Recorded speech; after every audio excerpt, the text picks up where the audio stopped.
I know he is going to do the job. For next 3 years, nothing else.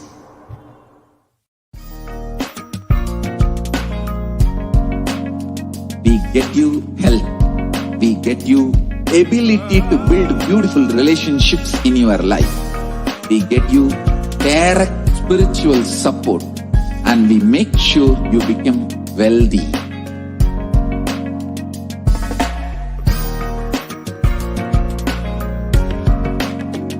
We won't stop giving you just good life. We will literally not stop till you live enlightened life. Manifesting the state of Paramashiva, space of Paramashiva, powers of Paramashiva, being of Paramashiva.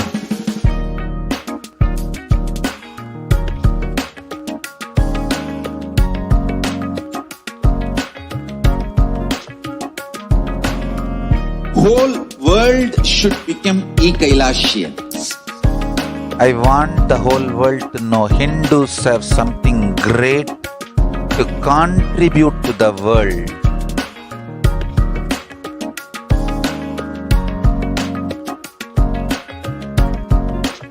We have something great to contribute to the world.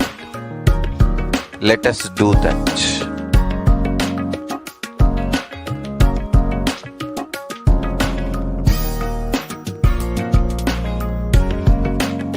Kailasa is proper customized spiritual service helping you to identify your root patterns of suffering. We have perfected the science of helping every individual from every cultural, religious, nationality background.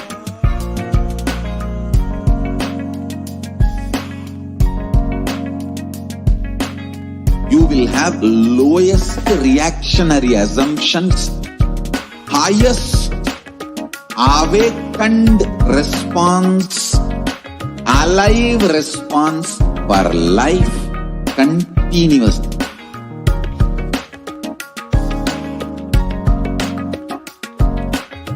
Kailasa is enlightenment ecosystem, literally enlightenment itself in your own home, wherever you are. Proper customized spiritual service helping you to complete with your life negativity, withdrawal from life, self-hatred, self-denial, self-doubt, so much of tiredness, laziness. We can support you aligning your diet, your attitude, your aptitude, your understanding about life. We can help you with everything.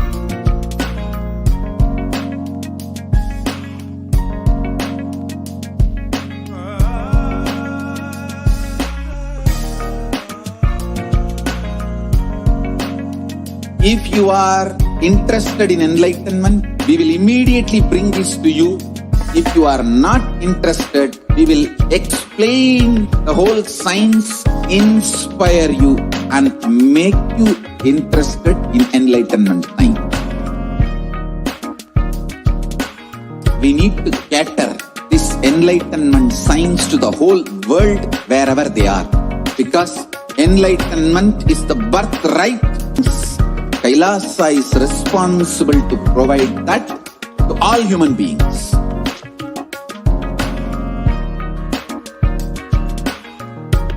Kailasa is the totality of the knowledge I received from my gurus and practice manifested in my life, perfected by teaching millions of people from all cultures, time zones, backgrounds, gender, nationality, race, from every creed.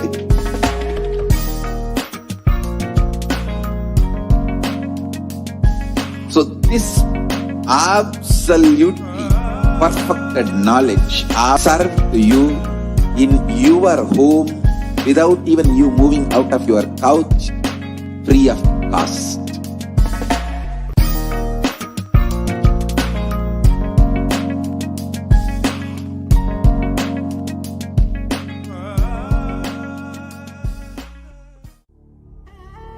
What I mean by the word e-Kailasa, listen intensely. Enlightenment ecosystem, literally enlightenment itself, in your own home, wherever you are. If you cannot come to Kailasa, it's okay. Kailasa can come to you. Kailasa coming to you is e-Kailasa.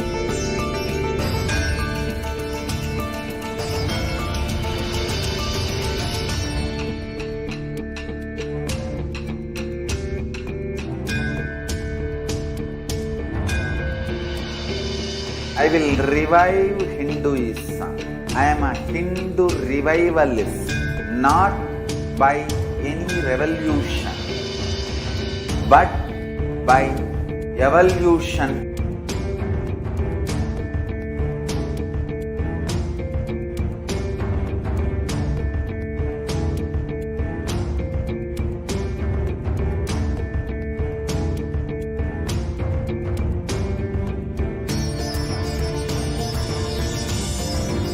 And setting model community.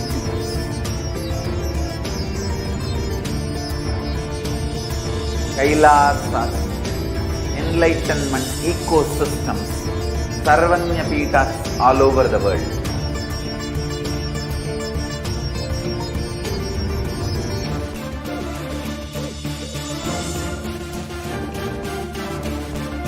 All powerful cognition, knowledge, only when you live, power manifestation and possibilities manifestation happens. It's a fundamental truth.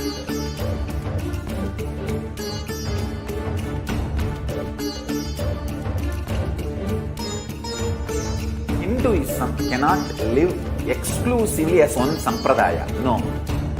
All sampradayas of Hinduism is an ecosystem.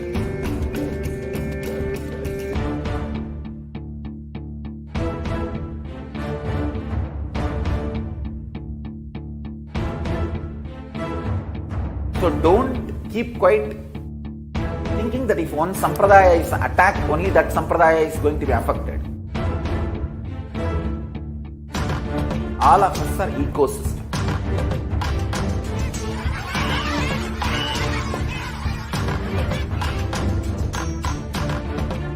I invite all of you to get involved and enjoy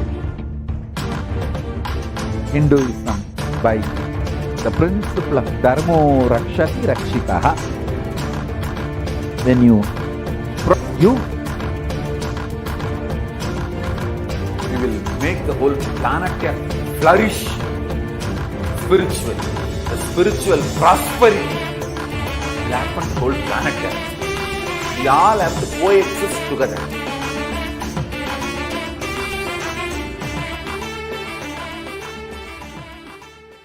There are some great spiritual sciences unique to Hinduism.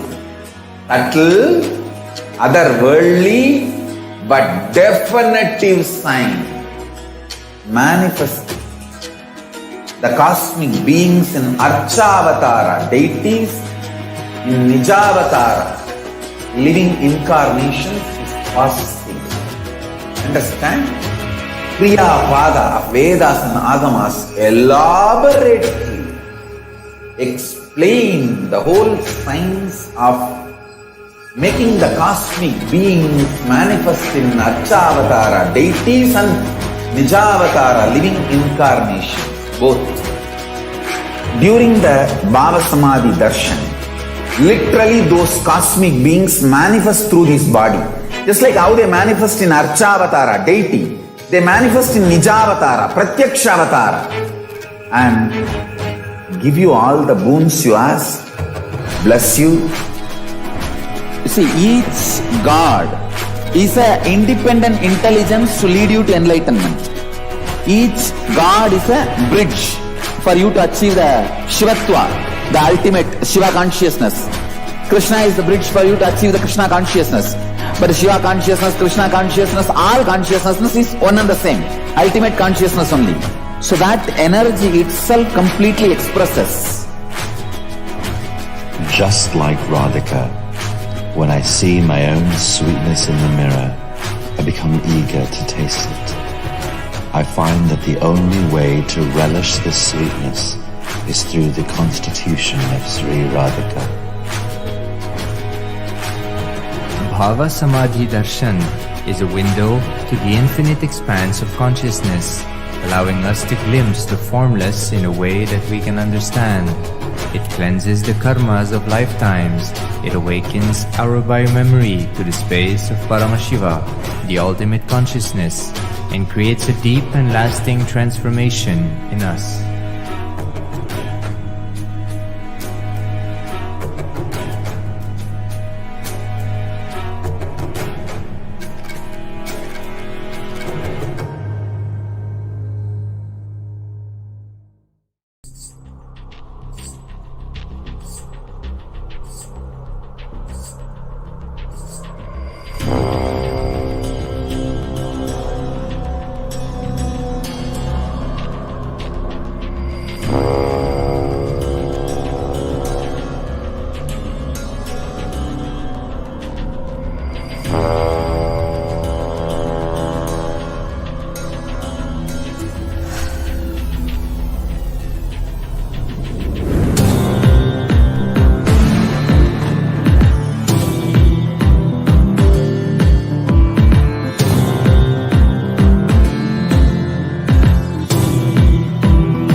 Most easiest, most powerful, most inspiring, most exciting way to connect with life as the form of mother. Navaratri is the time to connect with cosmos as mother. Celebrate cosmic mother. This 9 days we worship mother, worshipping divine feminine.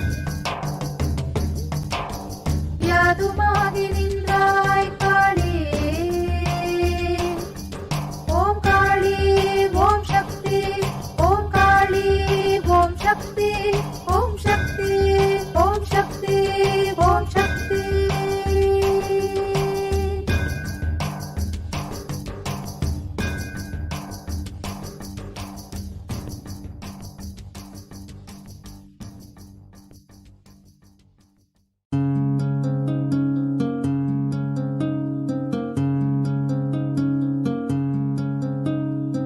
Nine unknown gods. The moment you call, they will be there. Venkateshwara, Balaji. I tell you, people give so much for Venkateshwara because he does the job. He's the nine unknown god. There's a village folk story where Venkateshwara borrows from Kubera for his marriage and he is still paying the debt. Venkateshwara takes the responsibility of reserve to reserve. This whole story, beautiful story of Venkateshwara is an amazing concept. He is making Yaksha into Lakshmi. He is making the reserve to reserve. It's an amazing truth.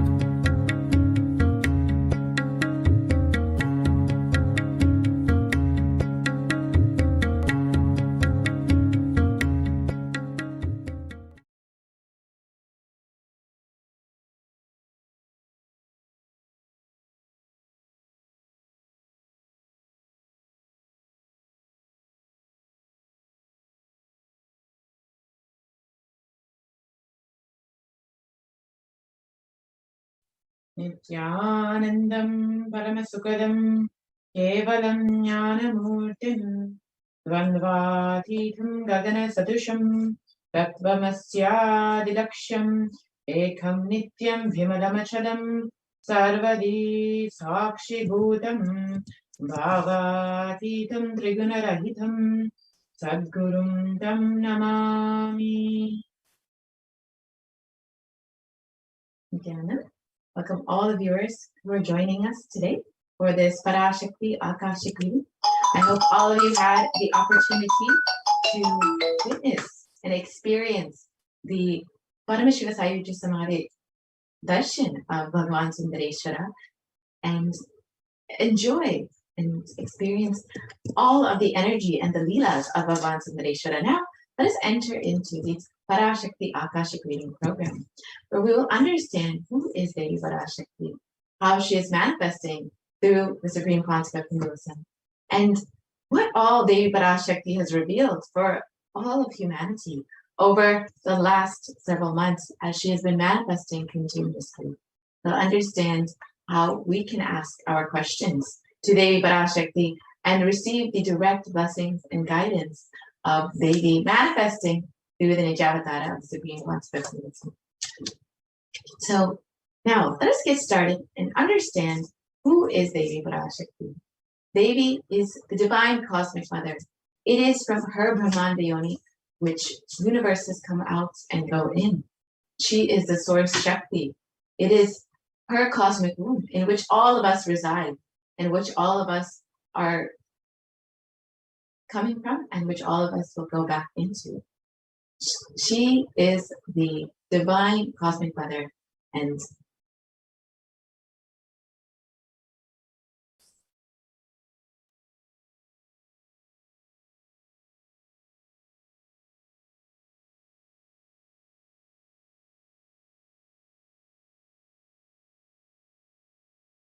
so Devi is the ultimate pure feminine consciousness, the cosmic mother. She is the source Shakti. It is her cosmic womb, Brahmanda Yoni, from which billions of universes come out and go in. Source where the Big Bang and black holes go on. Parashakti is the main deity of the sacred feminine and the divine consort of Bhagavan Paramashiva, who is the primordial divinity of Hinduism.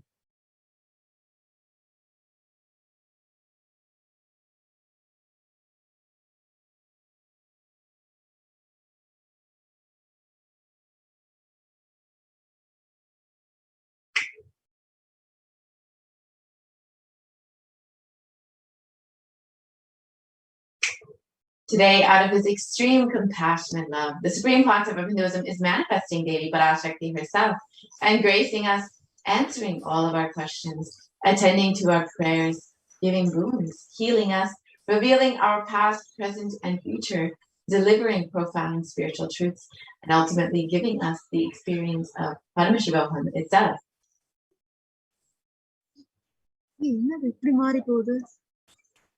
So, what is Bhavasamadhi Darshan? So let us learn more about the science of Bhavasamadhi Darshan. What is Samadhi?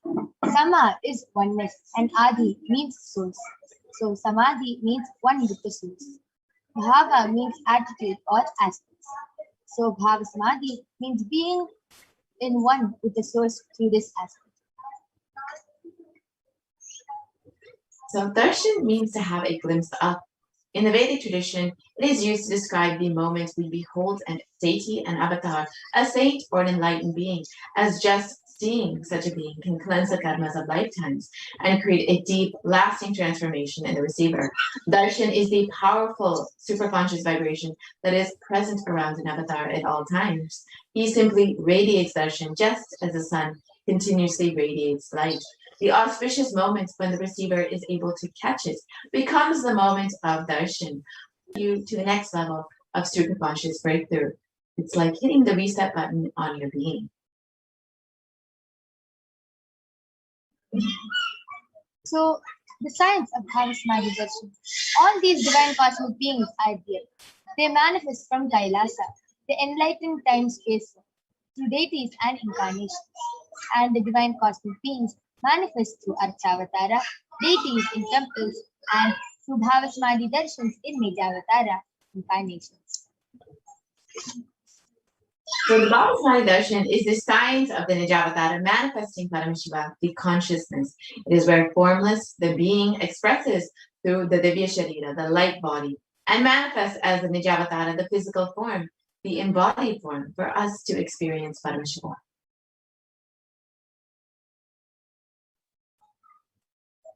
So you can see how Devi Parashakti expresses through the being of Devi Raja Rajeshwari and manifests as the Nijavatara, the physical form Devi Meenakshi. And the Archavatara, the deity, reflects the consciousness and manifestation of the superconscious energy. But human beings are not mature enough to receive the higher level experiences from the Archavatara directly. The avatar, the physical embodied form, comes down to bridge the gap and creates the experience of superconscious energy in all of us.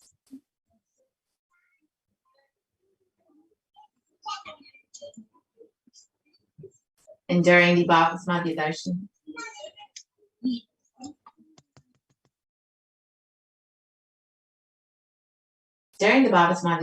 our neurons mirror that of the avatar.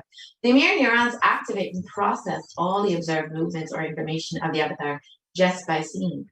That is, the entire body can silently and without moving receive what is happening elsewhere through a process of direct observation, experiencing the superconscious energy radiated by the avatar.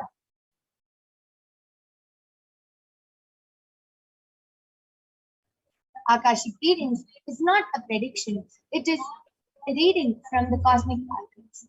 Beyond space, creation and destruction happen simultaneously. In dimension of time starts the past, present and future.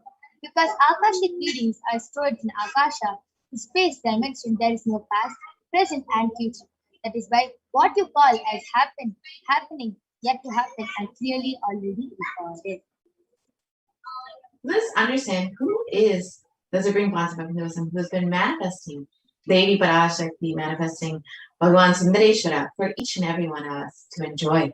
The Supreme Concept of Hinduism, Jagat Guru Mahasannidhanam, His Divine Holiness, Bhagavan Nithyananda Paramashivam, is the reviver of Kailasa, a macrocosmic ancient enlightened Hindu civilizational nation. The Supreme Concept of Hinduism is the 1008th incarnation of Paramashiva as per Hinduism and has been recognized by his predecessors who were enlightened masters and adepts. The Supreme Concept of Hinduism has made the science of power manifestation, yoga, and temple-based universities as a lifestyle for humanity. The Supreme Concept of Hinduism is ordained as the 233rd Guru Mahasannidhanam of the Kanchi Kailasa Sattvatam Chaturne Mandala Adinam. And Swamiji is the incumbent emperor of the Surya Vamsha Sarangi Samrajyam and is the present 293rd Guru Mahasannidhanam of the Kailasa Shyamala Pita Sattvatam and the present Mahamandaleshwar of the Mahanirvani Akhada, which is one of the largest apex monastic orders. And the Supreme Concept of Hinduism is the 1008th Acharya Mahamandaleshwar of the Akhilakada, is the present 23rd Guru Mahasannidhanam of the Dharma Mukti Svaragapara Adina, and has been elected as the Supreme Concept of Hinduism by a congregation of over 1,000 Hindu leaders. Swamiji is revered as the teacher of Hinduism, the most prolific, most viewed, read and watched. Swamiji has authored 300 books and 10,000 articles in 3 languages, English, Tamil and Sanskrit, which is translated into 50 languages with over 1,000 titles. Over 20 million copies of books and articles are sold, read and downloaded, and Swamiji has given over 10,000 hours of discourses. Swamiji has enriched 1 billion plus lives digitally and is respected as a commentator of all the sacred scriptures such as the Upanishads, Bhagavad Gita, Shiva Sutras, Brahma Sutras, the Yoga Sutras, Ashtavakra Gita, the Jain Sutras, and much more. And the Supreme Concept of Hinduism is honored as a leader of Hinduism, the most awarded, internationally recognized survivor of 108 ancient Hindu sampradayas, including the Rudrakanyas, Rudras, Rishis, Rishikas, Bhairavas, Bhairavis, and Sannyas. And the Supreme Concept of Hinduism is the establisher of the largest Hindu university, Kailasa Nithyananda Hindu University. with satellite campuses in 150 countries. The Supreme Establisher of 1,000 plus Kailasa Enlightenment ecosystems and the founder and reviver of over 100 Sarvagnikas, and is the collector of the largest Hindu library with over 1 million books, 1 million palm scriptures, and over 20 million digital books. So now with this, let us enter into the demonstration by the Nithyananda Gurukula Balasas and the Nithyananda Yogis, the initiated disciples of the Supreme Pontificalism. So we will be witnessing the demonstration of the blindfold reading standing today. So we have my Yoga Prana with us here today to guide us through this.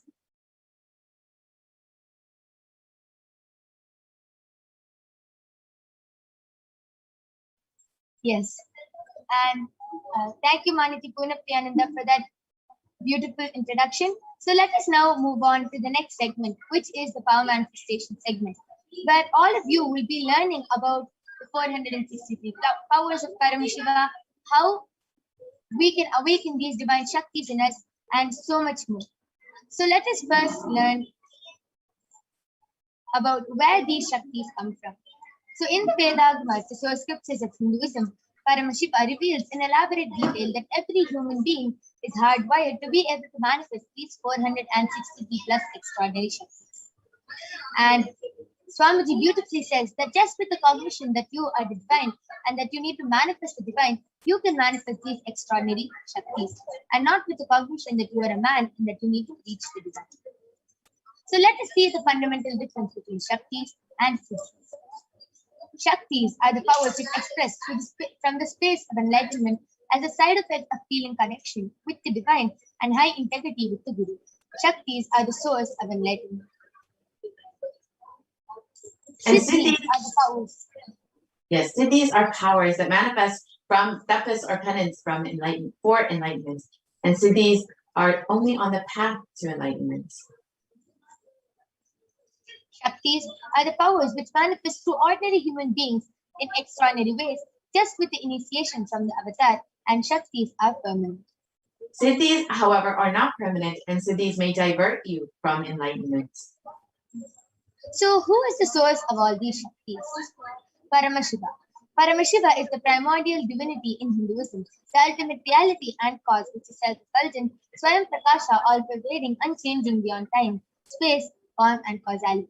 As the fundamental base of Avyakta, the unmanifest, and Vyakta, the manifest existence, he performs the Panchakritya, or the 5 cosmic acts of Srishti, creation, Sthiti, sovereign rulership and maintenance, Samhara, rejuvenation, Prabhava, pulling out of illusion, and Anugraha, liberating grace for all living And the supreme concept of Hinduism is the avatar of Paramashiva himself as the 1008 living incarnation and representative of Paramashiva and the reviver of Kailasa, the ancient Hindu civilizational nation, the greatest cosmic borderless nation. And since the beginning of time, the Sanatana Hindu Dharma has been the cradle of enlightened beings and highly advanced sciences. It was where the science of enlightenment and the Shaktis of powers were lived and taught as a lifestyle. And for the first time, the Supreme Pontiff of Hinduism is making these yogic sciences available for humanity to experience and enjoy at a record-breaking, never accomplished before pace.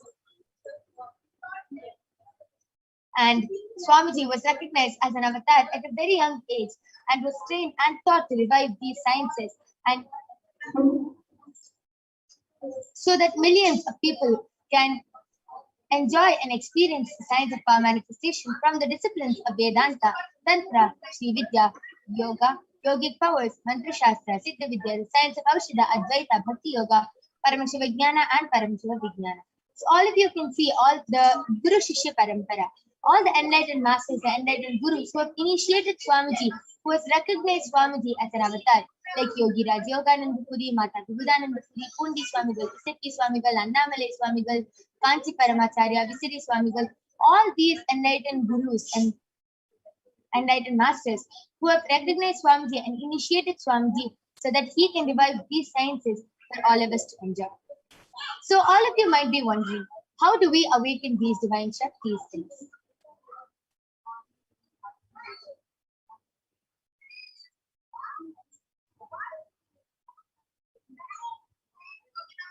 So every ultimate truth, jnana, maps into your consciousness, prajna, manifests as possibility and power of every being, prajnana.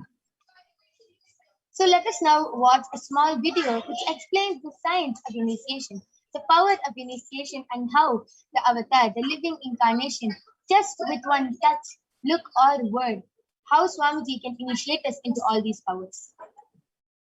Diksha is the direct transfer of spiritual energy by an enlightened being through look, word, or touch. The traditional Vedic book Navaratneshwara states, Sarvasamapi dikshanam muktihi phalamakhanditam avirodhat bhavantyeva prasangyastu bhuktayah. The main benefit of all initiations is moksha, enlightenment. As a side effect, health, wealth, leadership, and well-being happen. And in Rudrayamala Tantra, Shiva says, Devi diksha vihinasya na siddhihi na cha sadgatihi tasmat sarva prayatnena guruna dikshito bhavet. The one who is not initiated does not attain liberation nor a better future. So by all efforts, one should get initiated by Guru. What is the science of initiation? Neuroscience has proved that the process of initiation floods the brain with energy. This is the superconscious energy of Kundalini, our own highest inner potential energy. As the Kundalini flows from the thalamus to the cortex, it sets up a powerful energy loop within the brain, which awakens the latent non-mechanical parts which we have never used before.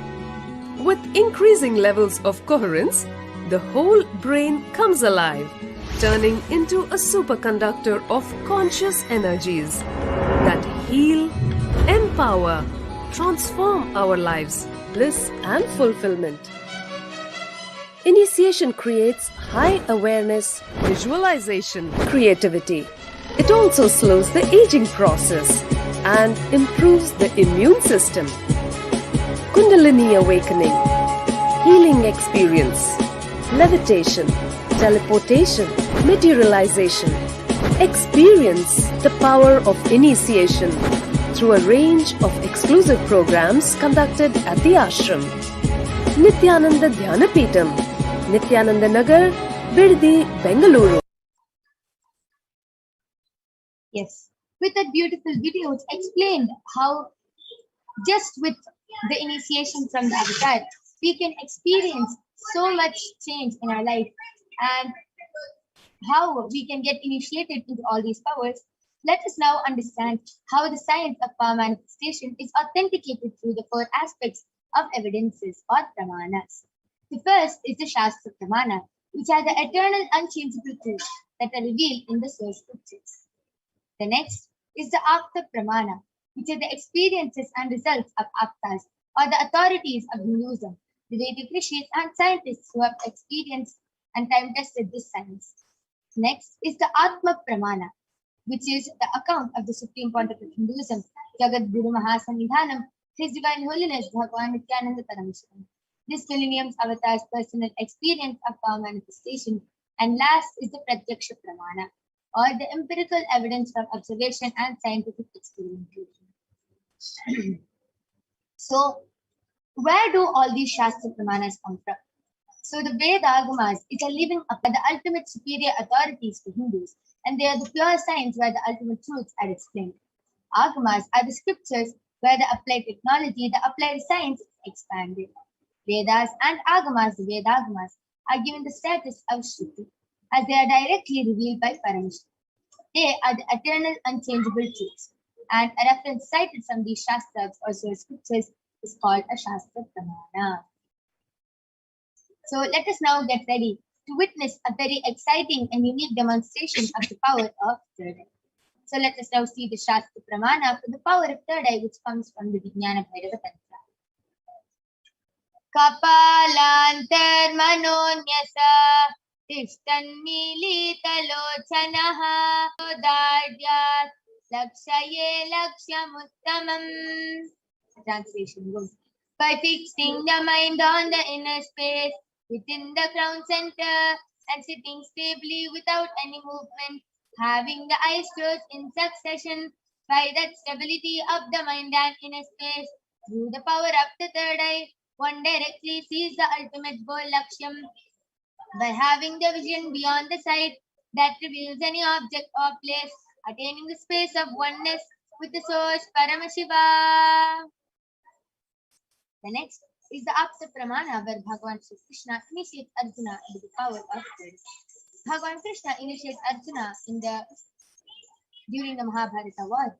And in the 11th chapter of the Srimad Bhagavad Gita, Arjuna completely describes and narrates the cosmic form of Bhagavan Shri Krishna as he sees it through the third eye. So Bhagavan Krishna says to Arjuna, Natumam shakyase drashtum manenaiva swachakshusa divyam dadami te chakshuhu pashyame yogamaishwaram. But you cannot see my cosmic form with these physical eyes of yours. Therefore I grant you the divine third eye vision. Behold my cosmic opulence. So let us now listen to the Atma Pramana, how Swamiji experienced this power manifestation, this third eye, the power of third eye, from his own words. Inside and outside broke. The first experience is that I was able to see everything around me, above me, the whole 360 degree, 10 direction, below me, everything. I realized not only I was able to see, I was able to feel, experience. I felt that the skin of the stone on rock on which I was sitting and the skin of this body both carry me equally. In both I exist equally. The setting sun, rising moon, the whole Arunachala hill, all the plants, bush, shrubs, trees, everything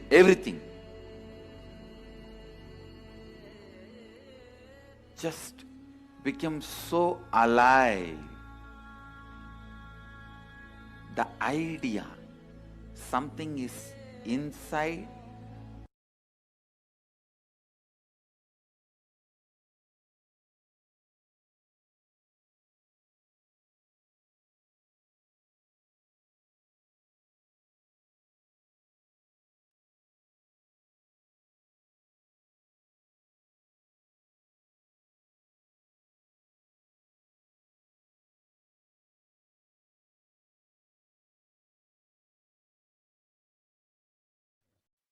Let us now see the Pratyaksha Pramana, the empirical evidence from observation and scientific experimentation.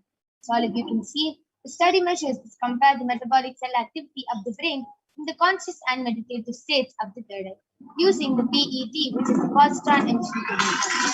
When doing daily high activity is measured in the brain where the third eye is located, and when in the deep state of samadhi, only the third eye region is active and almost 90% of the rest of the brain is at peace. So let us now witness the Sakshi Pramana, the live demonstration of the power of third eye being manifested by the Balasons of the Nithyananda Guru. So along with me, I have Manasi Kaladharananda, who's 15 years old and a Balasan of the Nithyananda Gurukul. She is going to be demonstrating this extraordinary Shakti of third eye to all of you today. All of you can see along with me, I have the medically tested eye band. In front is a complete opaque sheet and behind is a thick sponge. All of you can see that there is no gap between the eye band, the opaque sheet and the sponge, and there's no possible way of light entering. And there is a strap which comfortably straps the IBAN to the palace inside. So I will be putting in the straps. Yes. So all of you can see the IBAN on Ma Kaladra's eyes now.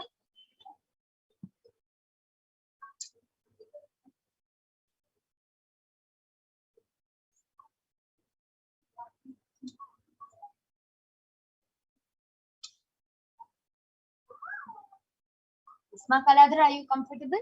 Yes. Yes. So I request you to turn to your right, left, up, and down. So all of you can see how there's no possible way of light entering Ma Kaladra's eyes, and it is completely foolproof. Yes, so I request the YouTube comments to now be projected. All of you can go ahead, post any comments you want in the Kailasa's HDH Nithyananda YouTube channel, and Ma Kaladra will be reading out your comments live. You can go ahead, post emojis, numbers, letters, emojis, stickers, paragraphs, letters, words, anything you want. Ma Kaladra will be reading it out live for all of you. So all of you can go ahead and start posting your comments.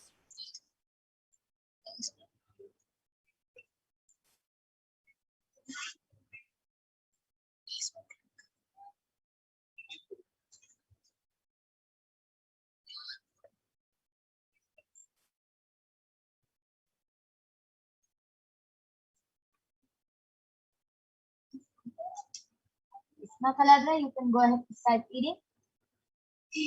Yes. Ma Nithyananda expressions of me I am has posted Nithyananda Ma Kaladra, you're so pretty like me, and she put a smiley emoji with where the where it's shown as the emoji being laughing too badly that tears are coming out. How old are you, Ma? Yes, Ma, I'm 15 years old.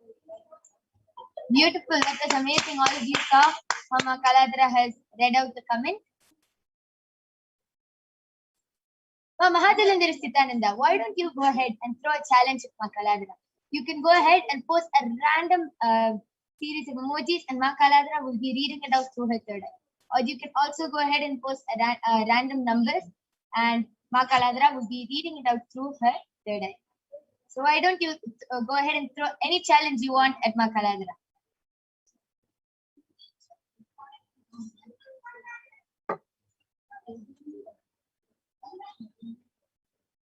As Mahajalandhar expressions of me I am has posted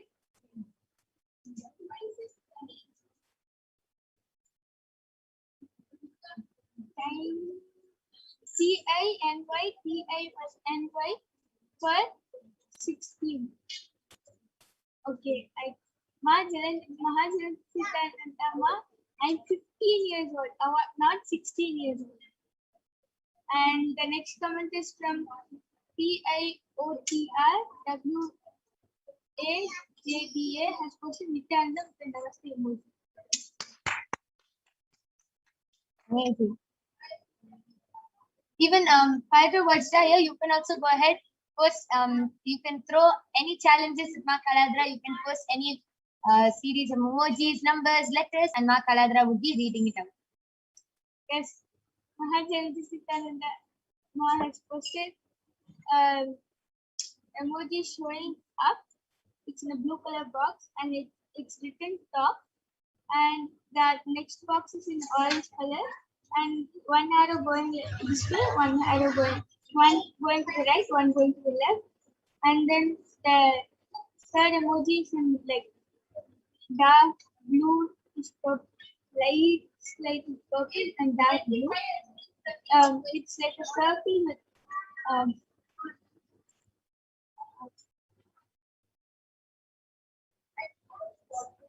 for sharp parts, like cutting blade. And the next thing which is there is in red color, and it says SOS. And the fifth one is O in a purple color box. And the last one is a dark blue color circle, white, light blue, black. That was amazing. And the next comment is from Vajraya, and he has posted a namaste emoji and emoji of arm like this. And the third one is a clapping emoji. Fourth one is a nose emoji. Fifth one is a high five emoji. Sixth one is a emoji like Amazing, beautiful. Okay, Mama Hadilandra Nithyananda Paramashivam, you have few more minutes. You can go ahead and post anything you want. You can throw any challenge, any various of numbers, emojis, letters, anything you want. And Ma Kaladra will be reading it out in front of your eyes. Yes, Ma Nithyananda is saying, well done, Ma, with an exclamation mark, excellent, with a star emoji. Beautiful.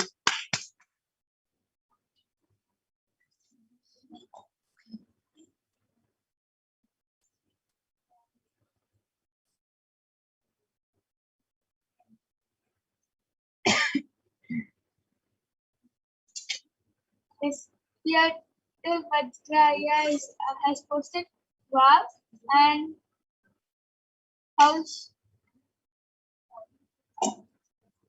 KAUSHAL Patel has posted Nithyanandam. Well, will I get any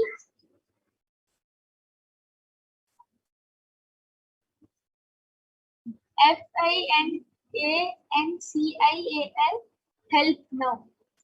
So Kaushal Patel, I have to answer to your question. When Bhagavan Sundareshwara Paramashiva comes, that time you can post your question and any financial help, anything you want. The moment just with one blessing of Irena Paramashiva Sundareshwara Paramashiva, you will be able to get any help you want and you will be able to manifest whatever you want.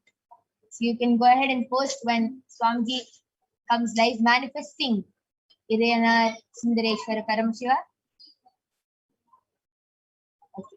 That was a beautiful demonstration of the power of third eye. Now I'm going to be removing the eyeband of Ma Kaladra.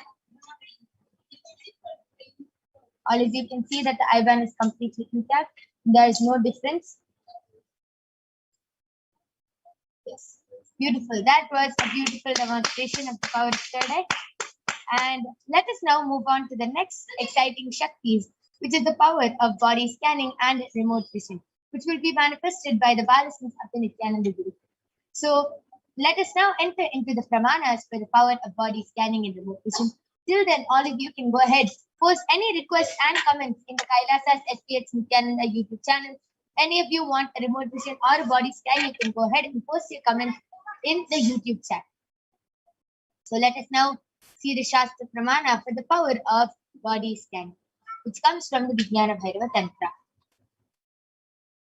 Swadehe jagato vapi sukshma sukshmatarani cha tatvani yani nilayam dhatvante vyajyate para. So the translation goes, cognize deeply that from the subtle to the subtlest constitutive principles, your whole body, Swadeha, or the whole universe, simultaneously consists of the essential duality. They are being absorbed in their source cause, Paramashiva, and by the experience of such restful awareness, one becomes complete from all the thoughts, and the ultimate universal divine power, Paradevi, Adishakti, is revealed, and the supreme power manifestation happens. Next is the Atma Pramana. The Apta Pramana from the life of a Siddha named Teriyar. Teriyar was one of the prominent disciples of Agastya. One day, a man suffering from a severe headache comes to Agastya for healing, and Agastya uses the power of body scanning to identify his root cause. He reveals that the root cause of the headache is that there's a small tere, a type of frog, sitting in the person's brain. Agastya immediately instructs Teriyar, his disciple, to do an open head surgery, and Teriyar successfully completed the surgery, and the person is completely healed and cured of the headache. Thus, the disciples gained the name Periyar. Next is the Atma Pramana from the life of His Divine Holiness Swamiji of how Swamiji was able to manifest this power. So Swamiji beautifully reveals on the 22nd of December 2019, paraphrasing his words, only when I had a multiple compound hand fracture was I forced to go for surgery and therefore for medical checkups related to that. At that time, they detected heavy metal quantity in my different organs, and it was revealed that I had been poisoned without our knowledge. I immediately used the agnostic method instead of medical facilities to study the body condition due to the poisoning. Through the body scanning, I found out what the problems and imbalances had happened and where the balance had to be done. I used allopathy as a second opinion just to verify my findings. Next is the Sakshi Pramana. All of you can see how the various disciples of Swamiji have been beautifully initiated into these powers and have been able to manifest these powers at the day-to-day lives. So let us now witness this live demonstration by the Balasins of the Nithyananda Guru. Before that, let us see the Shakti Pramana for the power of remote vision.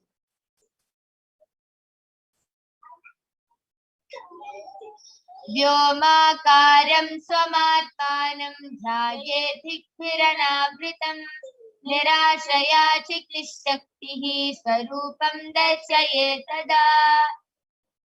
The translation goes, concentrate and cognizance with restful awareness on oneself in the form of the vast etheric space or sky Vyomakara. This is limitless in any direction whatsoever. Thus, that it is Shakti, the power of consciousness, freed from all support, reveals and manifests herself as a form of nature, of one's essential nature of the self. So let us now see the Apta Pramana, where in the Hindu Purana of the Mahabharata, the whole war, the sacred scripture of the Srimad Bhagavad Gita, is narrated to the blind king Dhritarashtra by his trusted charioteer Sanjaya. Sanjaya is initiated into the power of Duradrishti and Durashruti by Bhagavan Sri Vedavyasa, and it is through Sanjaya's narration that the humanity has received the sacred scripture, the Srimad Bhagavad Gita. And next is the Atma Pramana, where Swamiji beautifully manifests this extraordinary Shakti. So Narayana Swami Tata was one of the gurus of Swamiji and was well known in Tiruvannamalai to see remote distances at least. One day, a senior police officer came to Narayana Swami Tata, said whom they were searching for the last 1 week. The Supreme Pontiff of Hinduism was asked to see the whereabouts in the mirror with the Jnananjana, and not only that, to show the police officer. And the Supreme Pontiff of Hinduism not only saw the whereabouts of the thief, but also showed the same to the police officer, and after which they caught the thief red-handed in the same location as revealed by Swamiji. Last is the Pratyaksha Pramana. All of you can see how the Sakshi Pramana, so many people have shared their experience of how they are able to manifest this extraordinary Shakti just with the initiation from Swamiji. So without further delay, let us get ready to witness the live demonstration of the power of body scanning and remote vision. So we'll be back with you right after a short break.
Yes.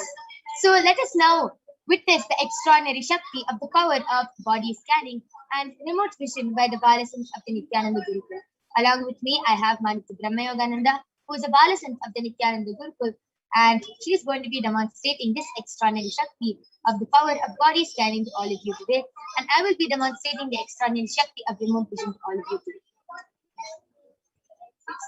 So, Rahul Aswani has posted, please tell me how to get wealth completion and completion with relationships, mother especially. Parata Vajra has also requested for a body scanning. So, Ma Brahma Yoga, you can go ahead and do the body scanning for Rahul Aswani and reveal how he can get completion, especially with the mother and also with wealth completion. I request the comments to be scrolled more down.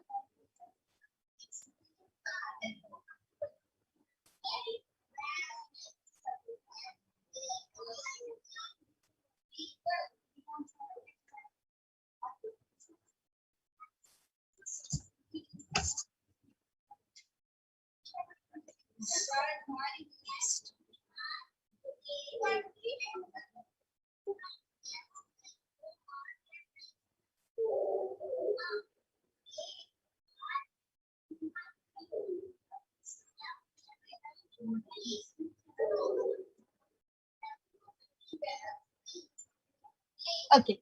So, Ma Mahatilandra Stithananda has posted. I request the comment section to be scrolled down. Yes. Remote vision, please. Please, can you scan and describe the new home and area I'm moving into? Thanks. Yes, Ma. Surely I'll be doing the remote vision for you. I can see so many people are flooding the comments with body scanning. Yes, Ma. Brahmayoga will gladly be doing a body scanning for all of you and will be revealing solutions through her third. Yes, Rahul Aswani Ayya, Parvashka revealed that completion is not happening in a relationship because of the amount of toxins which is there in you, and not only you but all your relatives, especially your mother and everyone. Everyone has a lot of, all of you have a lot of toxins in your stomach, and the way you can cleanse it is by having a lot of neem juice, at least 2 cups of neem juice in one day, and have a lot of turmeric. Follow these 2 solutions. Everyone in your family can follow it, and you'll see that especially you follow it automatically, whether other people are following it or not. You authentically follow it, what's happening, and a lot of your relationships will get completed. Yes. That was a beautiful body scanning for Rahul Aswaniaya. And Parata Vajra has also requested for a body scanning. He has specifically asked, I'm preparing for surgery of the neck spine area. The discus has to be replaced with metal implant. Please scan towards the surgery. Ma Brahma Yoga, you can go ahead and do the body scanning for Parata Vajra Aya. And yes, Ma Mahajalandra Stithananda, I have scanned your new home, and it's actually very pretty, Ma. I was able to see that the moment you enter inside, it's actually 2 doors, and I was able to see it's wooden doors, 2 doors. And just before you enter, it's like white, it's like a wooden brown and white. So that is the colors like from outside if you see. So it's very pretty. It goes well with each other. And so from outside, it's like a small gate. And the moment you enter inside, you can see the whole house, and there's 2 wooden doors. After you enter inside the wooden doors, I was able to see there's actually long. It's a very long. It's not a painting, nor it's a picture. It is just like it's like it's a very ancient kind of painting kind of thing. It's on cloth or on jute. It's like that. And I was able to see it's of like village ladies, and it's very colorful and very traditional, and like very traditional. And Paramashiva revealed that parallel to that, but little more to the left. Paramashiva revealed there's there you're planning to keep your stand for keeping all your footwear, and parallel to that, but little more to the right, Paramashiva revealed a door which leads to the bathroom, which is actually like for guests and everything, which is attached to another room, which is also a common room for guests. And Paramashiva also revealed that after the more you enter inside, there's like a very nice hanging light. It's not like a chandelier, but it's like this. It's like it's in a shape. It's in a shape of a crescent moon. It's in that shape, and it's like a yellowish golden light which lights up the whole room, and it's I was also able to see that there is next to the room which is for guests, there's a door which leads out to the balcony, and from inside also it's like painted in that wood color, so it's really beautiful. And Swamiji also showed that we are planning to keep the sofa in the living room against the wall. Next to the sofa, there's another door. There's another door which leads into another room. If you come out of that room and walk, just turn to your left, you'll be able to see a small dining area. Next to the dining area, there's like a small counter where you can keep things. Next to that counter, there's like so many it's the kitchen, and there's a huge island, and it's a marble, and yeah. So this is the basic structure of the house, and I was even able to see 4 rooms, out of which you are planning to keep one room just empty, and yeah, this is what Paramashiva revealed. So I request you to get back in the chat section, ma. Yes. And yes, I did the body scanning for Parashakti Vajtaya. And Paramashiva revealed that his blessings are with you. You can go ahead for the surgery and replace it with the metal one. Paramashiva's blessings are there with you. All you have to do is just before you go for the surgery, put vibhuti on your whole. It doesn't have to be on your whole back, but at least in the area where the surgery is going to be done, like massage vibhuti into the skin. Keep vibhuti. Make sure you have vibhuti in that area before you go for the surgery, and that will really help, and the surgery will be a success. And I also did the body scanning for Saranka with the Karan, Manitra, Lalatakshananda. And yes, Soma Paramashiva revealed to me that all the problems you're having right now, like your body pain or head pain or whatever you're facing, tiredness, boredom, everything is because you need to strengthen your immune system. Swami showed that your nervous system really needs to be strengthened, and the way you can strengthen it is by reading the Living Enlightenment. These 2 are the solutions you should give, and other than that, you should make sure that you have the beetroot in it and have a lot of dates. Follow these 2 solutions, and really all the problems that you have will get through. Yes, beautiful. Gauri Tangavel has requested for a scanning and healing for her knee pain. Brahmayoga, you can go ahead. Lalatakshananda and Parashakti Vajra, I requested. Yes, Parashakti Vajra has gotten back telling yes, ma. Wow, thank you. Thank you, Swamiji. Mahajalandhar Sthitananda has posted. Wow, it sounds like a big, beautiful home, ma. Very exciting for me and lots to look forward to. Thank you, and thank you for helping me complete completions to my new life ahead. Yes, ma. Just accept whatever it is. Just hold the cognition that life is auspicious, and when the divine is there in your life, he will take care of the rest. He will make sure that any decision in your life is always auspicious. And Payata Vajrahaya has posted, thank you, Paramashiva. Yes, just hold his gratitude, Aya, and the surgery will go well. Yes, so Gauri Tangavilaya, Swami healed your knee pain, and he gave a solution that you should eat a lot of pomegranates.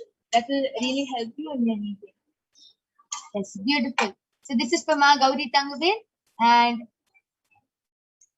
yes, Balakrishnan Aya is requesting a scan and for a school name.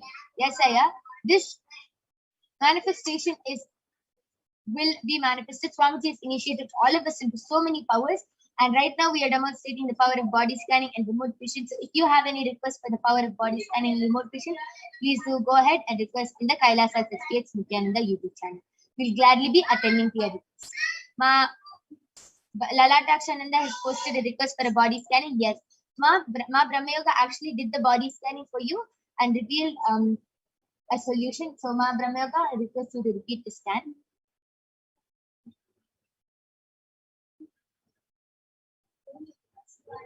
You can go ahead and reveal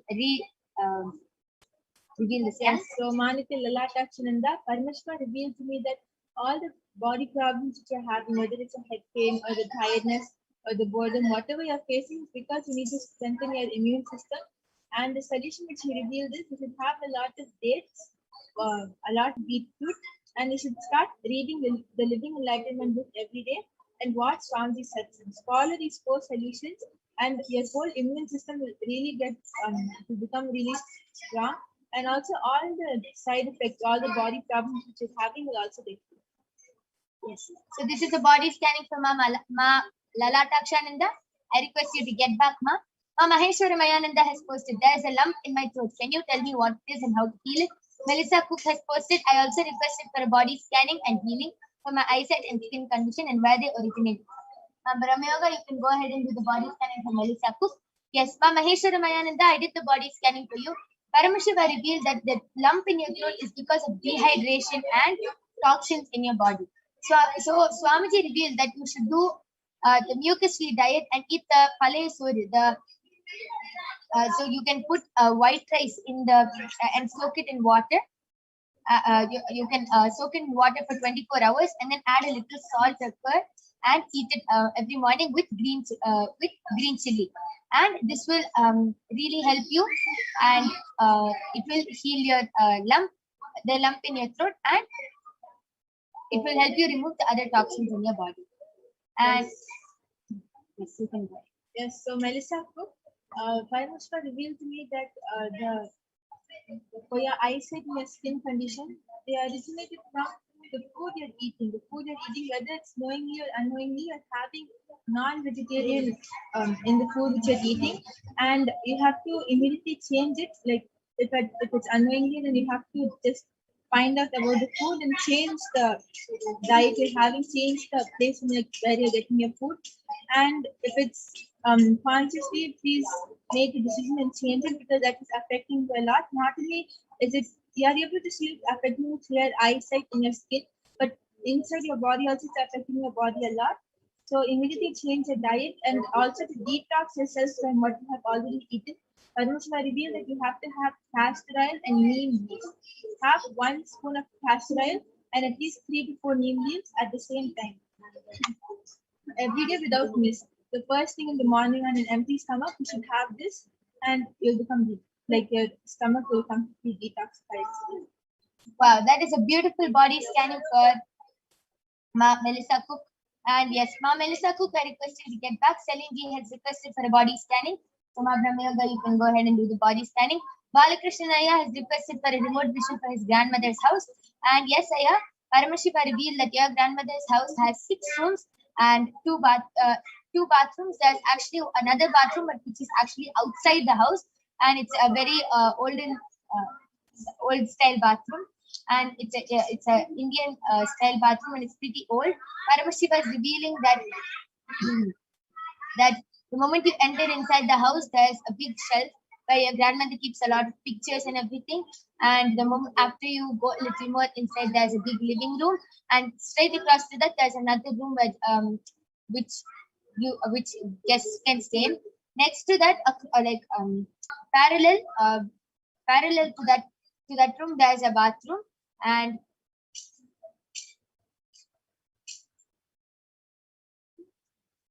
so this is what Paramashiva revealed, and I request you to get back, Ayya, in the comment section. And yes, so I have done the body scanning for Celine G, and Ma Paramashiva revealed to me that your body is really stiff, and that's because most of your muscles are cramped, and it's really hurting and troubling you. You're not able to move a lot. So the solution is Paramashiva revealed is just massage your whole body with warm castor oil every day till the time it heals. It will heal in a matter of few days, but till it heals, just massage your whole body, every part of the body with castor oil, and that will heal you. And also, Mansi Mahajan Nithyananda requested, is it possible to do a body scanning for my sister? Yes, so I did the body scanning for her sister, Ma, and Paramashiva revealed to me that she's having a lot of toxins in her stomach and in her whole body, and that the toxins are happening because of the mood swings and the incompletions which she's going through. So you should start enriching her and talking to her about Swamiji. You can maybe enrich her to come to one of the power manifestation demos also, and give her the Living Enlightenment book to read. She should continuously read it, and all the toxins will automatically get cleansed, and she will also be in the space of completion. You yourself will be able to see a shift in her and a lot of completion happening. Yes, and Celine, Ma Celine Ji, you have also requested for a body scanning. Paramashiva also revealed in my third eye that you are actually not sitting in the proper position. You are sitting with your back bent like this all most of the time, and that is why your muscles are becoming stiff. Just as Ma Brahma Yoga revealed. And Ma Mahadelandra Nithyananda has also done the body scanning for your sister, and Paramashiva revealed that she is facing a lot of financial problems and problems with completion with whoever she's living with. So she is not able to experience that space of completion and fulfillment in the relationships she's having with her family members. And so Paramashiva revealed what she should do is that she should start worshipping Mahaganapati, and every day, any incompletion she has, instead of expressing it on somebody else or anything, she should immediately go to Mahaganapati, express everything to Mahaganapati and drop it at his feet, and he will take care of the rest. So this is what Paramashiva revealed. And yes, Gauri Tangavel has requested for a body scanning for healing of her knee pain. Yes, Ma, Paramashiva has already revealed the solution and has given the healing for you. Balakrishnan Ayya has gotten back telling all are correct. Thank you very much. Yes, thank you, Balakrishnan Ayya, for getting back. Christian Baran has requested for a body scanning. Yes, Ma Brahma Yoga is currently doing the body scanning for you, Ayya.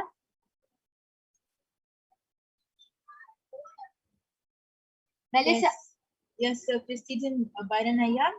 But to me that you have a lot of mucus stuck in your body, and that is really that is irritating you a lot. You're always feeling that your breath is hot. You're not able to breathe properly, and you're getting really it's agitating you a lot. So the solution is Paramashiva revealed for that is you should just boil mint leaves in hot water and have that the whole day. Continuously have warm water with mint leaves, and that will help you in cleansing all the mucus. And not only that, but also follow the Rama Nirahara Samyama, which is being completely only on fruits and vegetables. Don't be on anything else, especially dairy products.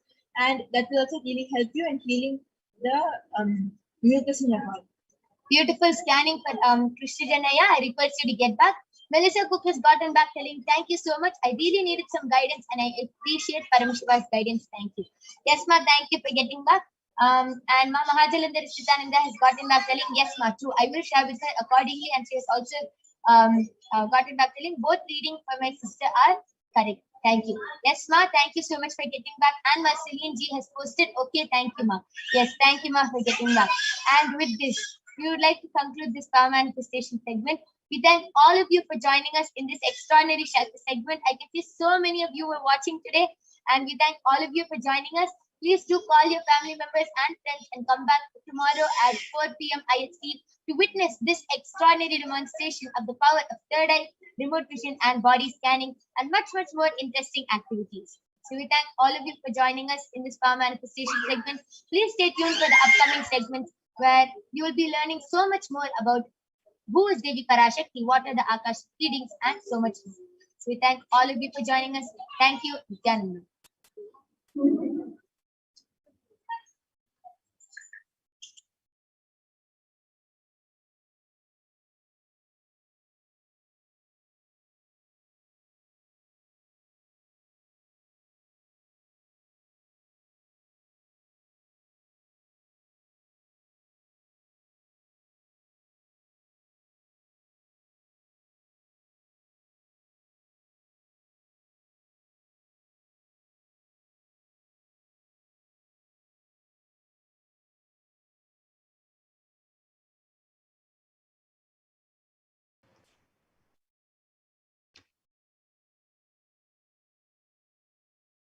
Yes, Nithyananda, everyone. Yes, Ma Madra, you can go ahead. That was a wonderful demonstration of the powers of third eye that all of us just witnessed.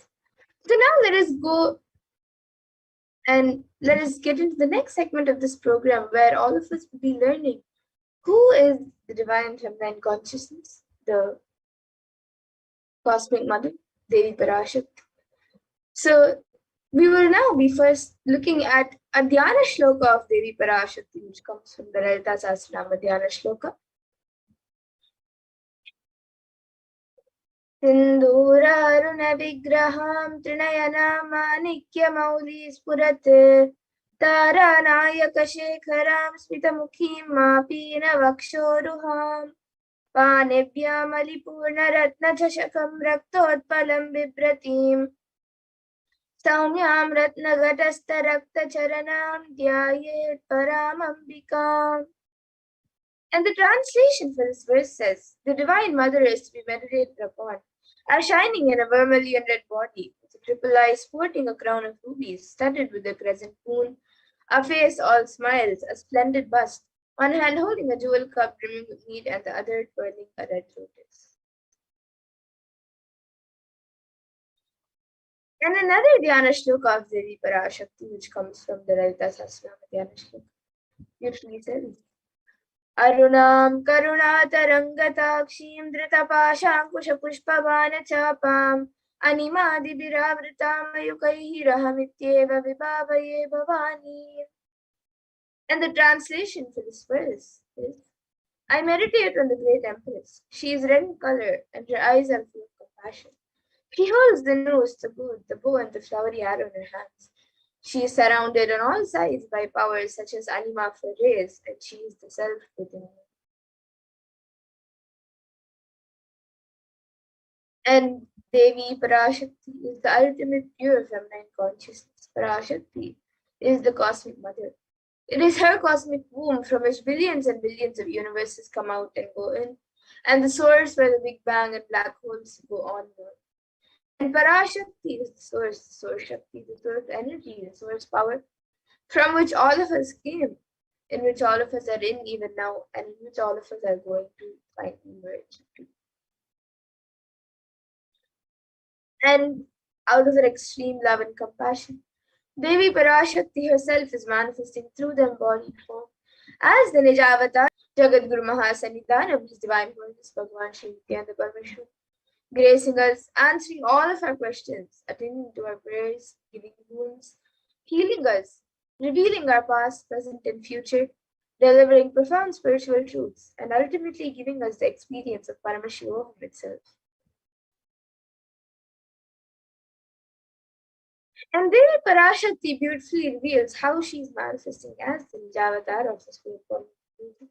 She beautifully says, raising as Omkara, expressing as Vedas and Agamas, blossomed as Hrimkara, filled as Parashodasi, living in 40 triangles, the Kailasha Swami who is in Kailasha, Parashodasi, sitting as part of Paramashiva, Parameshwari who rules the world, Paramashakti, Manonmani, Meenakshi, as Nithyananda I took Nijavatara here, to give good boon, bestow all goodness, Hiranyagarbha Swarupini, Brahmanda Yoni, Shami, Chandramauli, Rapala, Aparna, Uma, Parvati, Savitri, Navayavana, Samraji Lakshmi, Parameshwari, Parashodasi, Meenakshi, I came here as Nijavatara.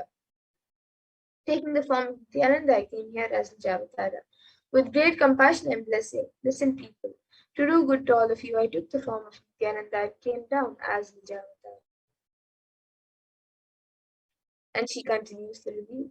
Raising in Omkara, blossoming as Shiva, Shiva manifesting as source of existence, powers of existence, expression of existence, from the oneness of Om, blossoming into two as Prakriti and Purusha, blossoming as three Shaktis, Icha, Kriya, and Jnana, growing as 4 Vedas, expanding as 5 Panchabhutas, beyond 6 chakras, filled as Gotras of 7 rishis, expanding as 8 directions, existing as 9 grahas, blossoming as 10 indriyas, being as 11 rudras, creating all the worlds, bringing life to tell and make truth blossom and to do good.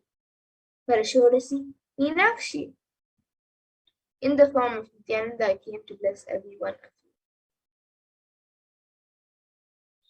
So now let us see how we can receive Devi Parashakti.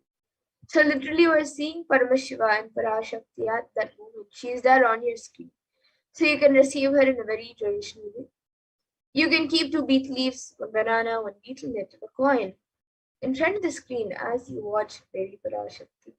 And for those of you who might be wondering what exactly is this coin considered as, what is the coin considered as, what is its importance in the Hindu tradition? So in the Hindu tradition, a coin is actually considered the traditional dakshina. It is usually given in temples as a donation and offering to deities. And it is even given to people. They come to your house the first time or when you meet them for the first time and for various other purposes. And it can be the lowest value. In India, it can even be just 1 paise, and in the US, it can even be just a cent. Swamiji says, I'm not trying to monetize, keep even 1 cent, it is okay. So for 100 days, if you have darshan, it will add up to $1.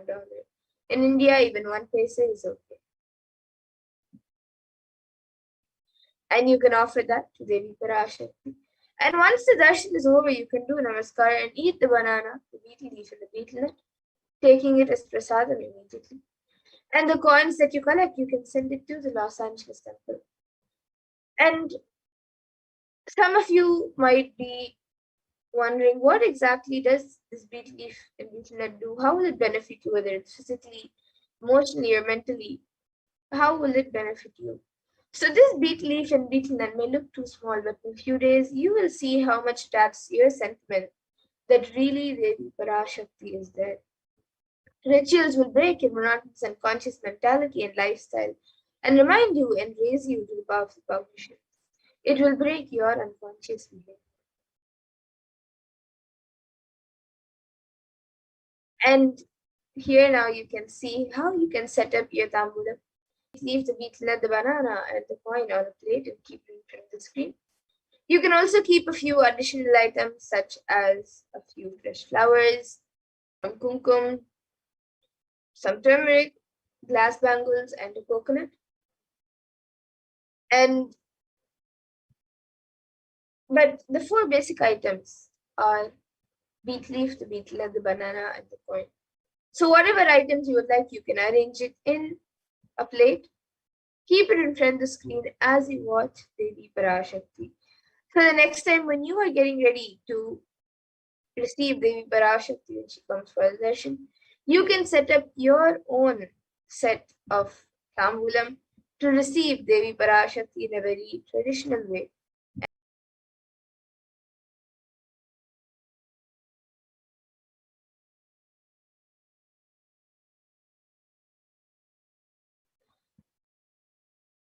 And with that, now the segment where we have learned who is Devi Parashakti and how we can receive her in a very traditional way. So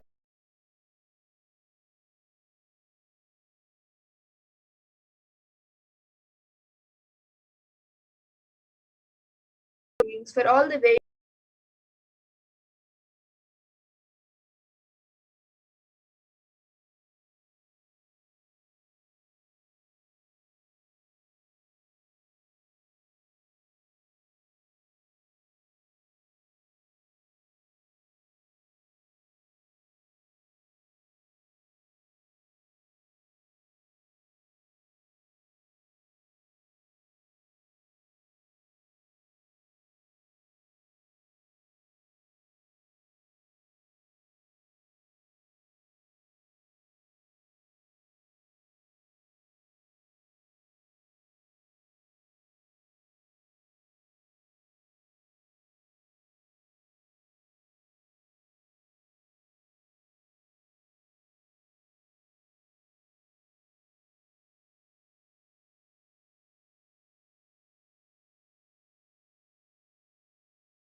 back to your viewers. Let us now enter into this next segment where we will understand some of the revelations that Devi Parashakti has made for humanity. And past several months, Devi has been continuously guiding us and blessing us. She's been revealing so many sacred revelations. And we, as the disciples of the Supreme Concept of Hinduism, are the most blessed beings to directly witness Devi manifesting through Swamiji himself. So let us now understand some of Devi Parashakti's revelations made for humanity on the cause and effects of this cosmic delusion, Pralaya.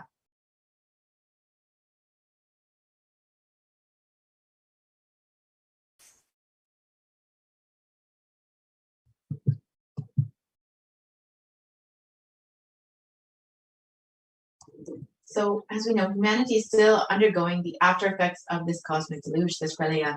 Thousands of deaths due to the global pandemic and emerging fungal epidemic, along with record numbers of natural disasters, have taken a huge toll on humanity's collective psyche, leading to an increase in poverty, malnutrition, depression, and mental health issues.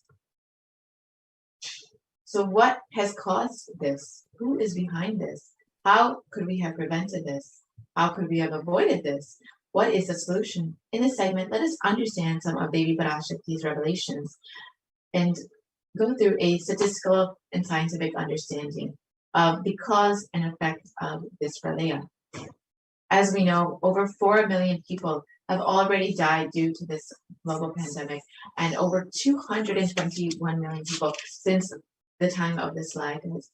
The number has increased to 221 million people who have been infected with COVID-19. And in India alone, the number has crossed well over 29 million people who have been infected with COVID-19, and well over 374,000 people have died from COVID-19. And India is not just suffering from this global pandemic, but a suicide epidemic. India is the 6th most depressed country, and with 6.5% of the population suffering from some form of mental illness. And India is not just suffering from this global pandemic and the suicide epidemic, but natural disasters have been devastating the country. The floods in Maharashtra recently, the cyclone in Kerala, which we've all heard of, and so many other natural disasters and calamities have been affecting the country, and millions of people have been falling into poverty since the beginning of this pralaya, since the beginning of this cosmic deluge. So how could we have prevented this? How could we have avoided this? Many of us have heard these stories, the horror stories of loved ones who are being cremated without any proper burial, without any rituals or any sort of proper a cremation happening, without any of the rituals, the traditions being followed, simply being burned in masses and without any recognition. And the translation of Devi Parashakti's revelations. For this huge give me Bojam hell not to come to India.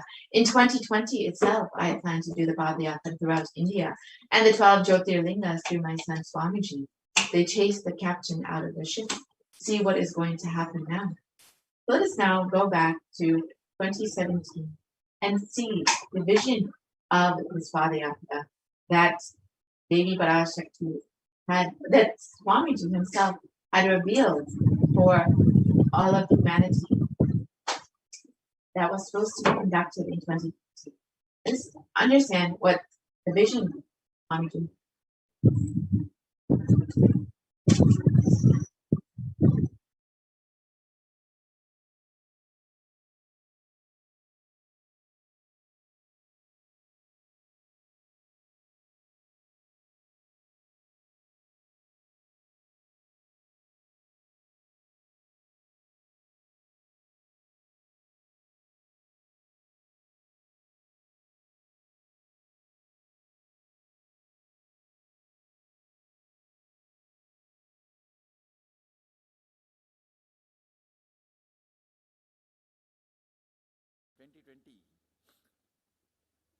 Planning for a full year.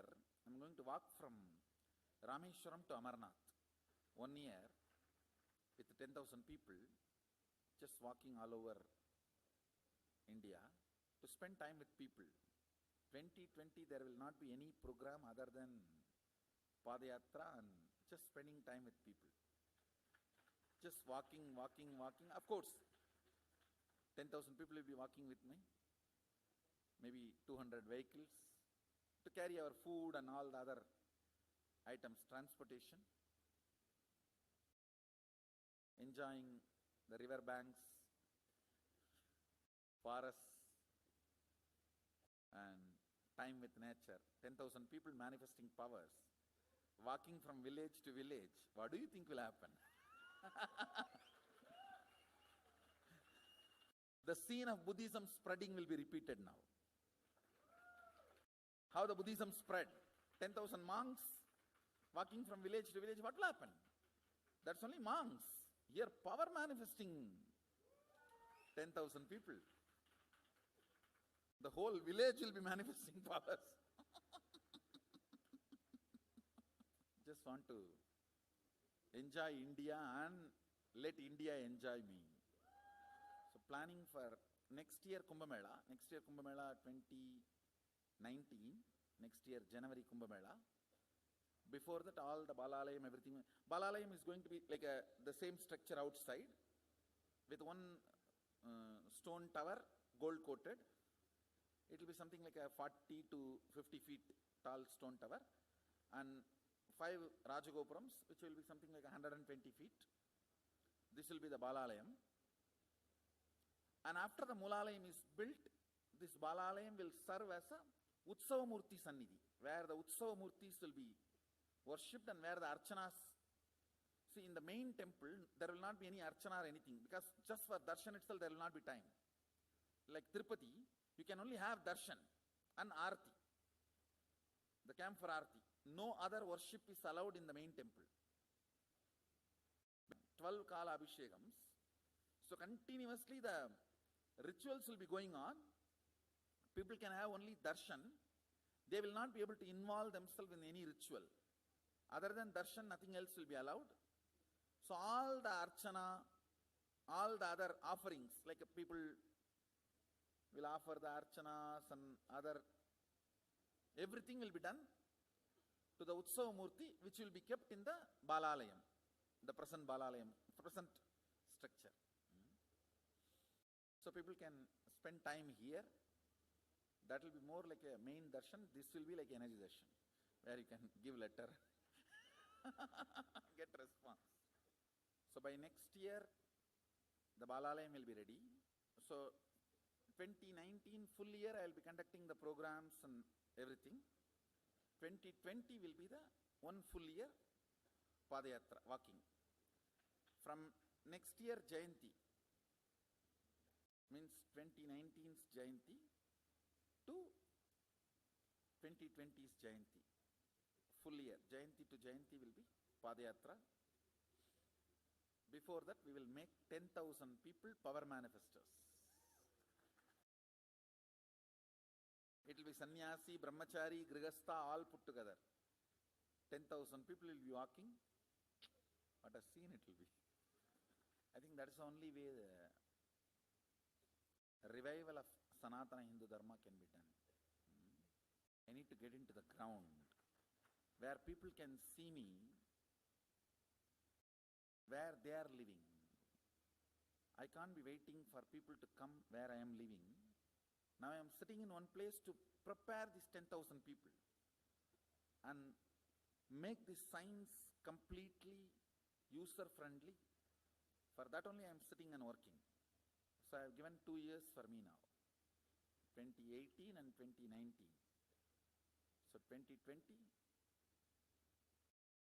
before that 10,000 people will be ready to walk with me, manifesting powers. We will literally solve every person's problem in every village. The way we are walking, the path, route we are taking, physical healing or mental healing, or it's a too big visualization.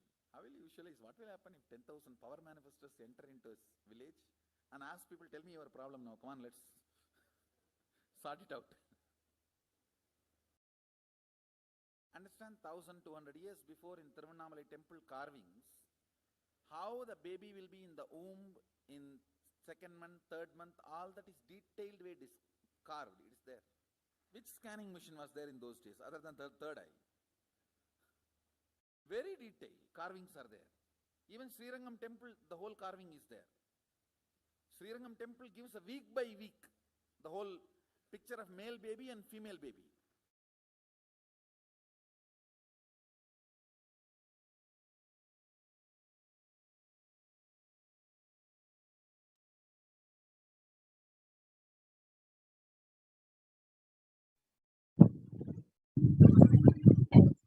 Supreme concept of Jesus revealed the vision for this Padayatra in 2017 itself. The vision was to traverse from Kanyakumari to Kashmir with 10,000 people, 10,000 power manifestors. And literally, this would be like the scene of Buddhism spreading all across. Once again, it would see the revival of Hinduism. This is the only way we could have seen the revival of Hinduism. Swamiji had gone on ground and seen people where they are. Let him see them. Let him where they are in their own homes. The Supreme Concept of Buddhism is ready to meet people where they are, to give them solutions to every problem, whether physical, psychological, emotional, any problem that they were facing. Is ready to meet them and give them solutions for it. And only when this Padayatra would have 12 Jyotirlingas all across India would be re-energized, and this would prevent this whole Malaya, this whole cosmic happening.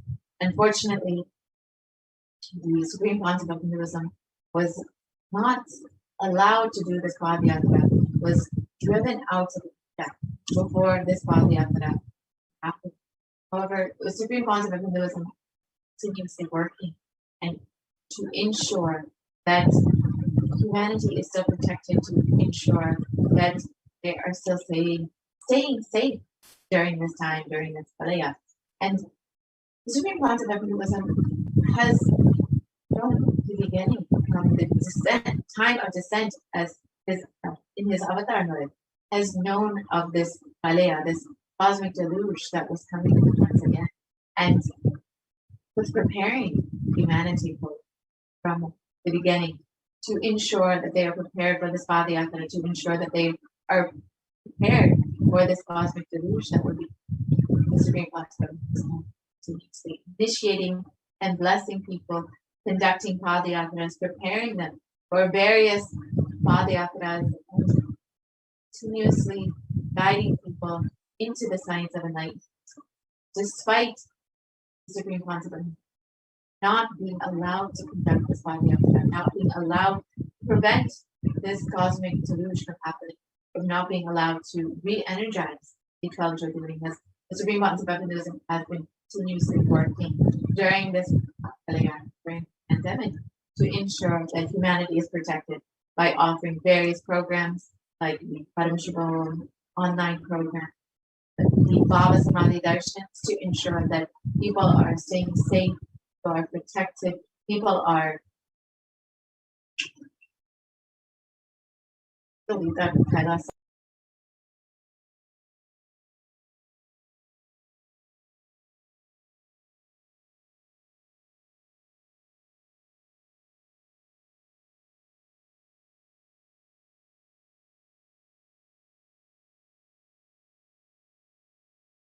Yes, so here you can see that since the age of 10, the Supreme Concept of Hinduism has been enriching people around the world and preparing them for the Padayatra to save them from this pralaya and guiding humanity. He has been guiding humanity for just since the age of 10. From the age of 10 itself, he has started preparing everyone for this cosmic deluge and making the boat for us to sail through this pralaya.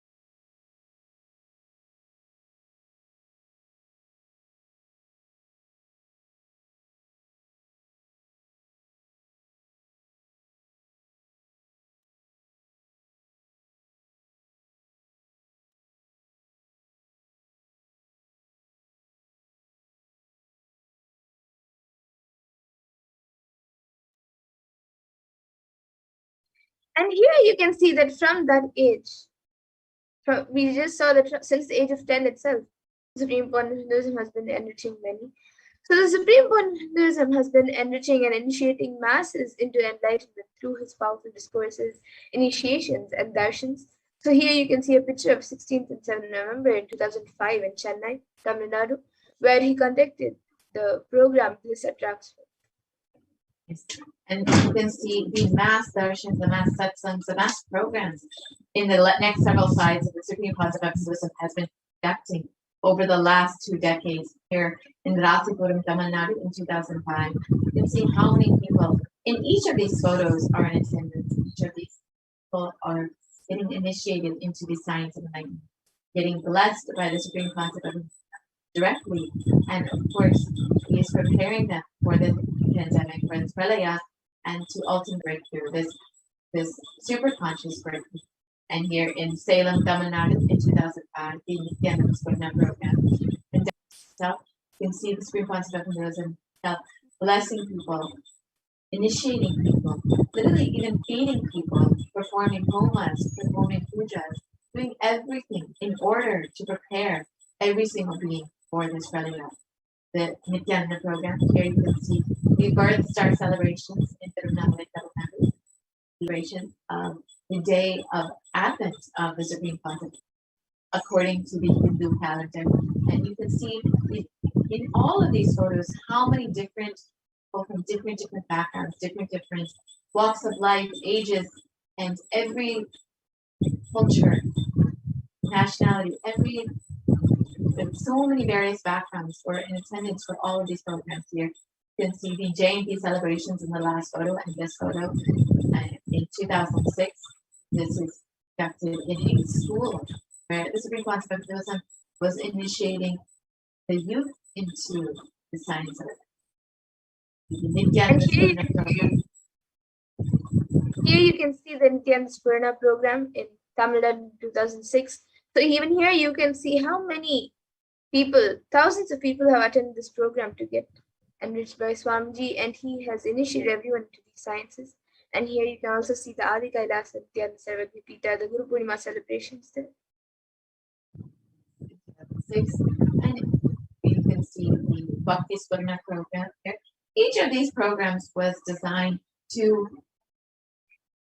target different audiences, to connect with different people, to connect with people from various backgrounds, various walks of life in different ways. The Dhyana Spurna program, in whichever way they are able to relate with the cosmic consciousness, whichever way they are able to relate by the Supreme Concept of Hinduism, delivered that form of initiation. The Little Anandas program, which was conducted to initiate the youth into the science of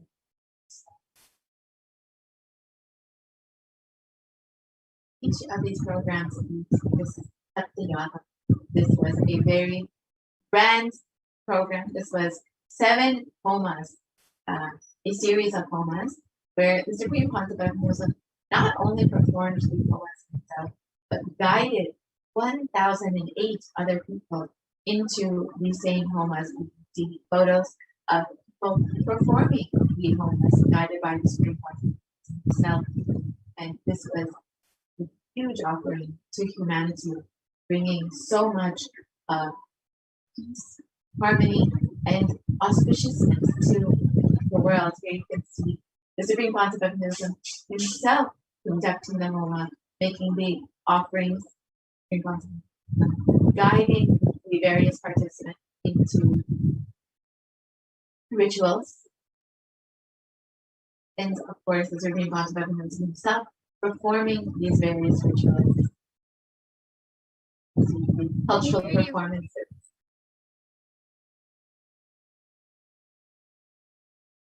Yes, these are a few more pictures of during the Satyayaham, which had the performance of arts. And here you can see the Nithyananda Spurna program in 2006 in the Adi Kailas Nithyananda Sarvagya.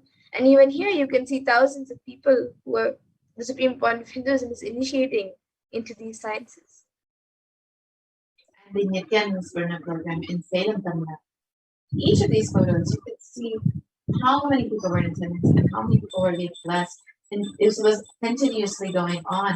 And many of these photos were back to back to back, where the Supreme Master was continuously conducting to bless and initiate and to prepare them for this Padayatra, to prepare them for this cosmic revolution. However, the anti-Hindu elements made it nearly impossible to do this re-energizing process, to do this Padayatra all across India. And despite all of the efforts and work of the Supreme Master, he was not allowed to perform this Padayatra all across India. So now let us listen to Devi Parashakti's revelations on the solution for this.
வரை India செல்ல வேண்டாமா என்று கேட்கின்றாய். நன்றாய் தெரிந்துகொள், சொல்வதைப் புரிந்துகொள்.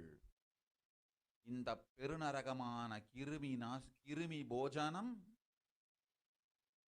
இந்தியாவிற்குள் வரக்கூடாது என்பதற்காக 2020 பாரதம் முழுவதும் 12 ஜோதிர்லிங்கமும் பாத யாத்திரை செய்திடவே என் மகன் மூலமாய் திட்டமிட்டிருந்தேன்.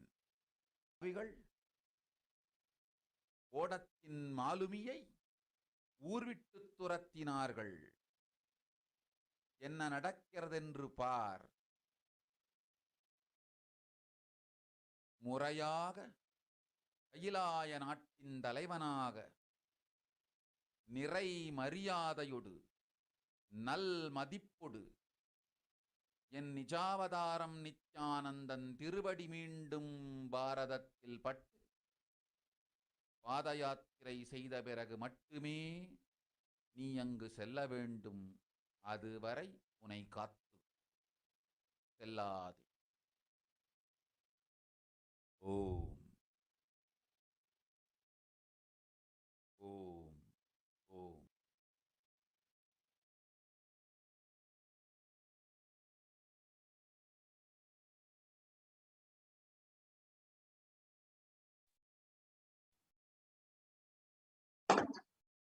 The Supreme Concept of Buddhism reveals that the Devi Parashakti revealed that the only way that protected from this cosmic delusion, that this cosmic delusion in India will end, is if the Supreme Concept of Hinduism is once again received in India as Supreme Concept of Hinduism and is received as with great respect and reverence as the head of Kainasa, and is able to perform the Padayatra and the re-energization of its 12 jyotis. And in the Kurma Purana, it describes that the Kali Yuga is the worst of all the 4 yugas, where man will be his own worst enemy. And sage Vyasa echoes the Rishi's declarations. This Kali Yuga is the worst of the 4 yugas in all the worlds. People are sinful and forget the dharma of the 4 varnas and the ashramas. Men are so sinful that no prescribed penance atones for their great sins. Even the only place that is protected from this is the great sacred city of Varanasi. And on the 2nd of January 1978, out of his deepest compassion to protect humanity, Paramashivoham himself descended in the Nijavatara of the Supreme Philosopher, Jagat Guru Mahasani Divine Bhagavan. And if Paramashivoham had waited even 1 more year, till 1979, it would have been too late for humanity. The words of the Supreme Concept of Hinduism himself, 1979 would have been too late. That revelation from the Supreme Concept himself.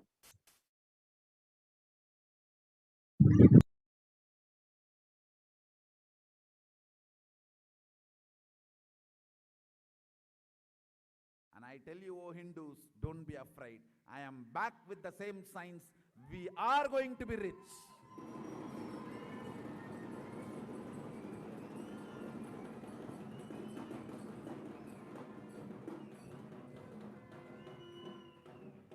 It is not lost. Just the last minute climax. Before it was going to be put off, I've happened.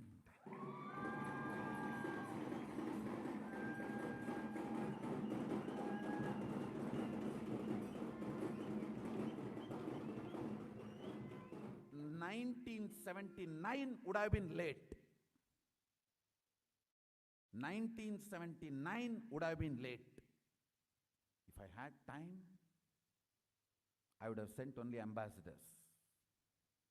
Because no time, I have to get up and come directly.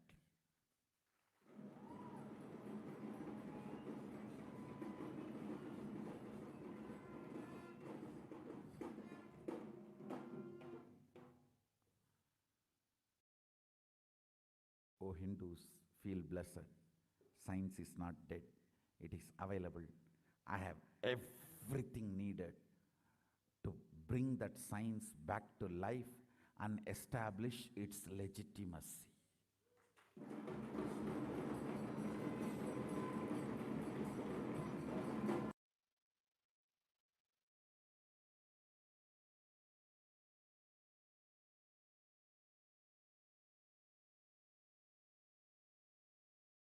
And the Avatar's advent on planet Earth was to protect the world from this cosmic deluge and to move into a new age, the Satya Yuga or the Nithya Yuga.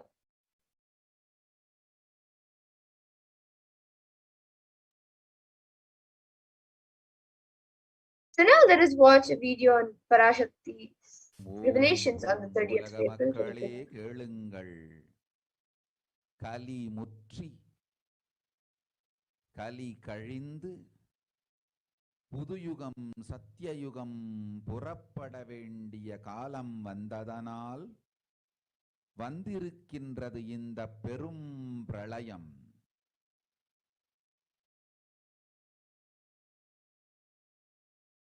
கவலை வேண்டாம் மக்களே.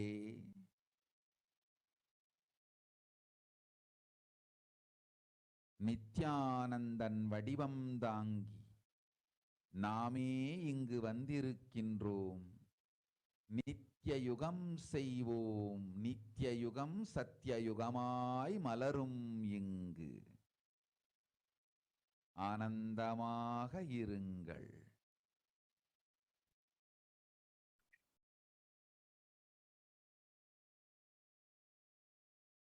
And the translation of what Devi Parashakti said, people of world, listen, Kali Yuga has matured and over. Time has come for Satya Yuga to happen. So this great pralaya has come. Don't worry, people. In the form of Nithyananda, I myself have come here. I will make Nitya Yuga. Nitya Yuga will blossom as Satya Yuga. Be blissful.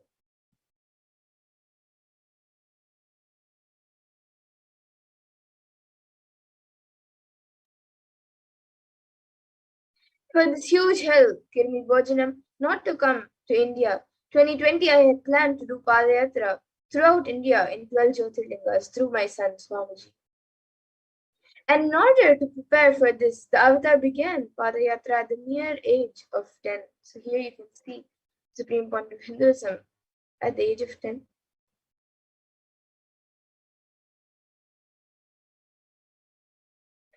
And the Supreme Point of Hinduism began enriching people time with the truths from the sacred scriptures and the secrets of higher living. So, in masses, Supreme Point of Hinduism gave initiations to thousands. And even as the Supreme Point of Hinduism was just 14 and 15 years old, all of his classmates recalled the Padayatra. So, that is when the Supreme Point of Hinduism led them from Gudiyattam, Tamil Nadu to Tirunamala.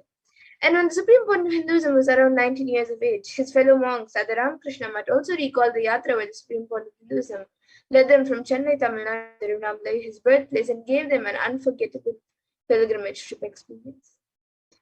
And the Supreme Point of Hinduism continued walking the length and breadth of India, reaching out to more and more people around the world, inspiring each and every one of us until the Supreme Point of Hinduism founded the international mission, the Nithyananda Sangha, to revive Kailasa International. And he established the first Kailasa enlightenment ecosystem in Tiruchengodu, Tamil Nadu, South India on the 14th of April 2001. So you can see a picture of that, where he inaugurated the first Kailasa. And in 2003, the Avatar continued his Vijaya Yatra all over the world to enrich and enrich billions of people from all around the world, from all different backgrounds.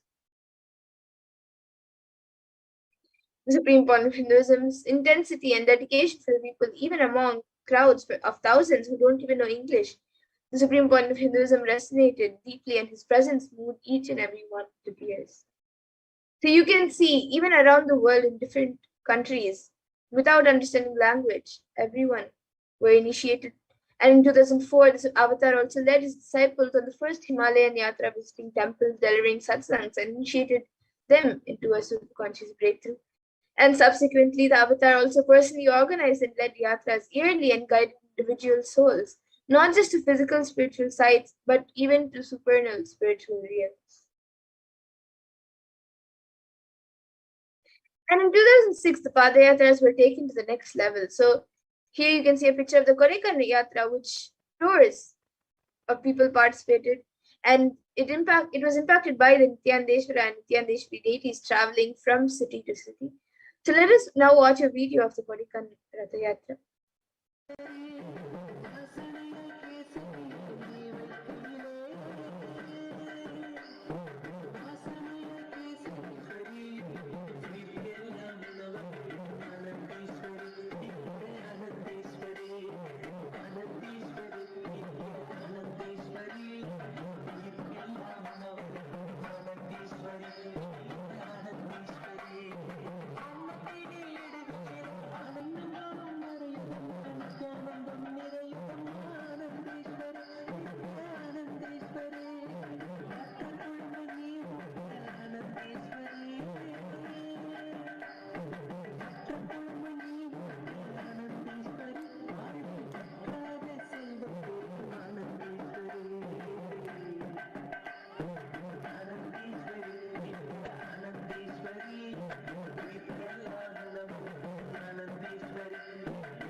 And the Kodikan Ratha Yatra culminated with the consecration of the inauguration of the Garbha Mandir, the Sanctum Sanctorium in the Nithyananda Paramashivam and Nithyananda Parashakti Devalayam, and the Swayambhulinga at the Adi Kailasa Bengaluru, Adi Kailasa Nithyananda Savinyapeetham in Bengaluru in South India.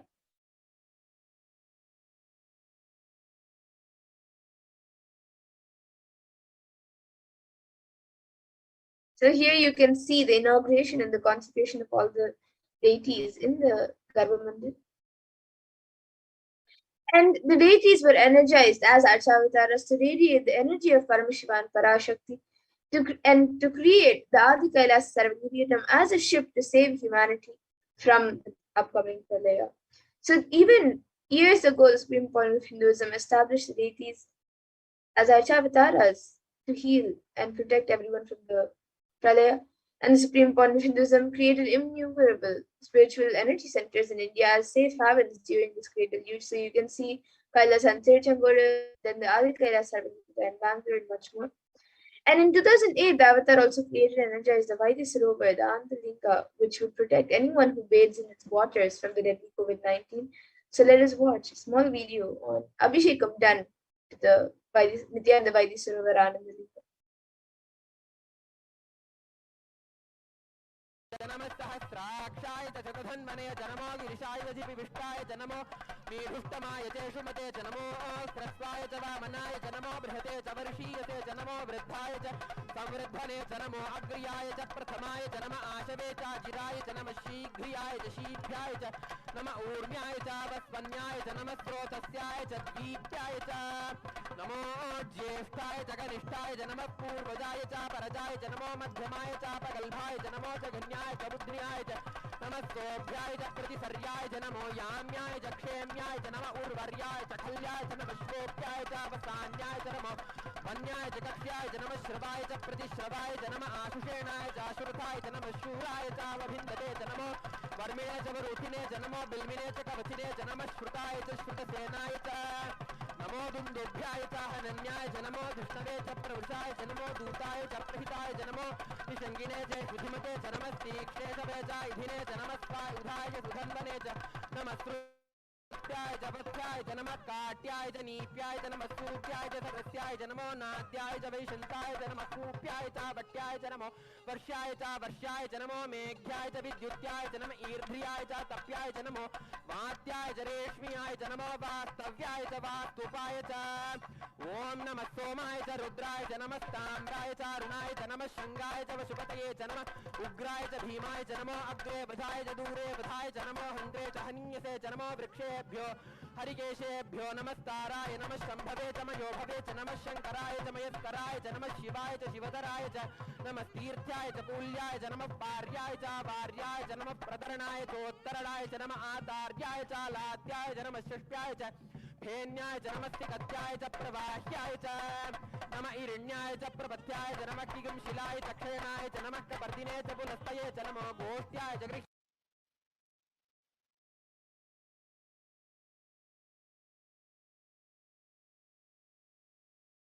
And in 2009, the Avatar also held another Kodikan Ratha Yatra and gathered international attendance as well.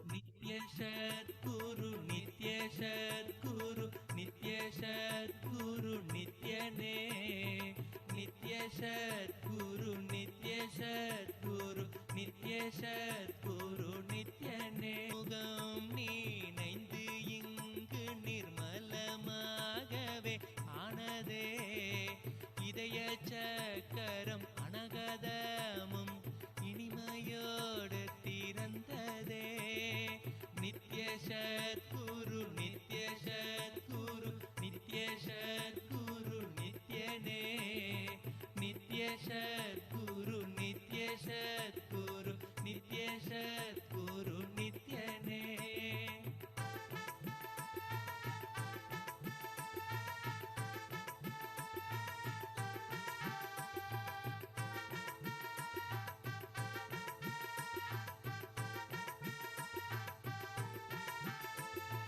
மற்றவர் கண்டு மறைகள் எல்லாம் கழன்று விசுத்தி அதுவும் அசுத்தியாய் பொறாமையோடிங்கு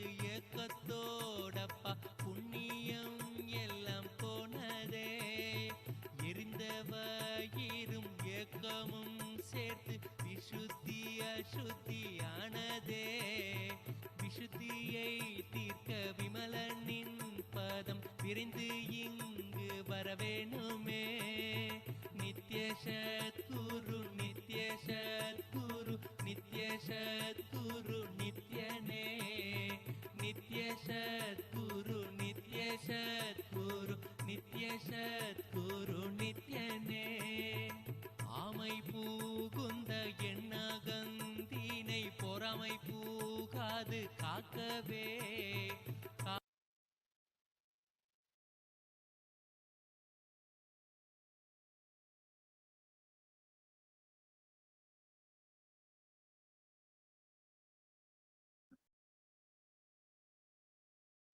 And wherever the avatar's feet have graced the planet Earth, there are the seeds of superconsciousness that have been sown.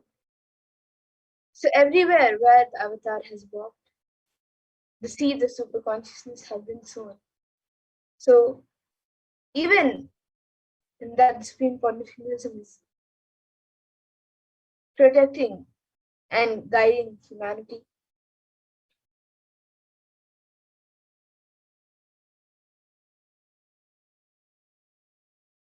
And with the Kailasa ecosystems and Sarvagnya Peetams, Supreme Point of Hinduism is enriching over 1 billion lives around the world. And the avatar is also the last hope for humanity to revive Hinduism and to protect all of us also during this pralaya.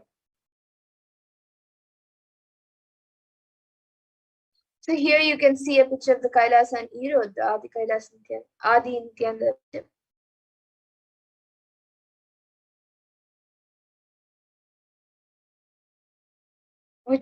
And this was actually the first Kailasa that was established by the Supreme Point of Hinduism in 2001.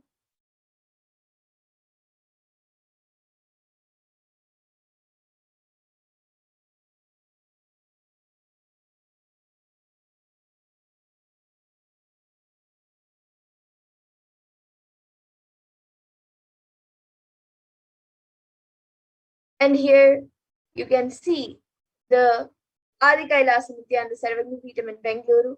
You can see the main temple, the Garbha Mandir, and also the sacred banyan tree. And then the Kailasa in Tiruvannamalai, you can see Swamiji himself, Supreme Point of Hinduism himself, doing the pujas and giving satsangs. And you can see now the Kailasa in Columbus, Ohio, which was inaugurated in 2007.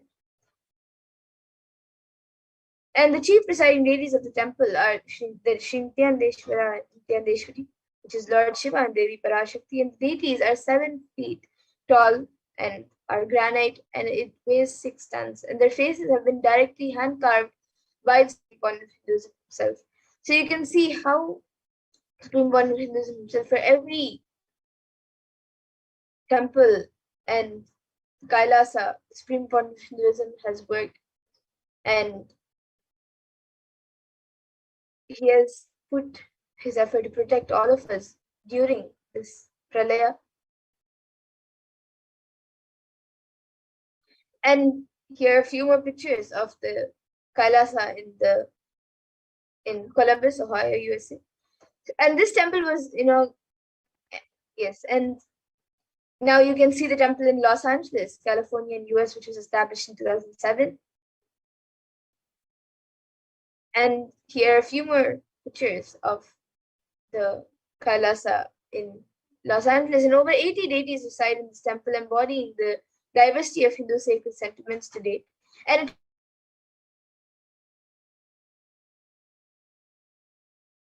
USA, established in 2009. And this actually has one of the only Meenakshi deities, the biggest Meenakshi deity in the temple. And you can see a few more pictures from the San Jose temple. And here's the Kailasa in Seattle. So the Supreme Point of Hinduism beautifully says, since the skies. Yes, and here you can see a few more pictures of the Kailasa in Seattle, USA, established in 2008. And actually it has the largest Nataraja in the West. And you can also see Kailasa in Houston, Texas, established in 2017. And this Nithyanandeshwara Hindu temple is a powerful enlightenment ecosystem housing the 19 deities, 13 granite deities, and much more. And you can see the Kailasa in Charlotte, North Carolina, USA, established in December 2010. It was established as a house temple. And you can see Kailasa in New York and Kailasa in Washington, D.C.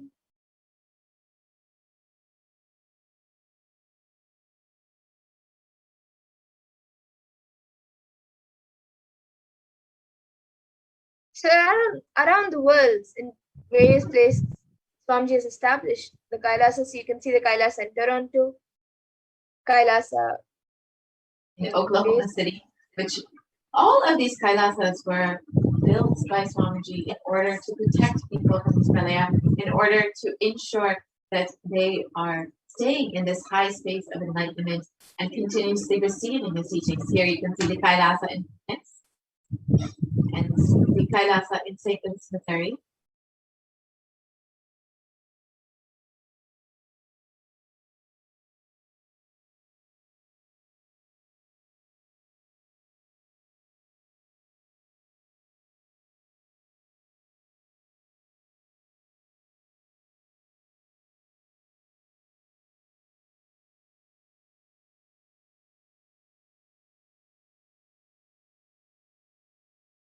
And the Kailasa in Phoenix, Arizona, which was established by Swamiji in order as the energy field of worship, meditation, and celebration for 7 years. And this temple structure is 2,500 square feet, completely enlivened with cosmic energy. Presiding deities are Sri Nithyanandeshwara and Devi Nithyanandeshwari, Shiva and Parvati, and with the Shivalinga as well.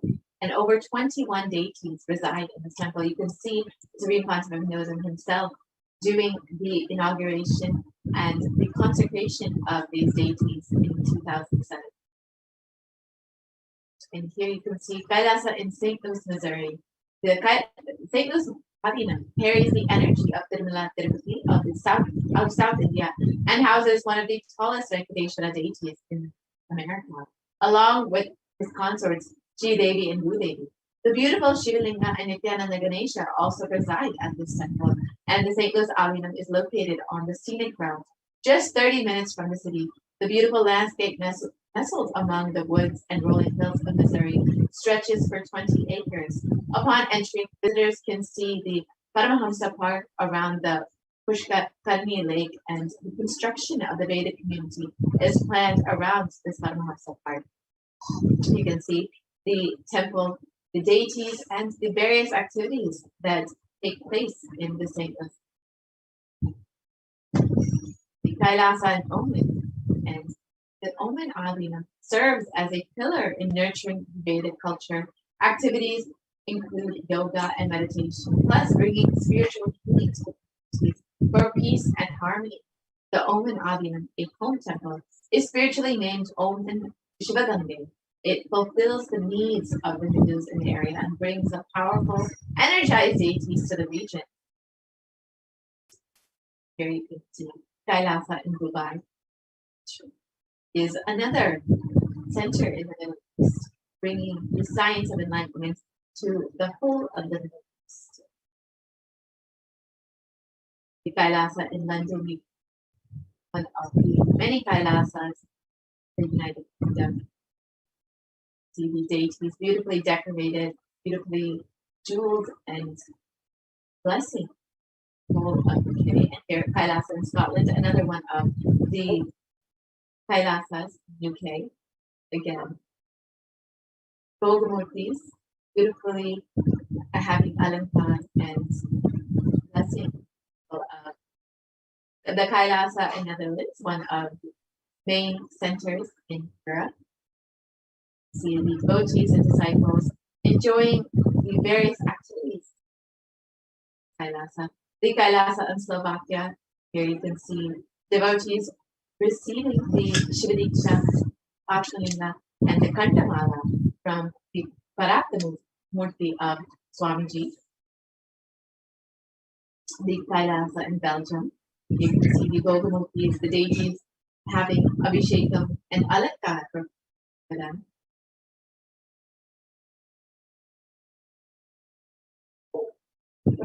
The Kailasa in Luxembourg, the Bhogamurti of Swamiji, blessing the whole of Luxembourg.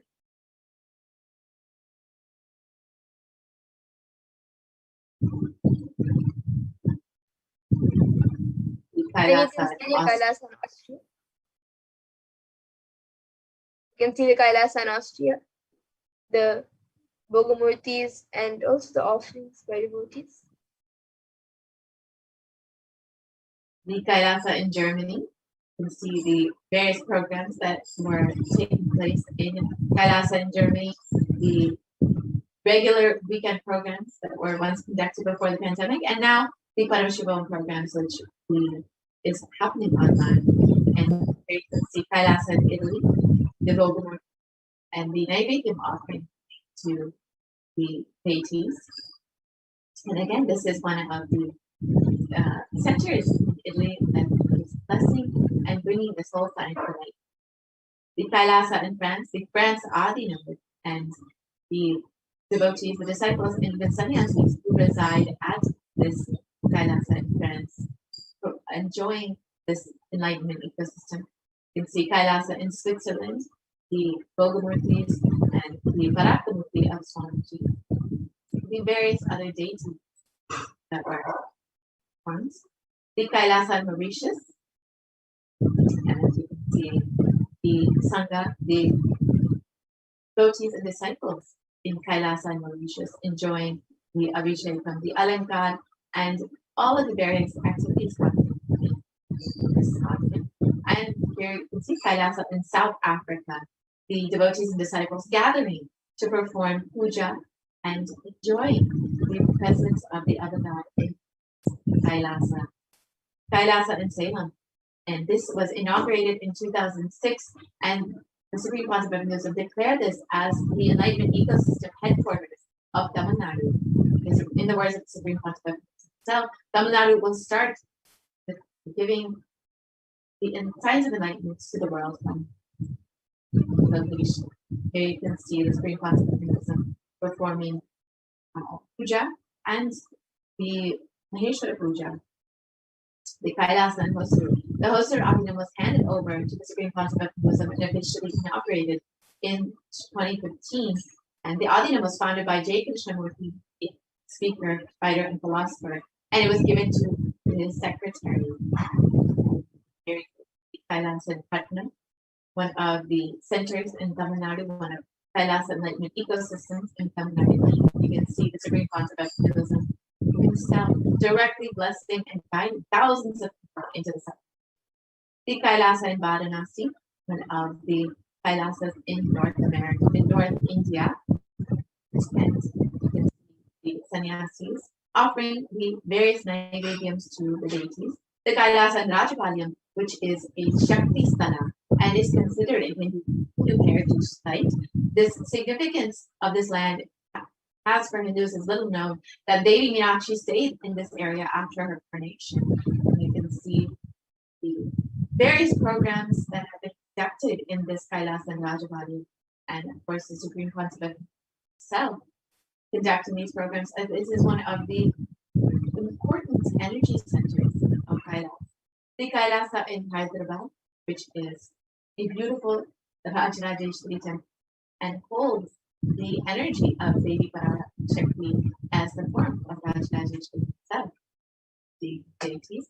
The Kailasa in Gujarat, which is the Yogini Sabhajna, built in by the Supreme Council to revive this whole sacred feminine traditions, all of the various traditions, including Rudrakanyas, the Rudrakanyas, Yoginis, Bhairavis, and many more. The Kailasa in Tirupati, which is a scenic seashore location, and the shrine houses the energized deities of Nithyananda and Nithyananda. And here you can see Kailasa in Alanpur, the devotees and disciples enjoying the deities, performing the Annadan and various other programs enjoying this enlightenment ecosystem built by the Supreme Cluster. The Kailasa in Tambaram, Chennai, one of the many Kailasas in Chennai, in Tamil Nadu. And this one is a very special significance as the Nataraja deity resides there. And this is the Kailasa in Avadi, Chennai, one of, again, many other Kailasas in Chennai. You can see the murtis, the deities, as well as the Bhogamurtis that bless this Kailasa. And another Kailasa in Chennai, Nithyanandeshwari and Swamiji deity, beautifully decorated, blessing the whole of the Kailasa in Melbourne, Australia, which was the first Nithyanandeshwara Hindu temple in Australia, and was inaugurated by the Supreme Pontiff in 2015. And these deities are life-size, and radiate the energy of Supreme Pontiff. The Kailasa in New Zealand, which is again one of the first Kailasas. You can see the deities blessing the whole of New Zealand and all the devotees and disciples enjoying the various activities. Here, the Kailasa in Singapore, which was established by the Supreme Court in 2006, and offers meditation, yoga, and the sacred space is energized by the Supreme Pontiff himself. And the Kailasa in Kuala Lumpur, Malaysia, established in 2008, one of the many Kailasas in Malaysia that was blessed and energized by the Supreme Pontiff himself. And this temple introduces the people to the many benefits of yoga, meditation, and offers spiritual healing. Here you can see the Kailasa in Guadeloupe, South America. The devotees and disciples enjoying this beautiful enlightenment ecosystem built by the Supreme Pontiff. So the Parakamurti have been oddly performed and ensure humanity survives this pralaya. The Supreme Pontiff created a sovereign order of Kailasa with thousands of sannyasis, with no discrimination against caste, creed, and religion. And the Supreme Pontiff has initiated thousands into Nithyananda spiritual healing, who are actively healing millions of people all over the world. So the Supreme Pontiff has initiated the disciples into Nithyananda spiritual healing. And over 2,500 plus satsang centers, Padaka mandirs, and home temples operate as de facto spiritual embassies of Kailasa and share this whole enlightenment ecosystem with the world. The Avatar has been inspiring millions to reclaim their Hindu-centric freedom, and thousands of people have formed the Padayatras and were conducted by the Hindu diaspora worldwide to honor the hard work of the Supreme Court. 2017, devotees in Malaysia planned a Padayatra and executed it successfully, with thousands who participated, and the dying human population in Malaysia being free. And for every major festival, devotees from all over the world have done the Padayatra out of their sincere devotion and love for the Avatar. It's the various Padayatras being performed by devotees. And Supreme Pontiff has contributed over 26 plus years of humanitarian services to humanity and has served over 1 billion free organic nutritious meals and has enriched over 1 billion lives. And the world's greatest digital communication with over 1 billion is Kailasa. You can connect with us on all the various social media platforms: Twitter, Facebook, Instagram, YouTube, and more. And 1 billion e-citizens in over 100 countries have the most successful community. All of these Kailasa enlightenment systems can see that have been established to enrich billions of people and to contribute this whole science of enlightenment to the world, to share this whole science in the world. And Supreme Pontiff has various global initiatives in education, holistic health, and the development of potential by sharing the practical applications of Hinduism and its science of enlightenment. The Supreme Pontiff and Kailasa have given foreign aid through Hindu diplomacy and the five United Nations with over 100 humanitarian charitable organizations. And Sri Kailasa United Nations has over 26 years of achievements in global peace, education in children, quality, food and environment, and many more. And the Nithyananda Hindu University has contributed free education to 150 countries and has 487 extended campuses, and over 20 million children and youth have benefited from this free education. Kailasa has served over 1 billion free meals and continues to serve these free meals with the vision of no hungry home. The Supreme Council has initiated multiple services, including Annadan, free organic meals, organic agriculture, and many more. And Kailasa has offered free food in 197 countries across the globe. And Kailasa has availed free medical services for millions of people worldwide. And this includes free medical camps with high quality medicines and professional doctors, 108 Kriyas yogic techniques for free online and available for everyone. And the Supreme Council of Hinduism is greatest contributors in the science of yoga, with 1,000 plus scriptural references mapped for yogic techniques, and 2 Guinness World Records and over 6,000 plus and the Kailasa Sacred Arts University has produced more than 4,000 Hindu deities, which are now consecrated and worshipped in across 600 locations. And the world's largest Hindu university is Kailasa's Nithyananda Hindu University. The world's largest Hindu library is Kailasa's Nithyananda Hindu Library, with over 1 million Palmic scriptures collected and preserved. And with the Supreme Pontificate's sincere hard work in the past 6 years, inspiring millions of people one at a time, preparing them to stand together to protect humanity, the Supreme Pontificate of Hinduism announced the plan to traverse once again on foot from Kanyakumari to Kashmir. And in 2018, the Supreme Pontificate began the re-energizing of the Jyotirlingas. The avatar began visiting temples in earnest to start the intense spiritual process. While the avatar was working hard to protect India from the great destruction, the anti-militant forces tried their best to halt the avatar's mission since 2001. After years of pouring energy into the making of the only ship that would save humanity, the captain himself was driven out of the ship through various attacks and assassination attempts, lawfare, and abuse. The Supreme Pontificate was forced to leave. Militant anti-Hindu forces followed him for 2 decades, instigating the deadliest and most brutal attack against a single Hindu leader.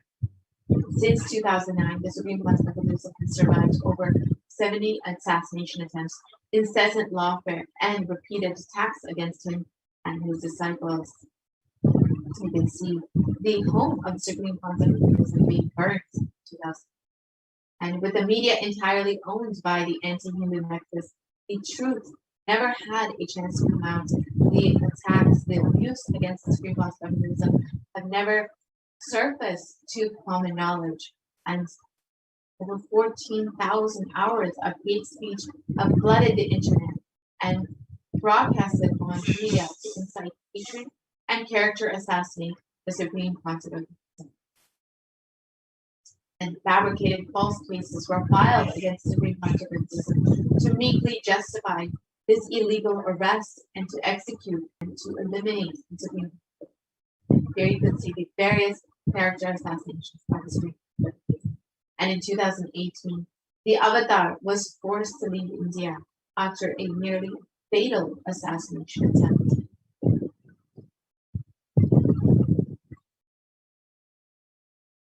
So now, the absence of the avatar without Padayatra, without Jyotirlingas, nothing energized. Yeah, is suffering amidst the worst pandemic. In his absence, India and Indians are suffering the repercussions of their unjust actions.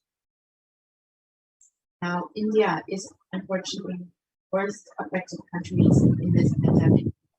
In the Puranic ages, the whole kingdom of Ayodhya suffered with economic meltdown due to death of cattle and crops and the uncontrollable depression when Lord Rama left for 14-year exile.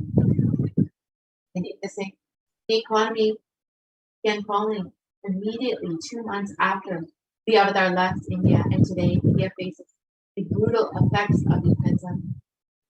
And in sight. Despite being driven out of the country, the Supreme Council of Buddhism continues to be the last hope for humanity and India by continuously providing initiations, darshans, programs in order to protect and guide humanity during this pandemic. And over the last 1 year, the Supreme Council of Buddhism expanded the services of Kailasa to millions more in India through the food banks, the charitable services of Nithyananda Paramashivam have been shared with the whole of India. And with back-to-back programs, darshans and satsangs, the Avatar has made humanity physically, mentally, emotionally, and psychologically sail through this pralaya. And when the whole world had closed its doors to India, the Supreme Council of Buddhism opened up Kailasa and all of the campuses of Kailasa for Indians in desperate need of protection with multi-layer quarantine. And it's not just includes multi-layer quarantine, but all possible needs that have with free organic food, all of the personal protective equipment that are needed, and organic agriculture so people can grow their own food, and various activities and programs, yoga, puja, and free internet services for those who want to work from can see the organic agriculture, which the Supreme Council of Buddhism has increased in order to feed many, many more people during this pandemic. And in the Guru Gita, it states, salutations to Guru, whose 2 lotus feet remove the pain of duality and who always protect one from calamities. It is only the Guru's feet, it is only Swamiji's feet that we can hold on to at this time.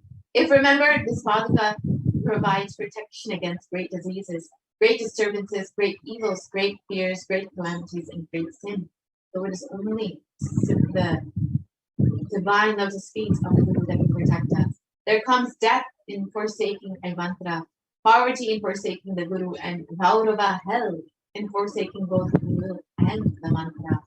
So at this time, it is only through sacred feet that we can hold on to. It is only Swamiji who we can hold on to protect us and guide us through this pandemic, to protect us from all of the calamities that humanity faces.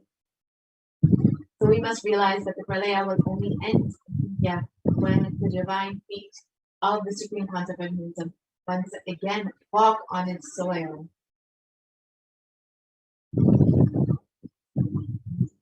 Decision makers must realize this.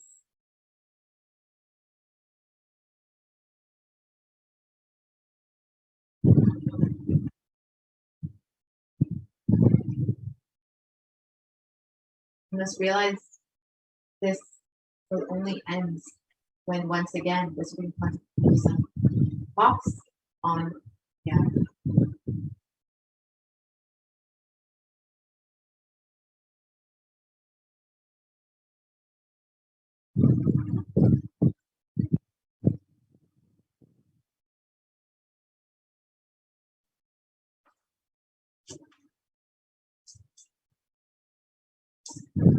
And media should also realize this.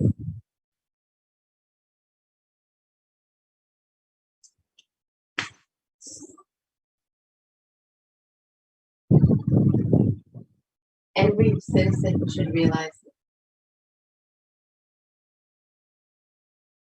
It is in our hands now to make this happen, to ensure that we are safe from this pandemic, to bring the Supreme Concept of back again to India and be received as head of Kailasa with great respect and reverence. Thank then will we see the end of this pandemic. Only then we will see India being saved from this Pralayam. Now, we've understood what Devi Parashakti has revealed as cause and the solution for this Pralayam. Despite all of attacks and despite all of the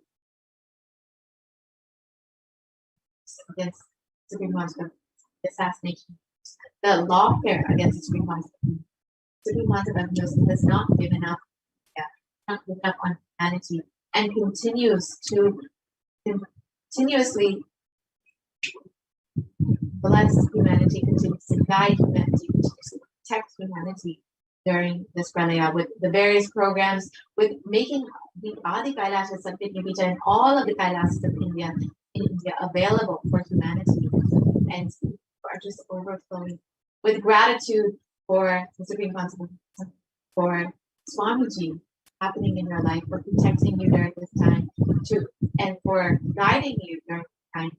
You can stay tuned for this next segment, where you can learn how to offer your gratitude, offer your love and your devotion to Swamiji, who is manifesting Devi Parashakti just for your healing. So you can stay tuned for this next segment. We'll be right back after each one. Most easiest, most powerful, most inspiring, most exciting way to connect with life as the form of mother. Navaratri is the time to connect with Cosmos as mother. Celebrate Cosmic Mother.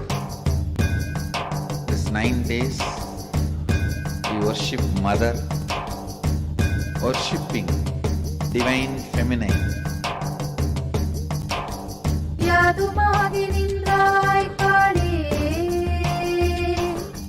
Om Kali, Om Shiv, Om Kali, Om Shakti, Om Shakti, Om Shakti, Om Shakti.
Nithyananda.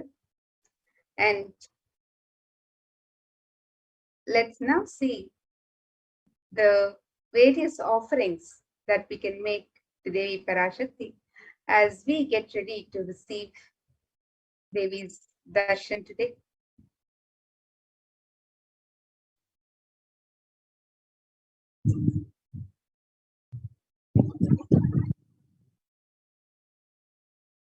Yes, and these various offerings that we can make to Devi Parashakti are just a way to offer our love, our gratitude, and our devotion to the divine happening in our lives. every offering is a giving of a divine gift of pure love, devotion, oneness. And it consists of two parts, the giving and the accepting. And only when the divine accepts what one offers, the offering becomes complete. Offerings are not made out of fear nor out of greed. But when an avatar lands, the offerings are purely a part of the grand Leela played out for the only purpose of enlightenment.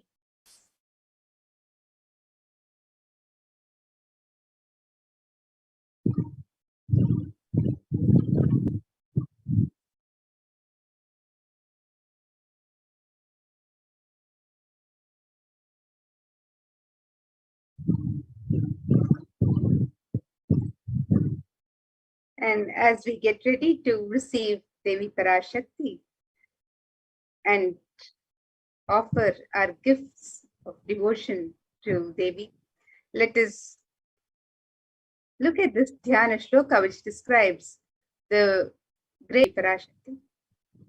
In this verse from Mula Agama, Manonmani Dhyana, Devi is described thus: Induni bhaveda karavanhinayanam syat pankajavaraphaya japakshara sarayuktam angahi mabhuryat tungamakutojvala manonmani swarupam. The translation of this verse states, moon-like face holding the Vedas in one hand, fire in eyes with the lotus flower, gracing and blessing hands, and one hand with the japamala, beautifully decorated with jeweled in wonderful clothes in shining crown. Her name is Manomani.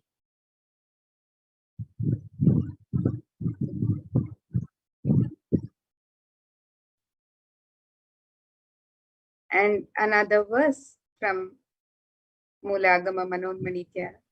This verse describes Dhyayet Devim Trinetram Shashini Bhavadanam Vedahastam Dadhanam Savye Padmam Varadam Apare Chapayam Chakshamalam Divyair Abharanair Vibhushita Tanum Brahmadhi Vipujitam Devi Meva Manonmanim Pratidinam Kamarthadatrim Shubham.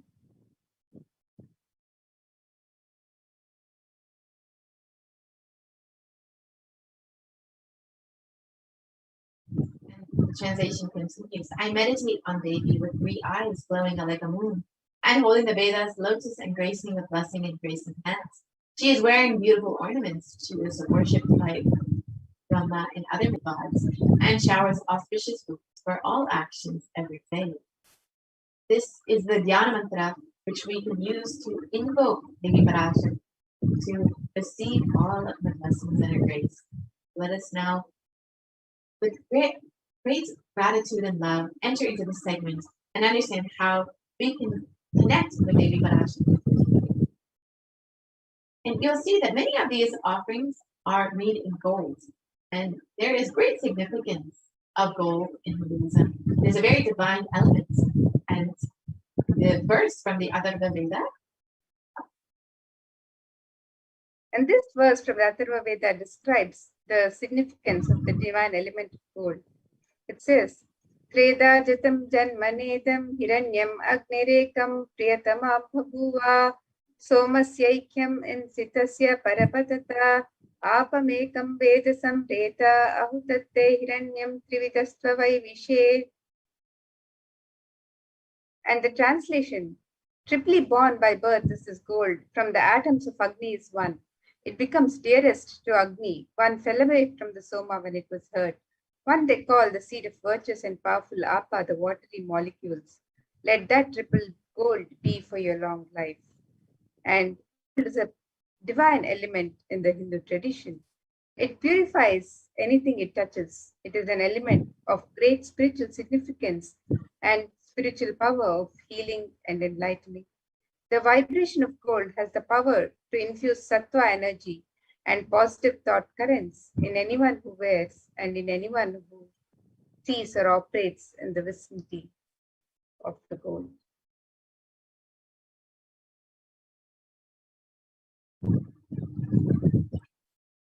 And gold is present in all of our Hindu scriptures, the Agamas, the Vedas, the Shrutis, the Smritis, the Itihasas, and the Puranas. In all Hindu scriptures, it is abundantly displayed that gold is the most auspicious and purest metal which purifies our very being. In the Hindu civilization, everything was built in gold, exchanged in gold. Ritual fees were even offered away from life-threatening illnesses. Gold was offered as a ritual fee. Gold was in abundance and used for weighing equivalent amounts of commodities, including cows. Kingdoms were built with huge doorways of gold. The streets would have huge columns and huge archways made of gold, and horses and cows were eaten.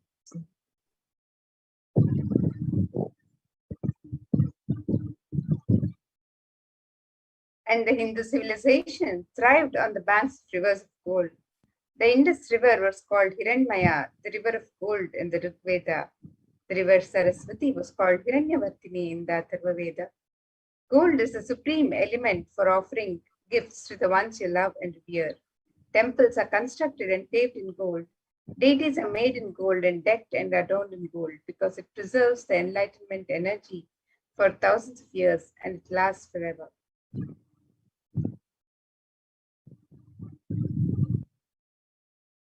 The first offering that we have is the E-Hundi offering, and this is just a general donation that you can make. And this is like in any temple that you may visit. Go ahead and offer a few dollars in the hundi, just as you would in any temple, just out of your love, out of your gratitude for the divine happening in your life. You can offer whatever it is you want, and you can easily do this now online through the E-Hundi offering. And it is stated that Devi is small through true devotion and is realized through true devotion. She can be won over through true devotion, and she removes all fears. So when you offer this general donation, this E-Hundi, can be sure, rest assured that Devi will remove all the fears from her life. And it is stated that Devi likes to be worshipped in autumn. And here it does not mean autumn, the season, but rather the autumn of our lives, when our thoughts turn and the role of the divine becomes much more known and clearly understood, and the need for Devi worship much stronger. And Devi is the one who bestows happiness on all of her devotees. So you can offer your gratitude and devotion to Devi Parashakti by offering your kanika, and your name shall be chanted during the puja to Devi Parashakti.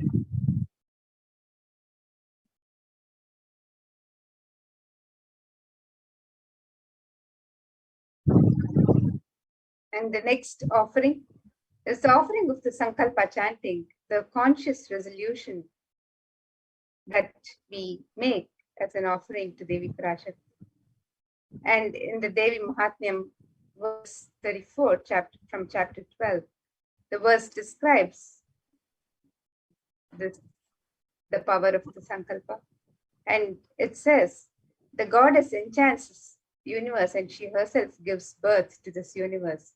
That goddess being prayed without interest in anything gives that knowledge that leads to salvation and gives wealth in the materialistic sense.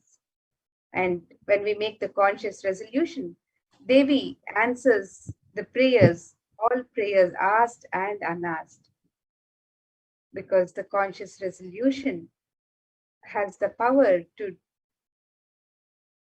blessings of Devi directly. It is a direct communion with Devi. So she blesses the person with offering, with all the fruition of the desires and wishes that the person is wishing.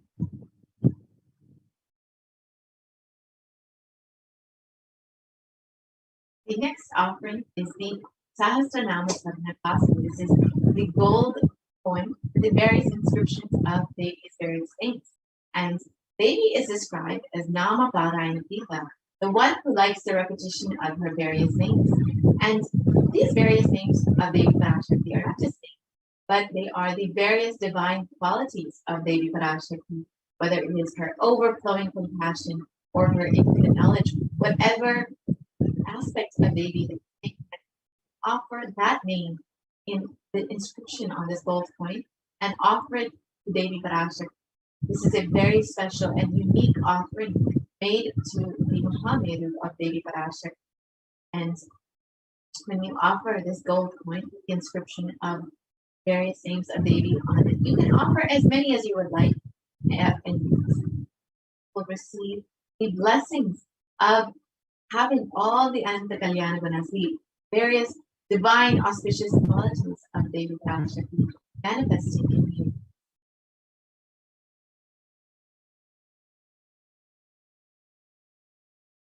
And the next offering to Devi Parashakti is the offering of the gold finger ring embedded with a pearl. Devi is fond of, she's adorned with pearls. And this verse describes Devi, the one who's adorned with pearls and various gems. It describes her beauty and splendor. Let us see this verse. It says, Ahara lasat kirita ruchiram purnendu vaktra prabham Shinjannupura kinkini manidharam padma prabhabhasuram abhita palapradam girisutam vani nama sevitam Meenakshim pranatosmi santatamaham karunyavaram nithim. And it describes, I bow to the goddess Meenakshi, whose crown has garlands of pearls and face shining like a full moon, who wears anklets that are studded with gemstones and has small bells, who is shining like the splendor of lotus, who grants all the wishes, the daughter of the mountain, who is worshipped by goddesses Vani and Rama. I remain ever bowing to the goddess Meenakshi, the ocean of compassion.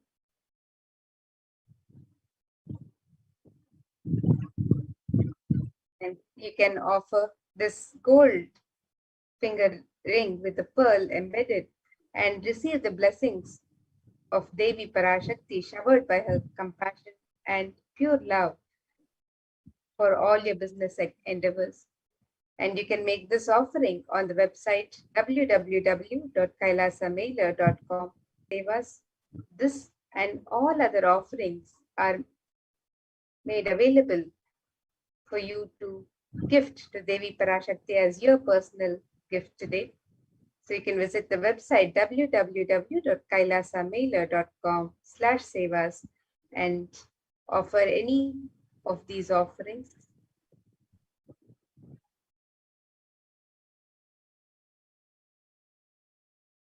And next offering is the Swarna Padma Pushpa, the golden lotus.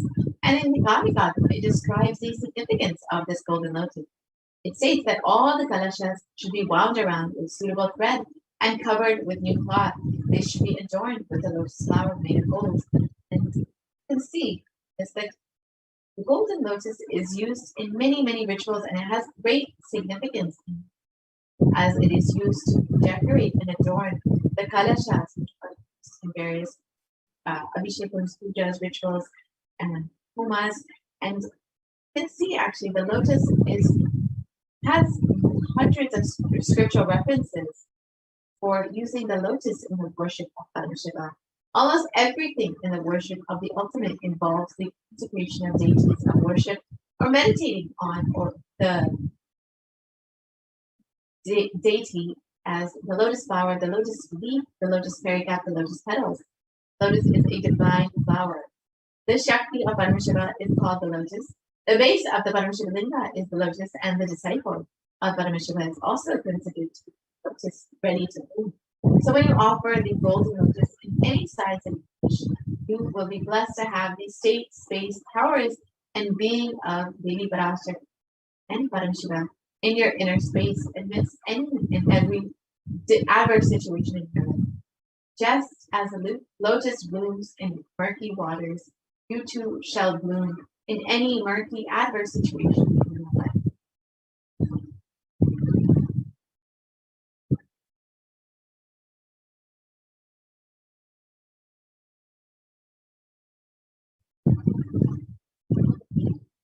And the next offering is the Swarnametti, the gold touring, which can be offered to Devi Parashakti to adorn her lotus feet.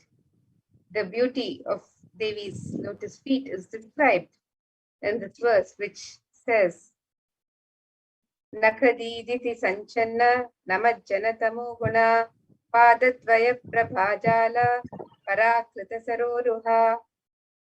And this, you whose brightness from the toenails destroy the darkness of ignorance from the minds of devotees who prostrate at your feet, you whose brightness from your 2 feet overpowers that of the lotus flower too. And you can offer the toe ring to Devi Parashakti to adorn her sacred feet which can wipe away the ignorance of every devotee prostrating at her feet, and be a gratitude for receiving her blessings even in the most aspects of your life. So you can offer the Swarnameti, the gold toe ring, as your gift for Devi Parashakti today.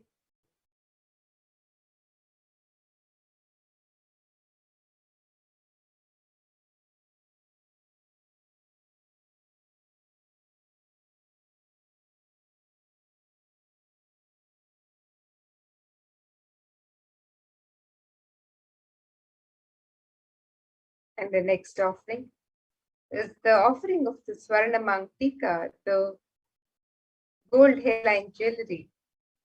Devi is described as Sudha Sharabi Varshini, she who makes the nectar flow in all our nerves from the Sahasrara, she who gives a very pleasant experience of the ultimate. So the Swarna Mangtika represents the overflowing, the nectar overflowing from the Sahasrara, which is fully opened with the sacred sentiment of gratitude. And you can offer the Swarna Mangtika to Devi Parashakti today and receive the blessings of achieving the blissful state of overflowing gratitude and the space of complete completion. And again, all of these offerings are available at www.kailasamailer.com/sevas.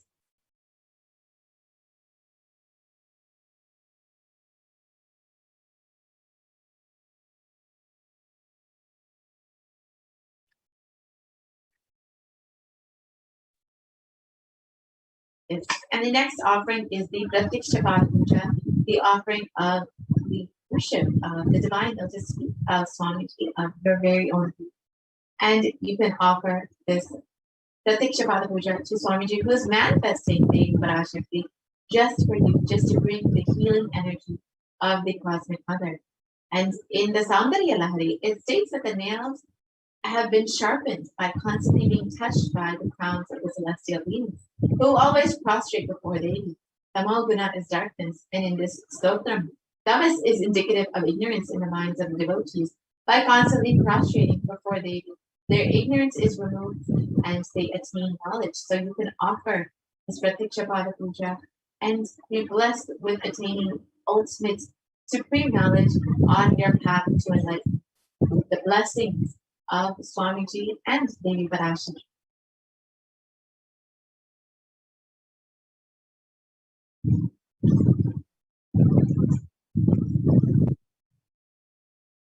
And the next offering to Devi Parashakti is the Vastra Seva.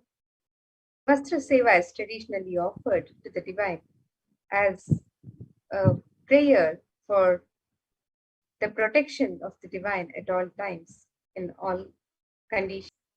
And you can offer the Vastra Seva to Devi Parashakti today and be blessed with all auspiciousness and blessings of Devi Parashakti and Supreme Pontiff of Hinduism, Jagat Guru Mahasannidhanam, His Divine Holiness Bhagwan Shri Nithyananda Paramashivam.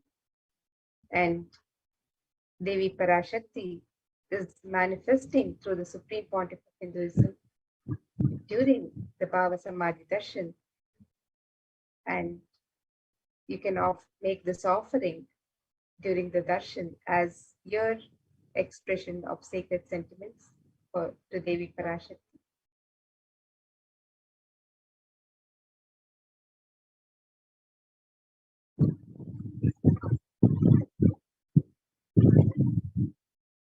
So yes, you can see here all the lists of sevas that you can offer. It includes the Ikandi, which is a general donation, the Sankalpa chanting, the offering of your conscious resolution, the Devi Sahasranama Swarnakasu, the pure gold coin with the sacred names of Devi Parashakti, the Mukta Anguti, the finger ring with a pearl, the Swarna Padma Pushpa, the golden lotus, the Swarna Meti, and the Swarna Mantika, the gold hairline jewelry. And of course, the Pratikshapada Puja and the Vastra Seva offered to the Supreme Master and manifesting Parashakti.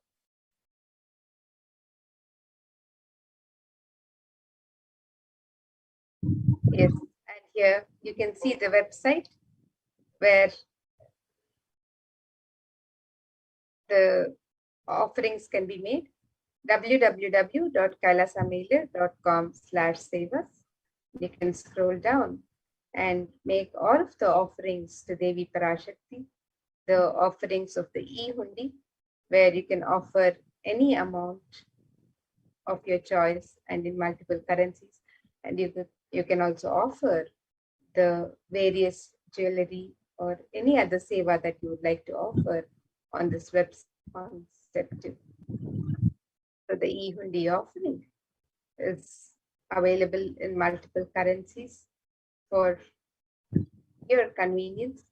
So the offerings can be made in currencies of US dollars, Canadian dollars, Australian dollars, New Zealand dollars, euros, Indian rupees, Singaporean dollars, Malaysian ringgits, Great Britain pound, and the Chinese yen. And you can offer any amount of your choice. And you can also make the various offerings of jewelry or any other sevas on this website, where you can offer the conscious resolution and make an offering of the Devi Sahasranama Kasu in 3 different denominations and any number of coins. You can offer the Mukta Anguti in 3 sizes, the pearl finger ring. You can offer the Swarna Padma Pushpa, the gold lotus flower in 3 sizes, the Swarna Metti, the ring, the Swarna Mang Tika, the gold hairline jewelry, the Pratyaksha Pada Puja, the Vastra Seva, and various other offerings to Devi Parashakti as your expression of your sacred sentiments. And for the convenience of our devotees, we have also made available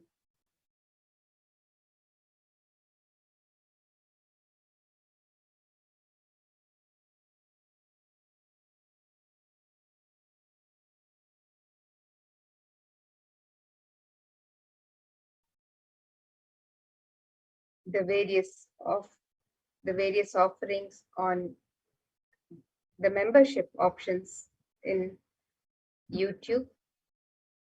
So you can sign up for the membership offerings on YouTube, on the chat or on the channel, and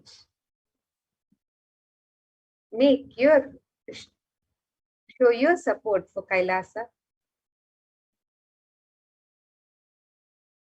So you can sign up on the channel and show your support for Kailasa by becoming a member today.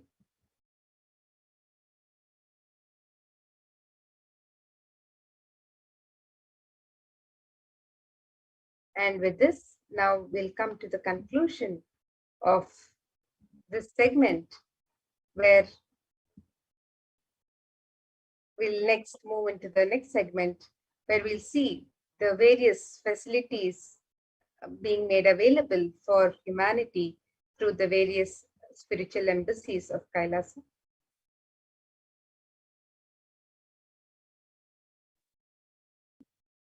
Nithyanandam Madhayana is one. Nithyanandam everyone. Welcome to this segment of Kailasa's multi-layer quarantine COVID care protection centers at de facto spiritual embassies. With the blessings of the Supreme Pontiff of Hinduism, Jagat Guru Mahasannidhanam, His Divine Holiness Bhagwan Nithyananda Paramashivan's blessing. Let's start with the Sadguru Vandanam.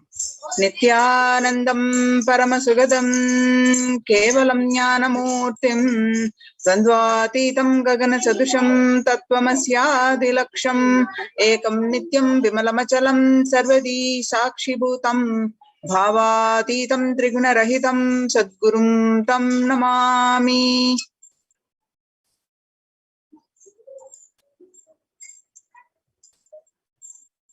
So what we are going to learn today from the segment is concerning statistics on mental health and global peace across the world due to COVID-19 pandemic. What are the Supreme Pontiff of Hinduism's contributions to combat global peace? Why temple-based ecosystems and Kailasa's COVID care protection centers, some of the glimpses.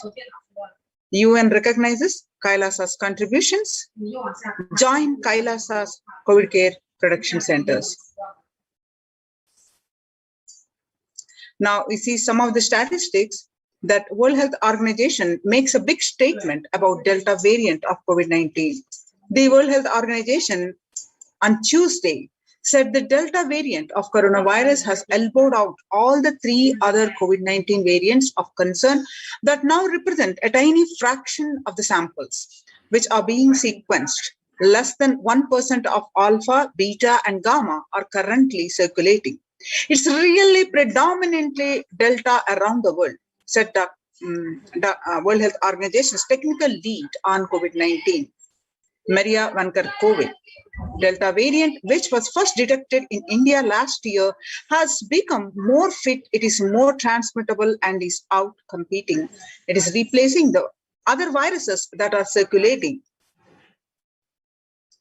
She said and added that variant has been detected in more than 185 nations till date. COVID-19 has now killed more Americans than the influenza pandemic of 1918. The coronavirus pandemic has now killed more Americans than the 1918 influenza pandemic did. The pandemic in 1918 infected about 25% of Americans and killed an estimated of 0.65% with 675,000 deaths. COVID-19 has infected more than 12% of Americans and killed about 2% with 676,000 deaths.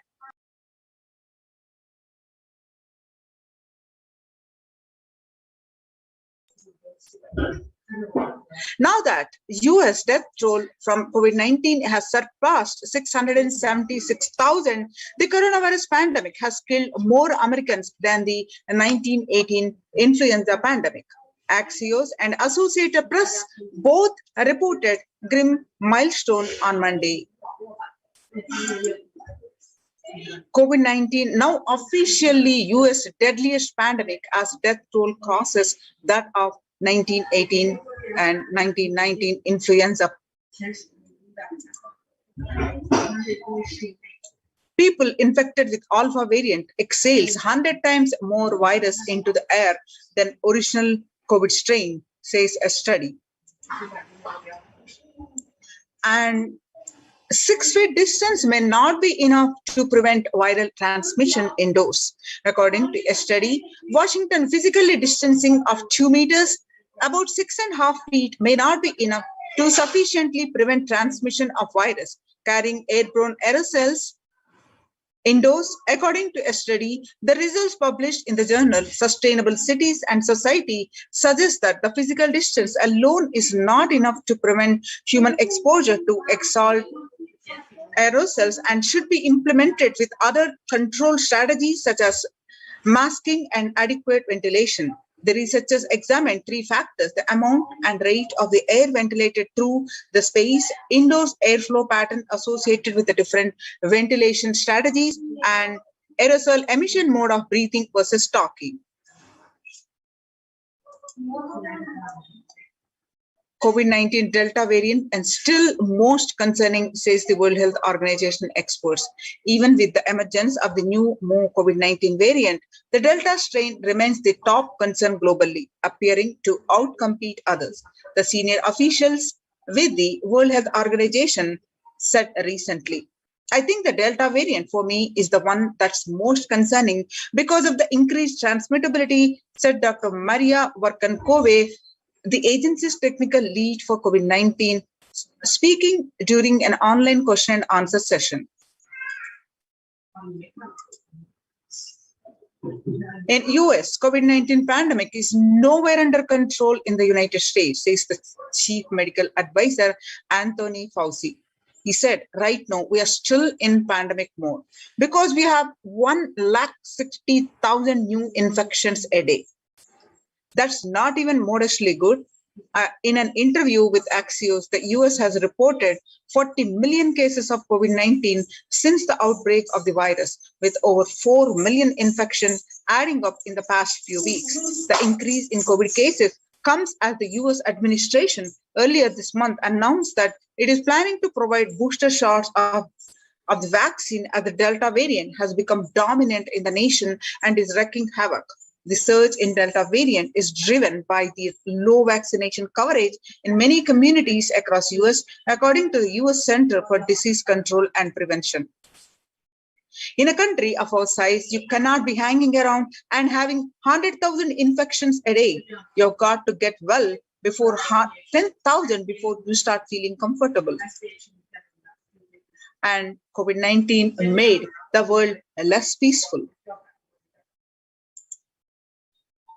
And the younger adults are getting more affected than at the age, and the average share of adults reporting symptoms of anxiety disorder and depressive disorder. What it was in 6 months period in 2019 was 11%. Now, in just 1 month of the beginning of this year, rose up to 41.1%. The share of adults reporting symptoms of anxiety and depressive disorder during the COVID-19 pandemic by age. Again, younger adults are affecting more. Stress in America 2020, a national mental health disorder.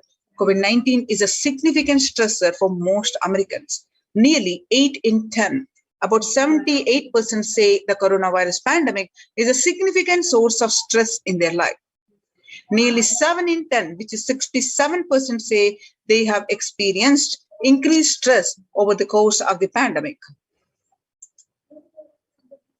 And more than 60,000 US healthcare workers have contracted COVID-19, 300 have died. Of the health workers who treated the patient during the China's COVID-19 outbreak, 50% showed signs of depression and 45% showed signs of anxiety.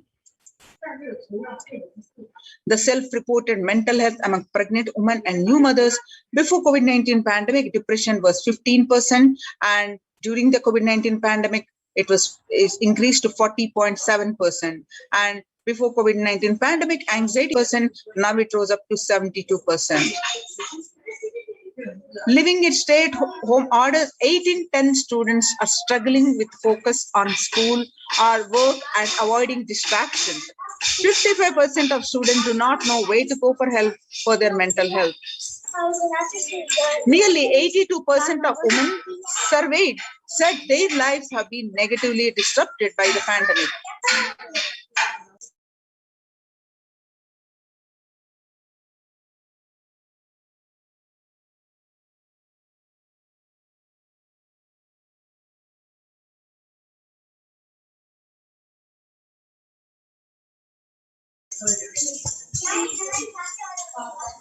The global economic outlook, the World Bank.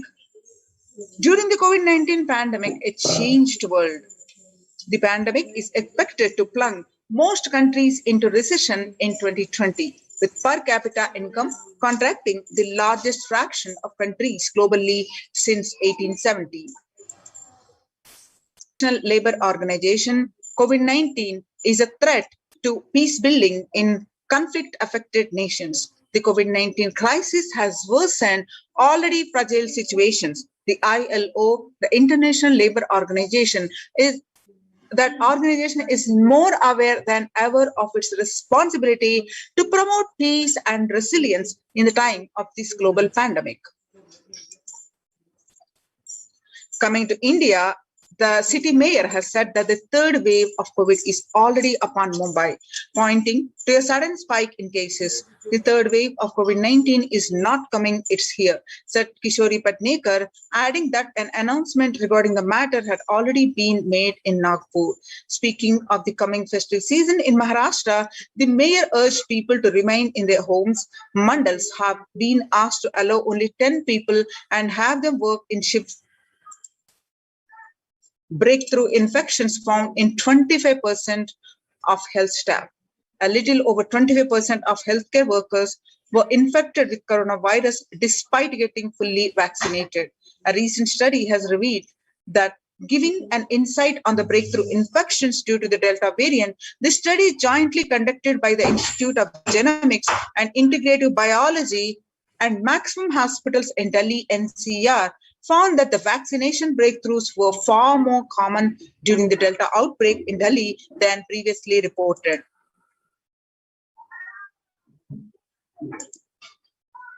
Join the Kailasa's COVID Care Protection Center. Register now through the link below, https://kailasa.org/Kailasa Care.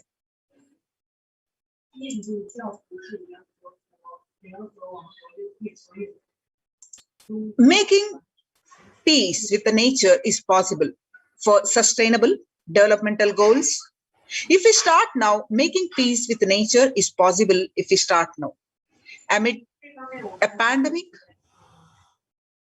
2021 can go down as the year we made peace with nature and set the planet to healing. Our environmental, social, economic challenges are interlinked. They must be tackled together. For example, we cannot achieve the sustainable developmental goals, including ending poverty, by 2030 if climate change and ecosystem collapse are undermining food and water supplies in the world's poorest countries. We have no choice but to transform our economies and societies by valuing nature and pushing its health at the heart of all our decisions. World Health Organization Health and Peace Initiative. Health and peace are interrelated. In the words of the Director General of World Health Organization, Dr. Tedros, there cannot be a health without peace, and there cannot be a peace without health.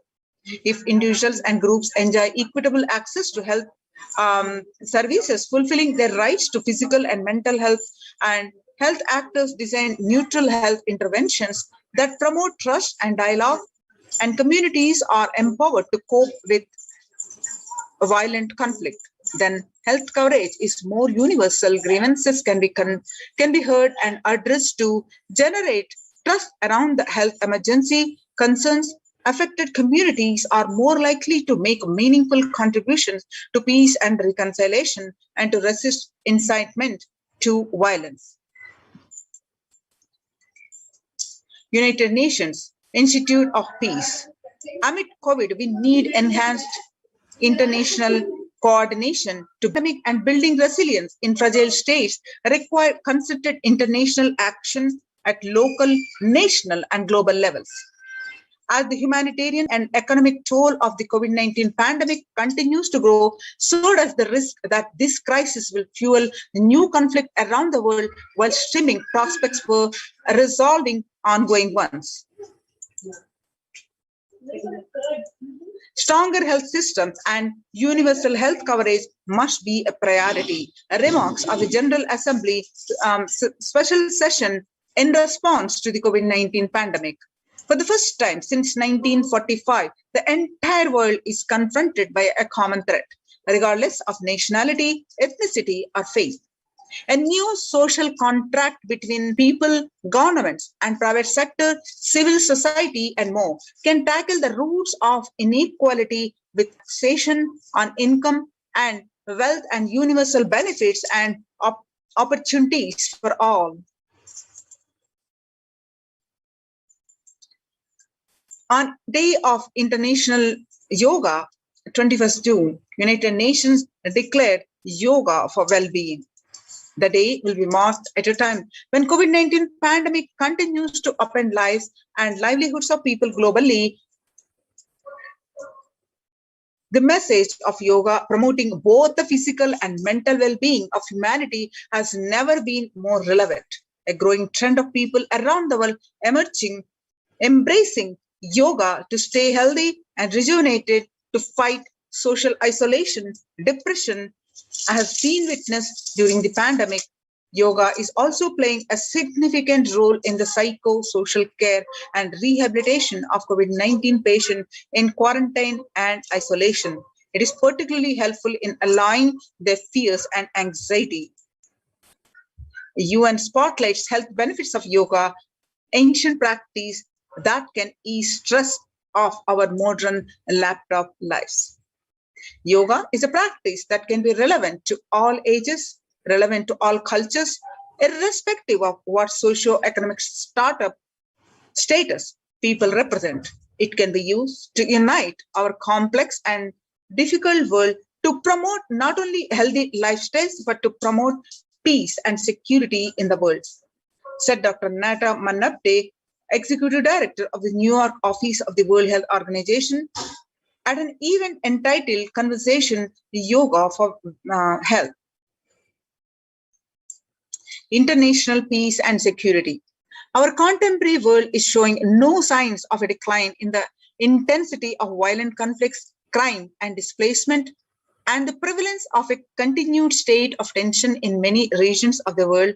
According to a UN report, in the year 2019 alone, about 55% of 358 political conflicts worldwide involve the use of violence.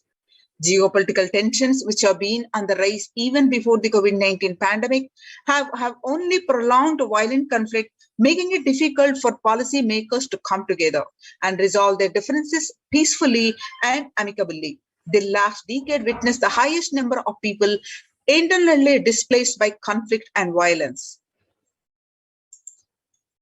So what are the contributions of the Supreme Pontiff of Hindu tradition? Beautifully describes Yastu sarvani bhutani atmani ivanu pashyati sarva bhuteshu chatmanam tadona vigupshate.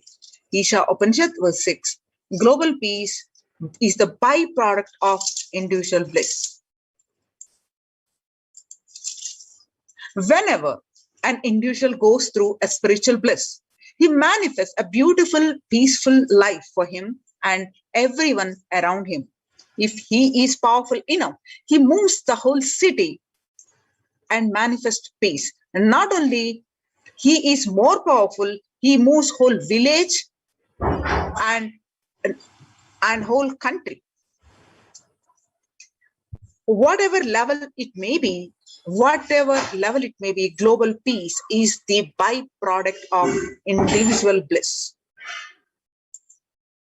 Now, let's watch the Supreme Pontiff of Hinduism explaining this global peace is the byproduct of individual bliss. By practicing completion, one can achieve the individual bliss.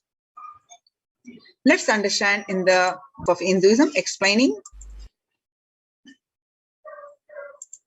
The more you experience the unified field of consciousness, various words are used.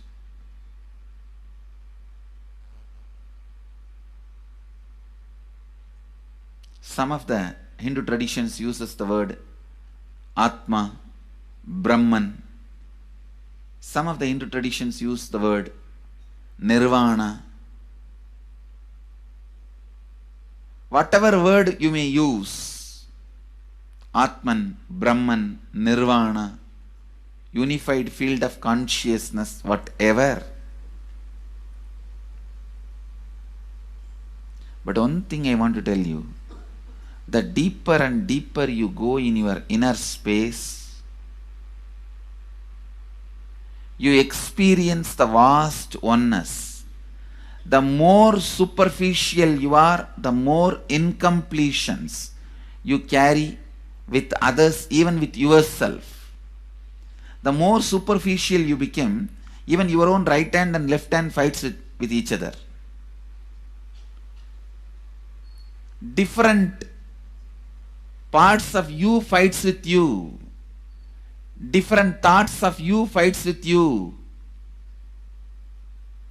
Even you fight with you. The more superficial you go, the more deeper you start traveling. First, you get integrated. The you fighting with you stops. Then, the people around you get integrated. They fighting with you stops. Completion with yourself, then completion with others, then comes completion with other things, not just living beings, even with inanimate beings. the completion starts happening. Even with a nature, completion starts happening. Please understand, the more deeper you travel, the more deeper you go, the more deeper you settle down, the more deeper you start living. Your cognition expands. Your cognition includes. Your cognition becomes more and more inclusive.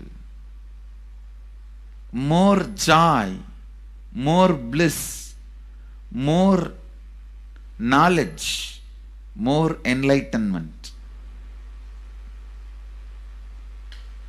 Please understand.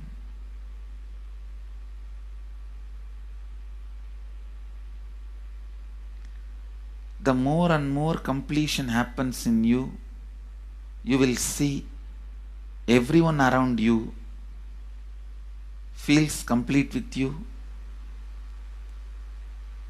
That is why I am saying, whether they have body or they are disembodied, in the deepest corners of your being, deepermost layers of your being, deepest parts of your being, you experience such powerful awareness, such joy.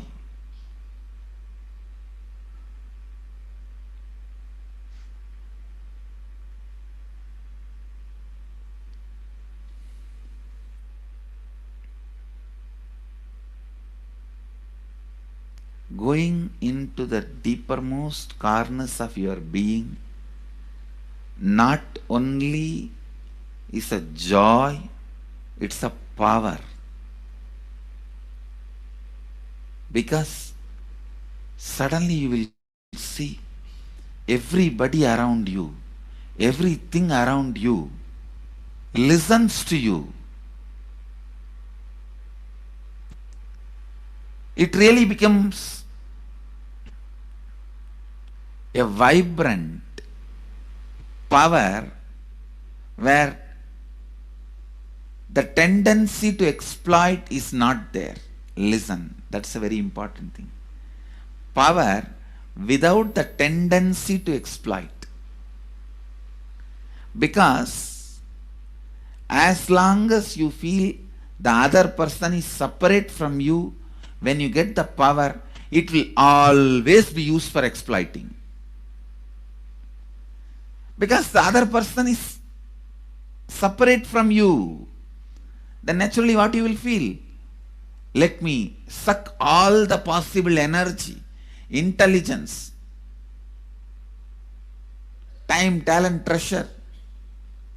But when you feel the other person is your own extension, you will see, you will be showering so much, enriching so much. The power you have will not be exploiting, it will be enriching. I tell you, even if death comes at this moment, I can tell you very clearly, I can face the death directly and tell the death, I have enriched every human being more than what I received from anybody. I have given to every human being whom I met in my life more than what I received from them. My accounts is clear. I am ready. Come on, let's go. My accounts is clear. I don't have debt. No credit card money to be paid, loans to be paid, no debit card, no credit card. My accounts is clear. Understand, when you feel everyone is your extension, the power given to you, the power you gain, see, any living is power. Powerful way. Even in that, you will become powerful. So any lifestyle you choose, you will get power in that field. whether it is exploiting or enriching, murdering or raping, or go on serving. Whatever lifestyle you choose, living is power. When you go into the deepermost core of your being and start living based on completion, I tell you,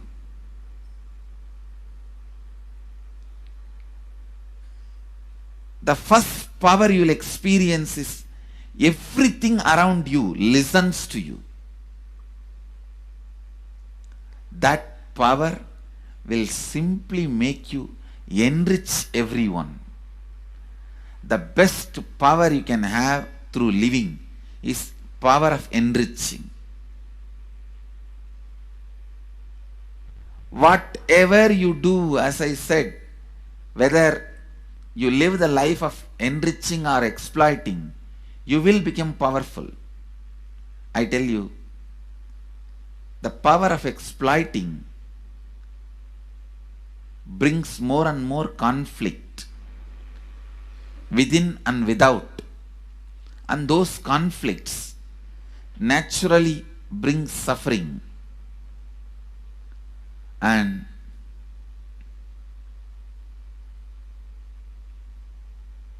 the power of enrich brings more and more in you and in others. This full month, Nithyananda Sangha all over the world. The other day I was seeing, we have officially presence in more than 50 countries. As devotees, group of devotees, we have presence in 100 countries. All over the world, we are going to celebrate this whole month for Global Peace Month, impacting global peace. All of us this whole month will live completion and do samskara dahana kriya, means burning the patterns which separates us from others, burning the patterns which are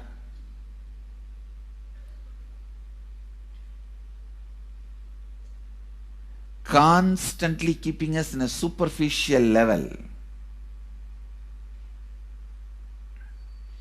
All over the world, we will be doing samskara dahana kriya, burning our patterns and leading us to more and more completion. And we also have special 3 Nitya Dhyana Yoga program teaching people science of completion and facilitating samskara dahana kriya. This month, 20th, 21st and 22nd,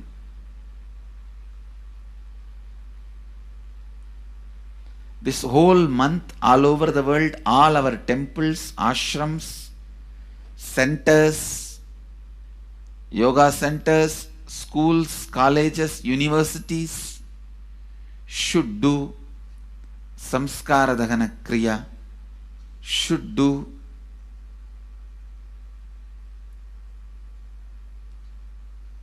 the practice of burning all the incompletions and patterns which leads to conflicts, bringing more and more peace inside us and outside us, spreading peace. This whole month, let's impact global peace. Let us really contribute to the global peace, not just talking about it. Let's do it. Let's do it. Not just talking about it. Let's do it.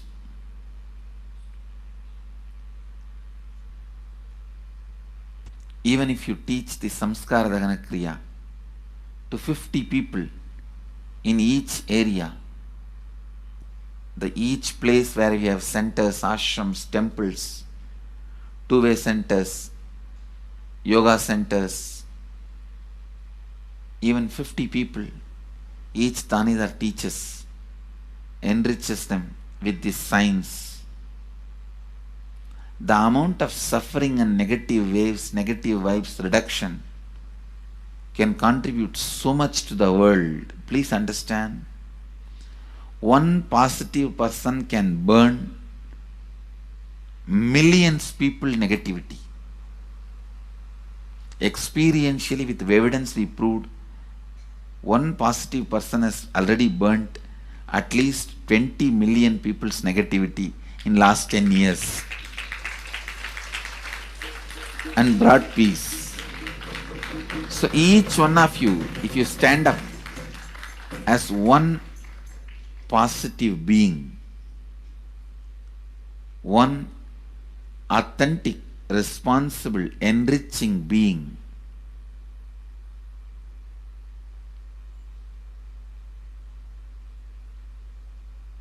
I tell you,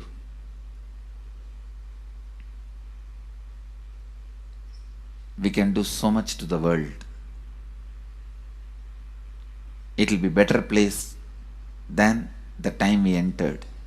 When we leave, it should be a better place. That's all.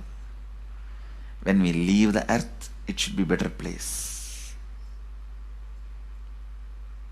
So understand, inner peace is your birthright. Go to the depths of your being. Bring more and more completion into completion with others and start living Advaita. Today in the Inner Awakening, it's all about completion with others. So last 6 days, literally, you worked so much, one by one by one by one by one, layer by layer by layer by layer. The completion with yourself. Now comes completion with others.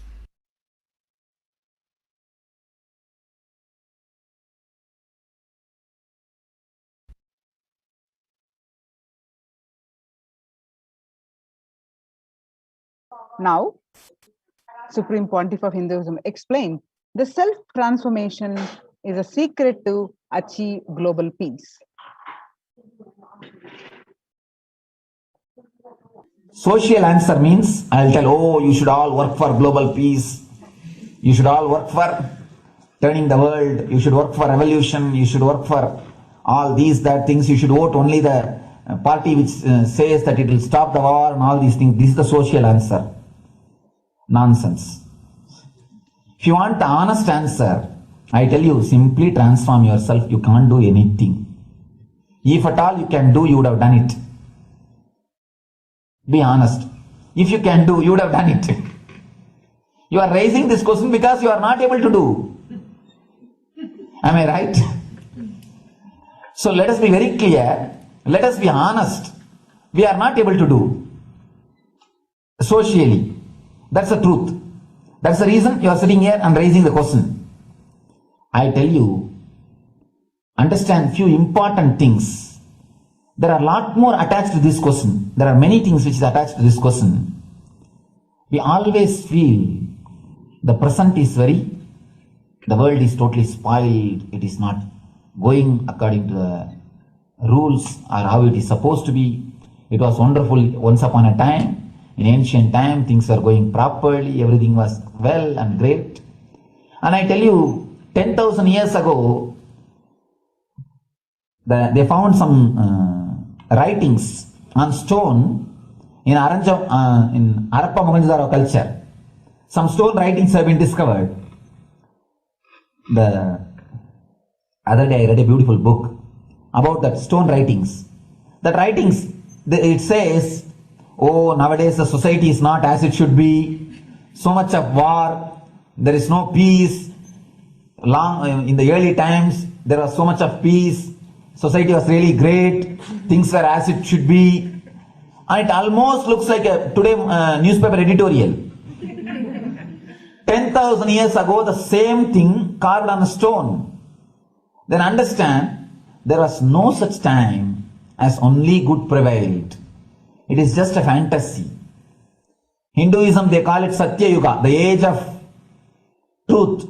There was a time only truth prevailed.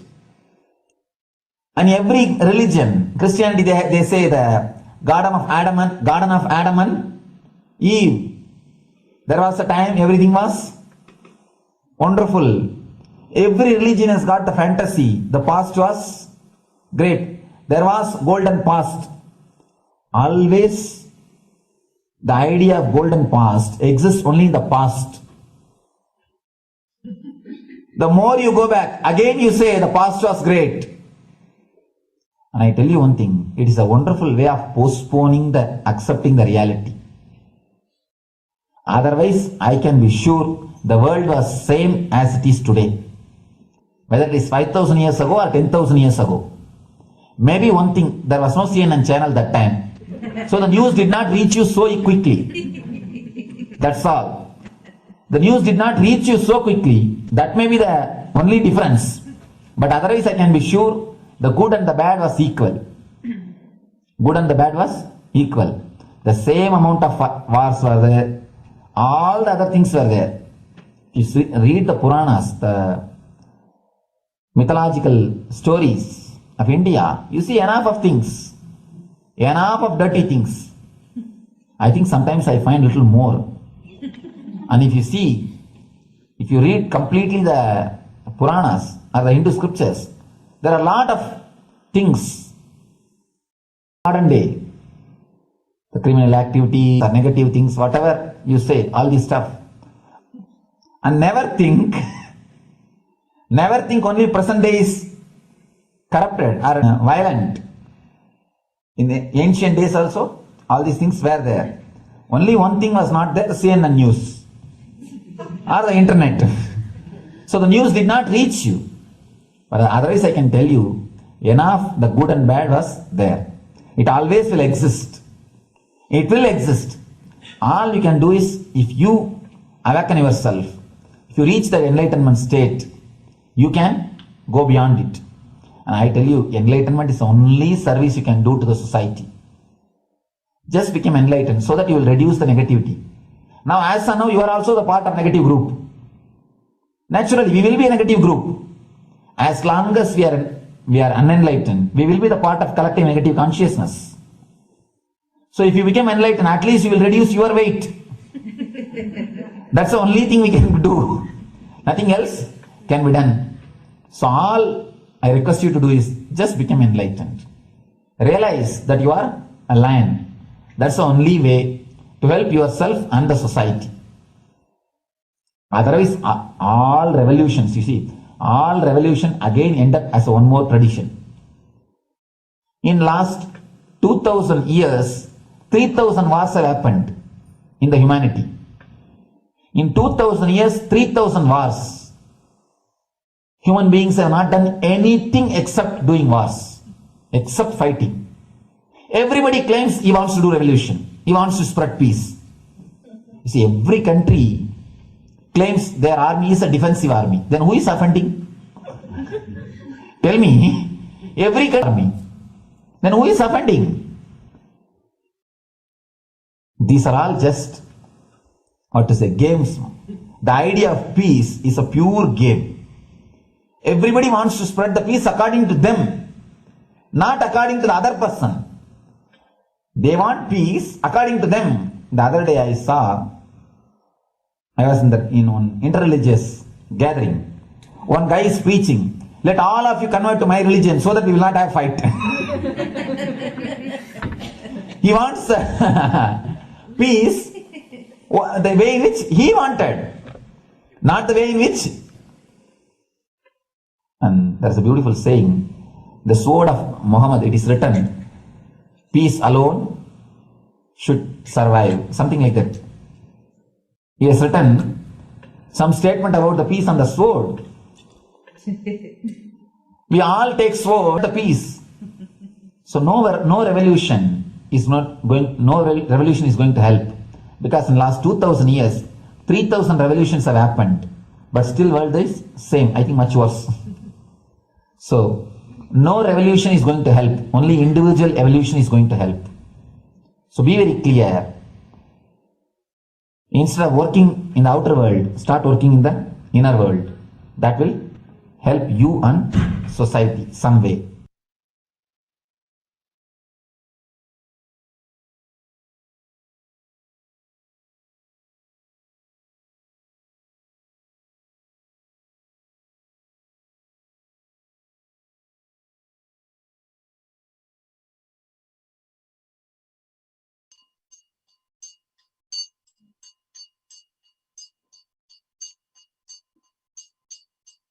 Now, let us see the Supreme Pontiff of Hinduism contributions to the global peace and to give a super consciousness breakthrough. The sovereign order of Kailasa, led by the Supreme Pontiff of Hinduism and Nithyananda order of monks and nuns and Hindu diaspora, are working for global peace and to give a super consciousness breakthrough to humanity. The Supreme Pontiff of Hinduism mission to revive a conscious world where the global issues at the climate, economic, social, health, and humanitarian levels cease to exist from their very root, turning the problems of poverty and hunger, violence, discrimination into powerful living through the experience of oneness. The Supreme Pontiff of Hinduism has been working very grassroots level to usher in an era of peace at all levels, individual, societal, national, and global. His deep insights into the workings of the human mind, body, emotions have enabled him to powerfully and directly address various social and emotional problems facing humanity today. The crisis that we are under and the Supreme Pontiff of Hinduism's contributions. Today, people around the world are trying to grapple with the grim reality that the pandemic is far from over. The aftermath of the current calamity promises to be much more devastating. The greatest economics of the world are facing disastrous futures. Countries are facing off each other in deep mistrust. Since the beginning of the global lockdown, the amount of contribution and the activism of Kailasa has increased multifold. Some of the ways the Supreme Pontiff of Hinduism provide the spiritual solutions to combat the pandemic and other issues. Through the Paramashivoham program, an online program bi-weekly according to the Vedic calendar, which starts every new moon and full moon, which is a free online program, bringing super consciousness breakthrough to the whole humanity.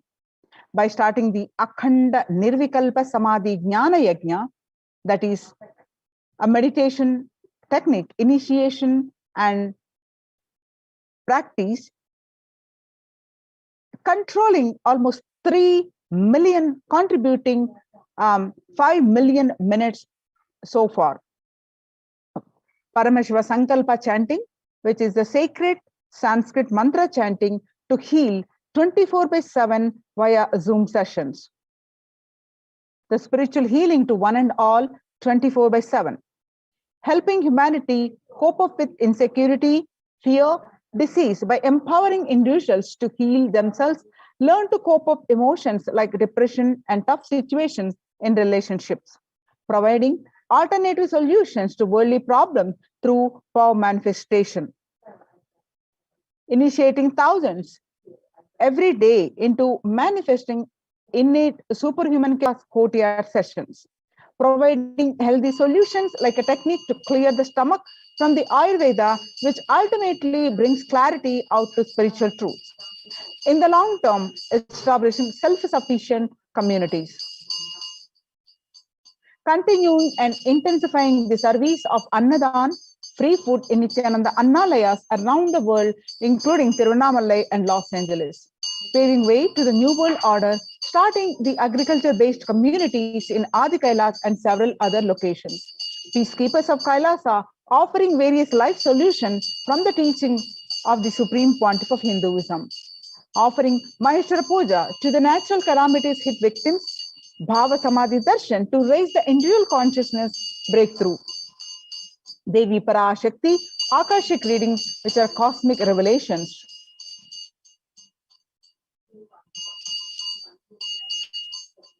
Now, let us see the Supreme Pontiff of Hinduism, spiritual solutions for COVID-19. It is important to address the COVID pandemic, which is seeing another wave, destroying many more lives.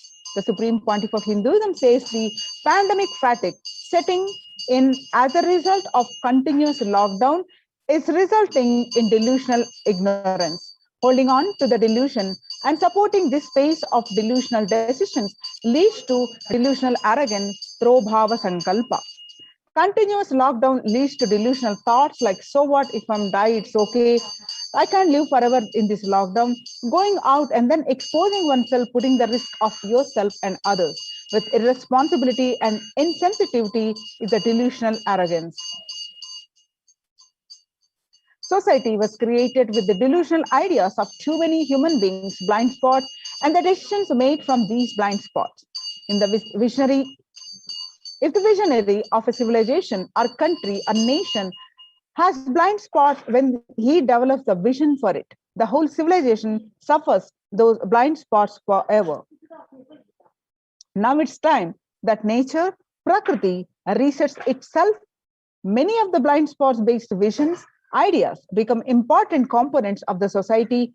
This pralaya, which is happening, is melting down everything which is delusion based. The world as we know is gone. Let us celebrate God.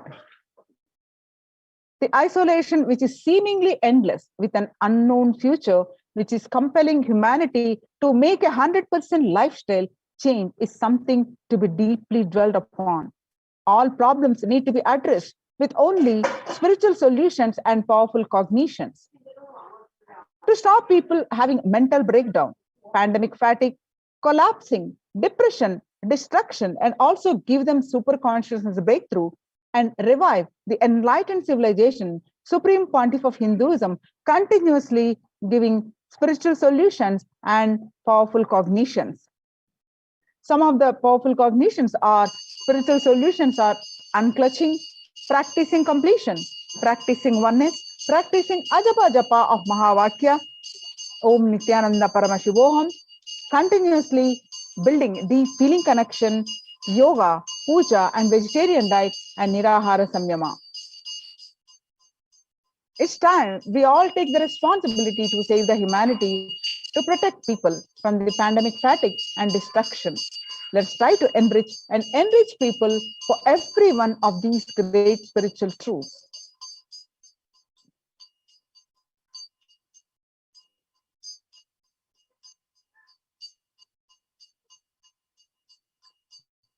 The life solutions based on the ancient Hindu tradition, the meditation and yoga techniques from the scriptures, the cognition rooted in the highest truth, the lifestyle based on living and radiating the highest values of life and powerful way of living and realizing one's ultimate potential form the foundation of the Supreme Pontiff of Hinduism's teachings, which by their inherent nature provide the foundation for peace on planet Earth.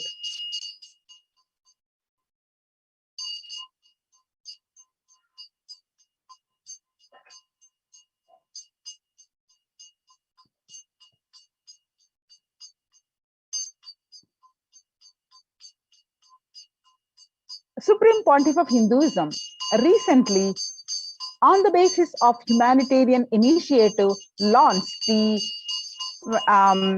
opening of Kailasa's COVID care centers in India, where the monastic campuses have been turned into a multi-layer quarantine facility to safeguard the inmates against any possible point of contact with the outer world.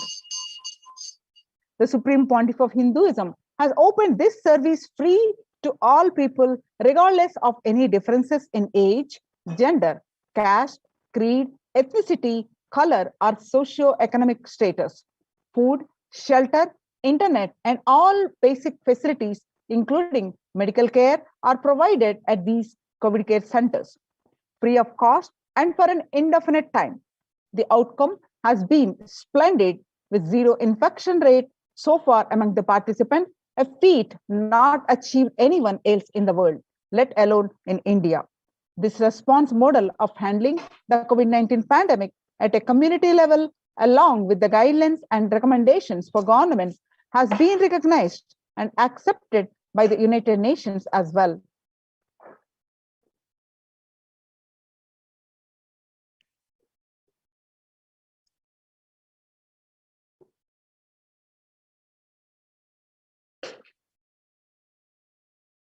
When the first world countries closed their borders during a massive global emergency, Kailasa has opened its doors to all without exception.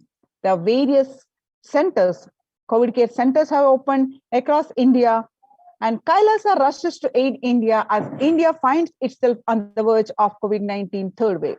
Multiple free COVID care centers open across India.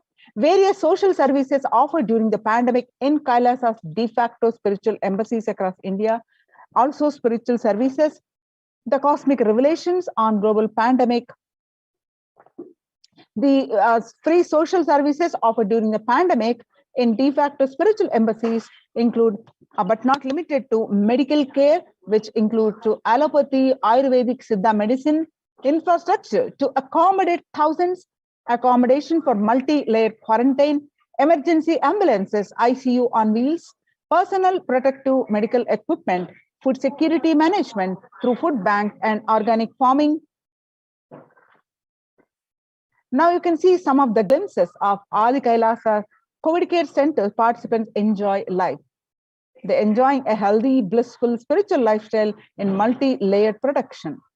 They enjoy the stress-free time following a spiritual morning routine, doing yoga, doing puja, temple sevas, kara sevas, and celebrating festivals.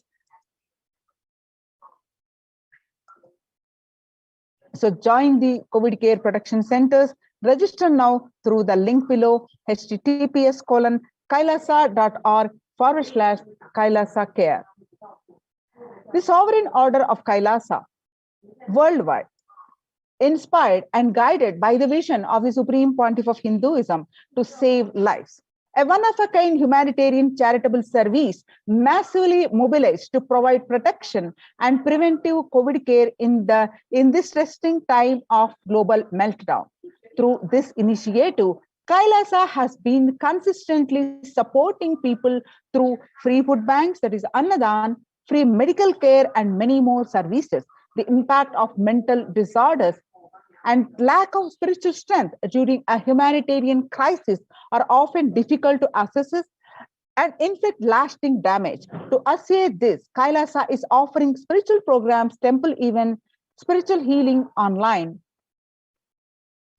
Kailasa's recommendations on COVID-19 and multilateralism to be presented at the United Nations General Assembly and Human Rights Council. Kailasa's report and recommendations on an international treaty on COVID got accepted and published by the United Nations. Surviving the highly contagious COVID-19, where the world is only as resilient as the least resilient country, and person requires the true multilateralism, governments, organizations, and people to collectively address the crisis. Kailasa has been successfully providing grassroots solid solutions in multifarious ways, including providing sustainable community livings with multi-layered quarantine, educating citizens on individual pandemic management, leveraging best of different economic systems based on charity, barter, and money, providing food security and traditional Hindu medicines. These unique contributions have been recognized by the United Nations, and they got published in their website, www.ohchr.org. You can also download this article on the Supreme Pontiff of Hinduism's Facebook profile page, and you can download this link and read the full article by yourself. So join the Kailasa's COVID Care Production Center and register now through the link below, https://kailasa.org/Kailasa care. With this, we are going to move on to the next part of the segment, which is getting prepared for the Bhava Samadhi Darshan. After a very short break, we'll be moving on to the next part of the segment.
Nithyananda, back each and every viewer. Just after we saw a beautiful segment on what the Supreme Pontiff of Hinduism is extending to the humanity at this time of the global crisis and the global pandemic. Today, we are going to be witnessing one of the most profound moments of our lives. Because not just giving the COVID care protection centers, not just giving the social security, physical security, not just giving, attending to each of these levels, but even to the conscious healing of each and every being.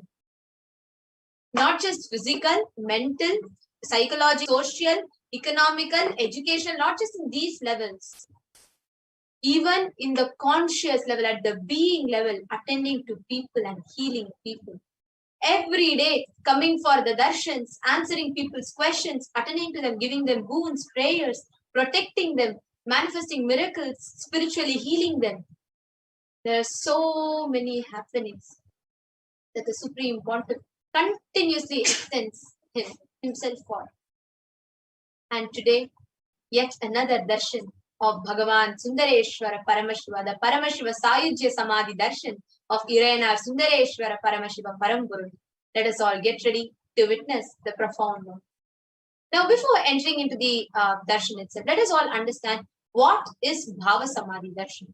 Understand, Bhava Samadhi darshan is not an event that happens in space and time. Rather, it's a moment which lifts you out of space and time, wherever you are, whichever place you are sitting.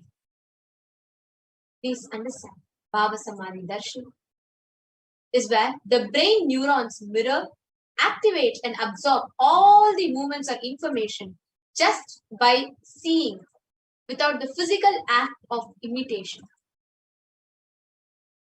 Which means your whole neural activity in the brain reflects and mirrors that of the avatar. Your entire body, silently, without any movement, recreates what is happening in the avatar's brain, distances far away, and recreates that superconscious energy which is radiated by the avatar. During the Bhava Samadhi darshan, your whole being comes alive. This is a science of Bhava Samadhi darshan, where it knows no distance, and this is what is a phenomenon that science is just discovering in terms as quantum tunneling. During quantum tunneling, our thoughts per second reduces significantly where you relax into the space of thoughtlessness, becoming at ease with coexisting with the divine.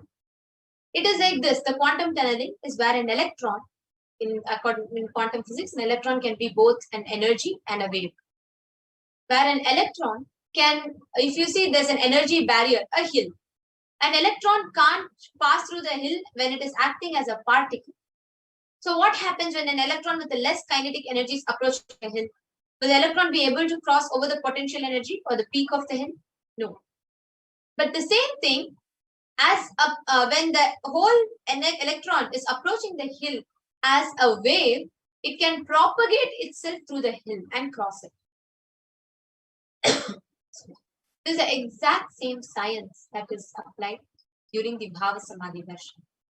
During the Bhava Samadhi Darshan, our brain neurons mirror and process, and our neuron activity in our brain mirrors that of the avatar through quantum tunneling, where we are able to travel through the divine energy and mirror those exact same neurons as happening in the brain of avatar. There's a beautiful incident from Bhagavan Shri Krishna's life, where he says, once when he sees his own reflection on a jeweled wall, he says, "How unprecedented and astonishing is this deep and indescribable sweetness of mind. Alas, when I see it, even I become greedy to enjoy it. When I see my own sweetness in the mirror wall, I become greedy to enjoy." Bhava Samadhi Darshan, the science of Nijavatar, manifesting Paramashiva, the consciousness, the formless, expressing through the being of Paramashiva, through the Divya Sharira, the light body, and manifesting as Nijavatara, the physical form of Paramashiva. There is a Shastra Pramana where in the Malini Vijayottara Tantra, the science of entanglement explained.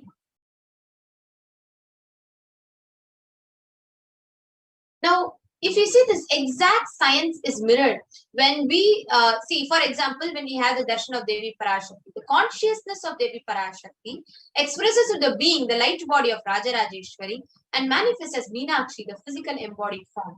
Similarly, for Subramanya, the consciousness of Bhagavan Paramashiva expresses through the being of Subramanya and manifests as the Nija Avatara as Bhagavan Muruga. Same way for the consciousness of Bhagavan Paramashiva expresses to the being of Arunagiri Yogeshwara and manifests as Nijavatara, the physical embodied form, as a supreme pontiff of Hinduism. It is this same science, how the consciousness is mirrored, that is applied to Bhava Samadhi Darshan. Even Archavatara, the deities, mirror the consciousness and being. But unfortunately, human beings are not matured enough to receive the higher level experiences from the Archavatara directly. Therefore, out of the compassion, the physical embodied form comes down to bridge this gap. It creates a superconscious experience in all of us. When we have the Bhava Samadhi Darshan of the Nijavatara, manifesting beings of various dimensions of Paramashiva, the auspicious components and the powerfulness of those dimensions of Paramashiva are awakened.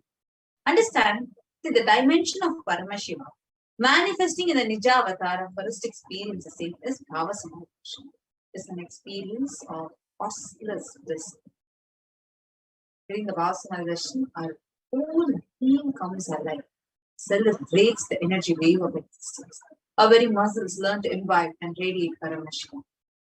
Bhava Samadhi Darshan is like a window to the infinite expanse of consciousness, allowing us to glimpse the formless in a wavy sky.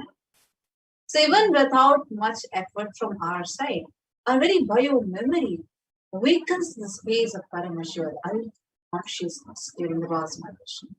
Just a glimpse of the avatar cleanses janmas, lifetimes of karmas from your very bio and creates a deep, lasting transformation. Now, what is the best space to receive the darshan from? Gratitude. This gratitude is the reflection of consciousness on all levels: physical, psychological, and ultimately the conscious level. Actually, we doing the darshan, so we're preparing Paramashivoham, where we experience this space of.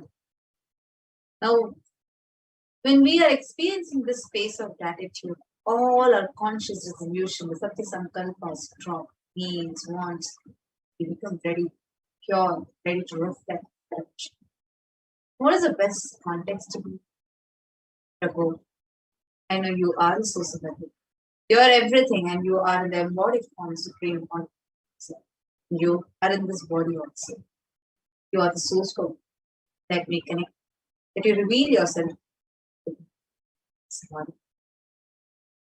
In the same space, let us all get ready with the Panchopachara Puja. Please take a few minutes to set up. You all can offer the Panchopachara, the 5 offerings as we see. Sandal paste, sandal powder, flowers, incense, lamp, offering. Now, let us all enter into Paramashiva Dhyanam. Important part, preparation. The Supreme Pontiff of Hinduism has blessed the Paramashiva Dhyana Mantra as an initiation Diksha that transmits energy, experience, and powers in the form of sacred mantras. Just like how the avatar transmits Shaktis just by a look, Nayana, or touch, Sparsha, similarly the avatar births himself as mantra, which encompasses all his Shaktis, energies, and transmits those Shaktis to the devotees. Anyone to whom this mantra is being chanted out of devotion and deep restful awareness, that person is bestowed with health and well-being, wealth, abundance, and prosperity, deep love and fulfilling relationships, and that person is bestowed with prosperity and breakthrough in finances, career and business, and job. That person is bestowed with bliss, peace, and prosperity. Today, with the grace and blessings of Supreme Pontiff Hinduism, Kailasa's Department of Religion and Worship, along with Kailasa's Department of Human Services, is offering the Paramashiva Dhyana Mantra prayer service on behalf of each and everyone. Today, we are offering the Paramashiva Dhyana Mantra to Irena Sundareshwara Paramashiva Paramguru for the following. For all of you to have healing of health issues, healing of psychological stress and anxiety, healing of addictions, for you to move out of depression, for you to have improved career, for you to move out of your pain patterns, for you to have healing in your relationships with spouse, family, and profession, for you to have breakthrough in wealth dimension,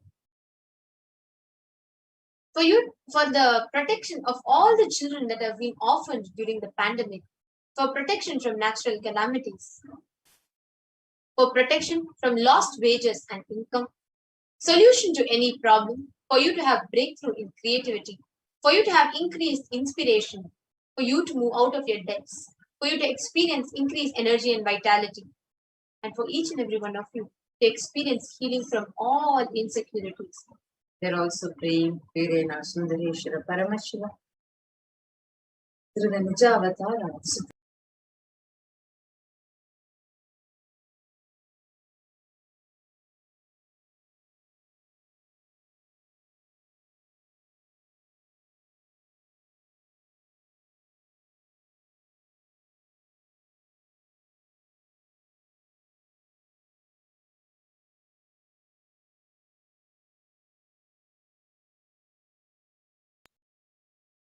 Sorry for the.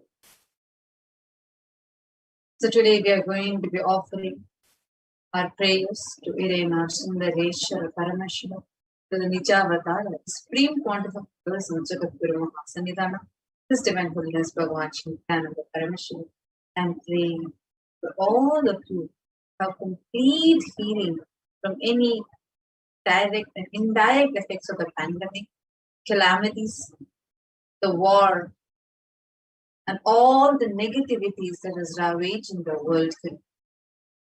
We are praying so that you can experience complete completion happening in all levels. Awaken the leadership consciousness. We are also praying for any genetic or inherited disorders. For you to experience completion in your Muslim, completion in your Vayogamya. We are also praying for you to be able to experience the pure conscious awakening.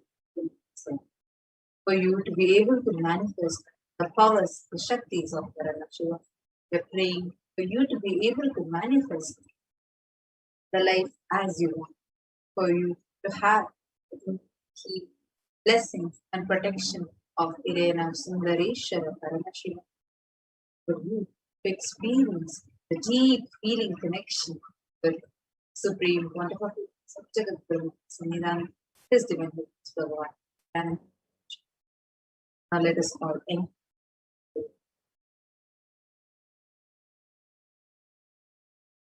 Om Nithyananda Paramashivoham. Om Nithyananda Paramashivoham. Om Nithyananda Paramashivoham. Om Nithyanandam Kevalam Jnanamurtim Dvandvatītam Gagana Sadrisham Tattvamasyādiraksham Ekam Nityam Vimalamachalam Sarvadhi Sakshi Bhutam Bhavatītam Triguna-rahitam Sadgurum Tam Namami. I surrender to that Sadguru who is eternal bliss, the bestower of supreme happiness, the one who is the embodiment of wisdom, who is beyond duality, who is omnipresent, to whom the supreme goal is giving the enlightenment experience, who is eternal, pure and unshakable, who is a silent spectator of all thought processes, who is beyond emotions, who is without the three qualities called Sattva, Rajas and Tamas. When you make a conscious resolution in the presence of the avatar, the power of the Sankalpa itself will deliver the experience and manifest your reality. Om Mamopata Samasta Duridakshaya Dwara Bhagavat Shri Nithyananda Paramashiva Prityartham. I am taking this conscious resolution today for destroying all my karmas and sins, and in order to please Bhagavan Shri Nithyananda Paramashivam. Asya Deva Devasya Mahadevasya Akhilanda Koti Brahmanda Nayakasya, who is the God of all gods, who is the greatest of gods, who is the Lord of universes and multiverses, who is the Lord of the cosmos, Sakala Jagat Srishti Sthiti Samhara Tiro Bhava Anugrahakya Panchakratya Parayanasya, the one who does the cosmic actions of creation, sustenance, rejuvenation, pulling out of delusion and liberation.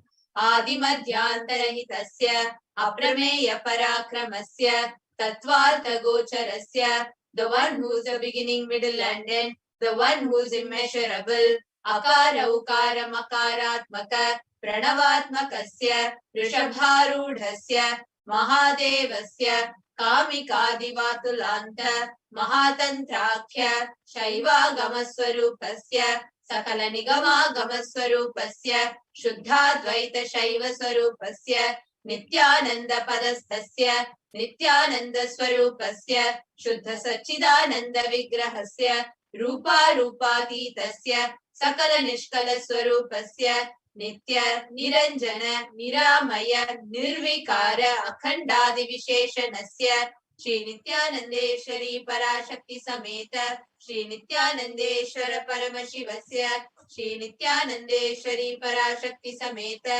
Shri Nithyanandeshwara Paramashiva Avatara Bhutasya Sarvadeva Devi Swarupasya Bhagavataha Shri Nithyananda Paramashivasya Prityartham. Shubhe Shobhane Muhurte Adya Brahmanaha Dvitiya Parade Shri Shvetavaraha Kalpe Vaivasvatamanvantare Ashtavimshati Tame Nitya Yuge Pratame Pade Jambo Dvipe Bharata Varshe Bharata Khande Meroho Dakshine Parshve Shakabde Asmin Vartamane Vyavaharike Prabhavadinam Shashyaha Samvatsaraणाम मध्ये शुभनाम संवत्सरे शुभायने से शुभपक्षे शुभतिथौ शुभवासरयुक्तायां शुभनक्षत्र शुभयोग शुभकरण एवं गुणविशेषेण विशिष्टायाम् अस्याः during this auspicious time, during the second half of the lifetime of Lord Brahma, during the Kalpa called Shvetavaraha, during the regime of Vaivasvata Manu, during the first quarter of the Yuga called Nitya Yuga, in the island called Jambu, in the continent called Bharata Varsha, the Indian subcontinent called Bharata Khanda, in the southern side of the Mount Meru, in the Shaka era, during the auspicious year, which is one of the set of 60 years of this practice of which Prabhava is the first year, in the auspicious Ayana, in the auspicious season, in the auspicious month, in the auspicious Paksha, on the auspicious Tithi, on the auspicious day, all the auspicious Nakshatra, auspicious Yoga, auspicious Karana, during such an auspicious moment, Adi Kailase Kalpavrakshasya Adaha Nithyananda Nagare Smrita Smritana Muktidayake Mahakshetre. Now, request all the participants that you're offering this for yourself or for someone else. If you are offering for a meal, kindly chant the meal names now. Namadheyasya.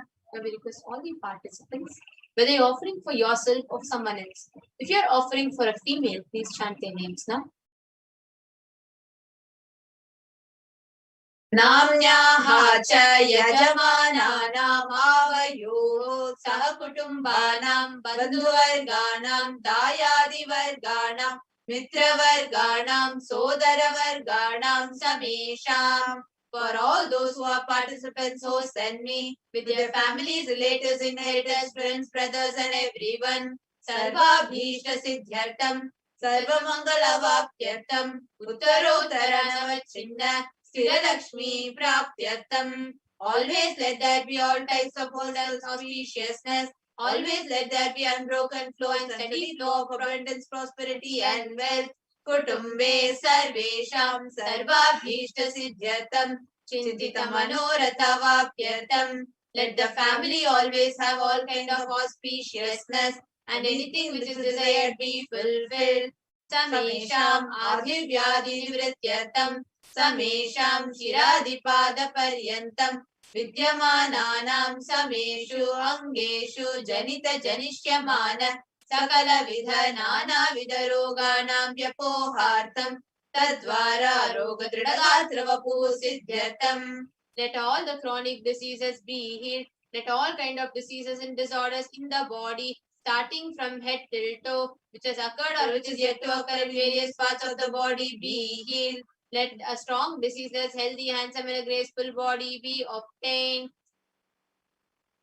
Samesham Parekartribhishcha Kritakarishyaman Sakala Vidha Mantra Tantra Yantra Vishachurna Abhichara Stambhana Marana Uchchatana Vidveshana Vashikaranadi Mantrika Prayogebhyaha Rakshana Prapyatam Tadvara Samesham Sarvabhishta Siddhyatam. Let protection be obtained from all the evil effects of the acts performed by people either in the past or yet to be performed in the future through the use of mantras, tantras, yantras, poisonous spells, employing spells for malevolent purposes like making a person immobile, killing a person through vomiting and diarrhea, upsetting, ruining the health, poisoning, hypnotizing, etc. Apamrityu dosha nivrityartam, kala mrityu, akala mrityu, durmrityu nivrityartam. Let all the doshas or ill effects related to death like destined death, unnatural death, fatal death be removed. Samesha manta drishti, bahi drishti, krura drishti, vyapara drishti, anukula drishti, pratikula drishti, ityadi sakala vida drishta dosha nivrityartam. Let all the effects of evil eyes from known and unknown sources, effects of cruelty filled eyes, evil eyes of business enemies, effects of evil eyes there are well wishers, effects of evil eyes of the people who are against our well-being be removed. Samesha manta shatru, bahi shatru, krura shatru, vyapara shatru, anukula shatru, pratikula shatru, ityadi sakala vida shatru bhada nivrityartam. Let all the effects of the inner enemies, outer enemies, fierce enemies, business enemies, enemies who project themselves as good and enemies who work against our well-being be removed. Samesha Matrushapaadi Sakalavidha Shapanam Vyapohanartam. Let the effects of all the curses right from the mother be removed. Anadi avidya vasanaya pravartamane asmin mahati samsara chakre vichitra bihi karmagati bihi vichitra suyonishu punah punaha anekada janitva. From time immemorial, due to ignorance, we get caught in the vast cycle of birth and death. Due to the effects of our actions, we take birth again and again in various bodies, which is quite strange. Kenapi punya karma visheshena Bhagavataha Shri Nithyananda Paramashivasya Aparimitaya Kripaya Idanintana Manushya Janma Praptavatam. Yet, due to some good action, with extreme and immeasurable compassion and grace of Bhagavan Shri Nithyananda Paramashivam, we have been blessed with a human body. Samesham iha janmani purva janmani janma janmantareshu sarvaihi kritana Shiva ninda devi ninda guru ninda dosha vyapohartam Shiva paradha devya paradha gurva paradha dosha vyapohartam. Any kind of abuse we may have done to Paramashiva, Parashakti and Guru in the present birth, past birth or in any of the births be removed. Any kind of crimes or offences committed against Paramashiva, Parashakti and Guru be removed. Brahma Hatya Surapana Swarnasteya Gurutalpa Gamana Tatsansargakya Panchamahapatakadi Samasta Papa Vyatiriktartam. Let the 5 great sins like killing a Brahman, drinking prohibited alcohol, stealing gold, having illicit relationship with Guru's wife, one's own mother, elder sister and other such motherly figures be removed. An association with people who have committed one or the other above mentioned sins be removed. Apicha sarve balye vayasi kaumare yauvane vardhakye cha. Let all the karmic effects of action done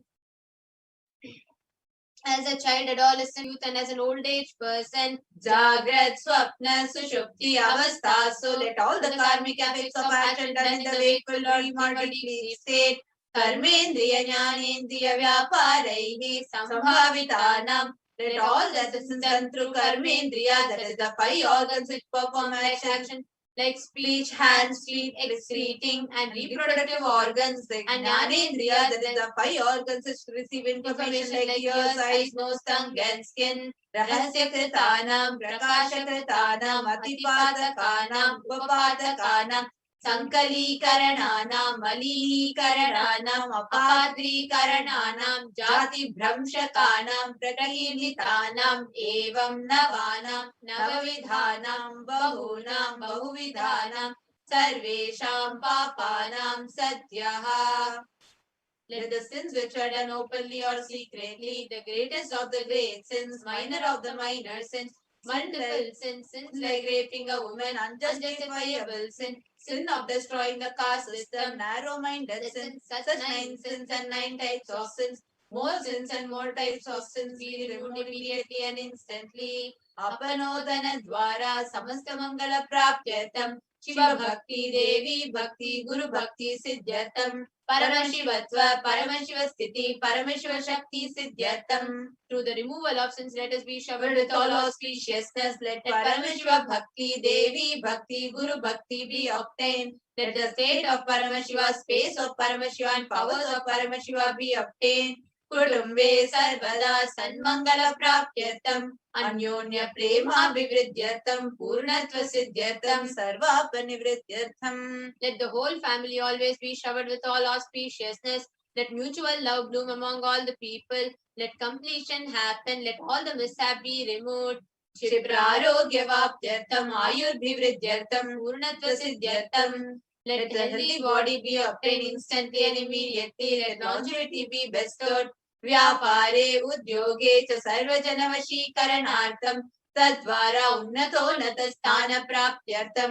Business, job, and through that let you attain the position.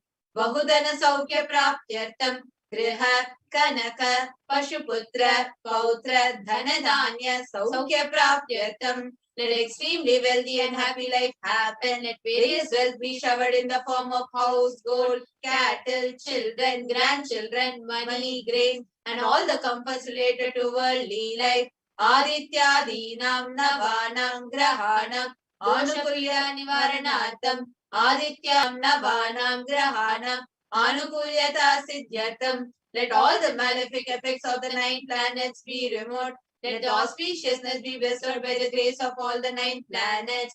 Bhumyantarikshe Vidyamana Bhuta Preta Pishacha Rakshasa Brahma Rakshasa Vetala Kushmanda Dakini Shakini Ityadi Sarva Rishta Nivaranartham. Let all the evil effects that cause calamities on planet Earth, the evil effects of various demonic beings like Bhuta, Preta, dead people, Pishacha, demon, Rakshasa, Brahma Rakshasa, Tala, ghost, Kushmanda, class of demons, Dakini, little devil, Shakini, kind of female demons be removed.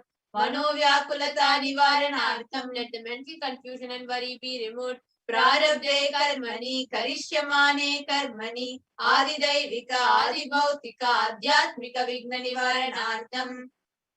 Let all the obstacles be removed regards to actions that are going to be done relating to God, world and spirituality. Samasarana Nivaranartham, Dhana Lakshmi, Dhanya Lakshmi, Saubhagya Lakshmi, Saubhagya Lakshmi, Vidya Lakshmi, Shaurya Lakshmi, Veera Lakshmi, Vijaya Lakshmi, Ityadi Ashta Lakshmi, Paripurna Kripa Kataksha Siddhyartham. Let all the loans be removed. Let all the Ashta Lakshmis like Dhana Lakshmi, wealth, Dhanya Lakshmi, food and grain, Santana Lakshmi, offspring, Saubhagya Lakshmi, fortune, Vidya Lakshmi, knowledge, Shaurya Lakshmi, bravery, Veera Lakshmi, heroism, Vijaya Lakshmi, success be showered. Parikshasu, Natasthane, Vijaya Praptyartam, Sarva Vidya Parangata Siddhyatam, Medha Shakti, Grahana Shakti, Abhiruddhyatam. Let the top rank be obtained in the examination. Let all the excellence be acquired in all the fields of knowledge. Let the memory, power, understanding, ability be increased.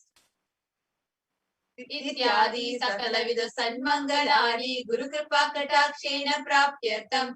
By the grace of the Guru, let all the above auspiciousness be showered upon. Shri Kailaso Nadadvadashanta Shamala Pita Rudha. The one who has ascended the Madarayadinam Shamala Pitam, the Pitam established by Devi Meenakshi, the incarnation of Shamala Devi, which is the supreme place of Kailasa, where Paramashiva resides and rules the whole cosmos and Kailasa. Shri Meenakshi Sundareshwara Bhinna Swarupa, Parashiva Putra Ratna Kumara. The one who is no different from Meenakshi Sundareshwara, the most beloved son of Paramashiva, the young boy. Gurumanya Tulyavatara, Shri Parvati Stanya Pana Labda Divya Jnana Vishruta Sakala Nigama Gamasara Bhuta Avida Veda Pravartre. The young boy who's a gem among the Gurus and equal avatar. The one who received the enlightenment by drinking the breast milk of Devi Parvati, author of the famous Dravida Vedam, which is the essence of all the Vedas and Agamas. Srimad Paramashiva Karuna Samadikata Muktamaya Chaturashrayana Giyamana Chandra Chamara Shri Chinna Kahaladi Samasta Viradha Valyalankrita Jnana Vijnana Chakravarti. The one adorned by the quadrangular palanquin made of pearl, received by the grace of Paramashiva, adorned by the musical instruments, umbrella, chamaram, the sacred symbols of worship, etc., adorned by the hymns of praises, the one who has won the whole world by his enlightenment, and the science of enlightenment, and been accepted by all kings as the supreme ruler. Sarvajana Sangha Sadhyo Nirvana Diksha Vyapa Varga Varsha Vishrana Jimuta Paramata Kalabha Kesari. The Shaivara Ravideha Mukti, an immutable state of enlightenment immediately by Nirvana Diksha to all people. The one who creates bliss, protecting leader, the roaring lion and trumpeting young elephant for other religions. Shaiva Siddhanta Sthapanacharya, Shri Rajadiraja Pandya Maharaja Guru, Shapana Shakyadi Mahatakara Nivarana Jnana Bhanu, Ikshana Narhara Dvajo Chedana Purvaka Srimad Rishabhadvaja Sthapaka Shaiva Samaya Kadriv. The Acharya who established the Shaiva Siddhanta, the Rajaguru of the Pandya king, who is the supreme king of all kings, The Guru is also the Pandya king, the supreme king of all kings, the enlightening sun that removes utter darkness of delusion, the one who installed the Vrishabha flag, the creator and reviver of Shaivism. Sarvajna Pitharuda Shri Jagat Guru Shri Jnana Sambandha Deshika Swami Vagisha Sundara Manikya Vajaka Swami Nam Avatara Bhuta Shri Jnana Sambandha Swami Punaradrita Shamala Pitha Sarvajna Pitha Trinavadyuttara Dishitama Guru Mahasannidhana, the one who is the ruler of the Sarvajna Pitha, the seat of omniscience, O the avatar of such above mentioned attributes, the Guru of the whole world, Shri Jnana Sambandha Deshika Swami, Appar Sundara and Manikya Vajaka Swami, O the ruler of the kingdom of enlightenment, the Shamala Pitha Mahasamastana, which was revived by Jnana Sambandha Swami, O the one who has ascended the seat of omniscience, the 293rd Guru Mahasannidhana, Arunagiri Yogishwara Paramparagata, Arunachala Sarvajna Pitha Guru Mahasannidhana, the one who has ascended the seat of Arunachala Sarvajna Pitha in the lineage of Arunagiri Yogishwara. Kailasa Paramparagata, Kanchi Kailasa Sarvajna Pitha, Trinavadyuttara Guru Mahasannidhana, the one who has ascended the seat of Kanchi Kailasa Sarvajna Pitha as a 233rd pontiff Guru Mahasannidhana in the lineage of Kailasa. Nityosava Nitya Mangala Nitya Kalyana Nitya Rajita Kailasa Paramparagata Adi Kailasa Nitya Pitha Mahasamastana Mahasimhasana Pitha Kartre, the creator of the Nityananda Pitha Mahasamastana Mahasimhasana Pitha, which is eternally celebrating the auspicious festival and having attractive energy of enriching. Sakshachi Paramashivoham Udbhuta Kailasa Paramparagata Vaivasvatamanikshakwara Chandra Bhagirata Shri Ramachandra Shurasena Ityadi Anavachinna Sarvabhauma Chakravarti Paramparagata Chatushashti Yogini Mandita Chatushashti Sampradaya Pravartaka Manudharma Shasana Surya Vamsha Prapta Sarvajna Pitha Surangi Samrajya Bhuta Abhishikta Chudamani Sakshat Shri Parameshwara Udbhuta Kaila Kapila Mahaguru Punaradrita Mahanirvani Pitha Ashtotara Sahasra Shri Mahamandaleshwara, the 1008 Shri Mahamandaleshwara of Mahanirvani Pitha, established by Bhagavan Paramashiva himself and revived by sage Kapila.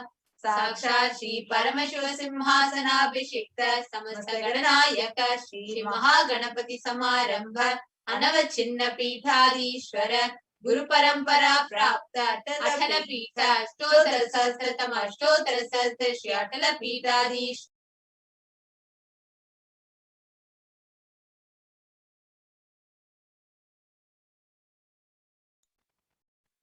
The 1008 Shri Atala Pithadishwara of Atala Pitha, which is an unbroken lineage of pontiffs starting from Bhagavan Mahaganapati, who is the leader of the Ganas and who was coronated by Bhagavan Paramashiva himself.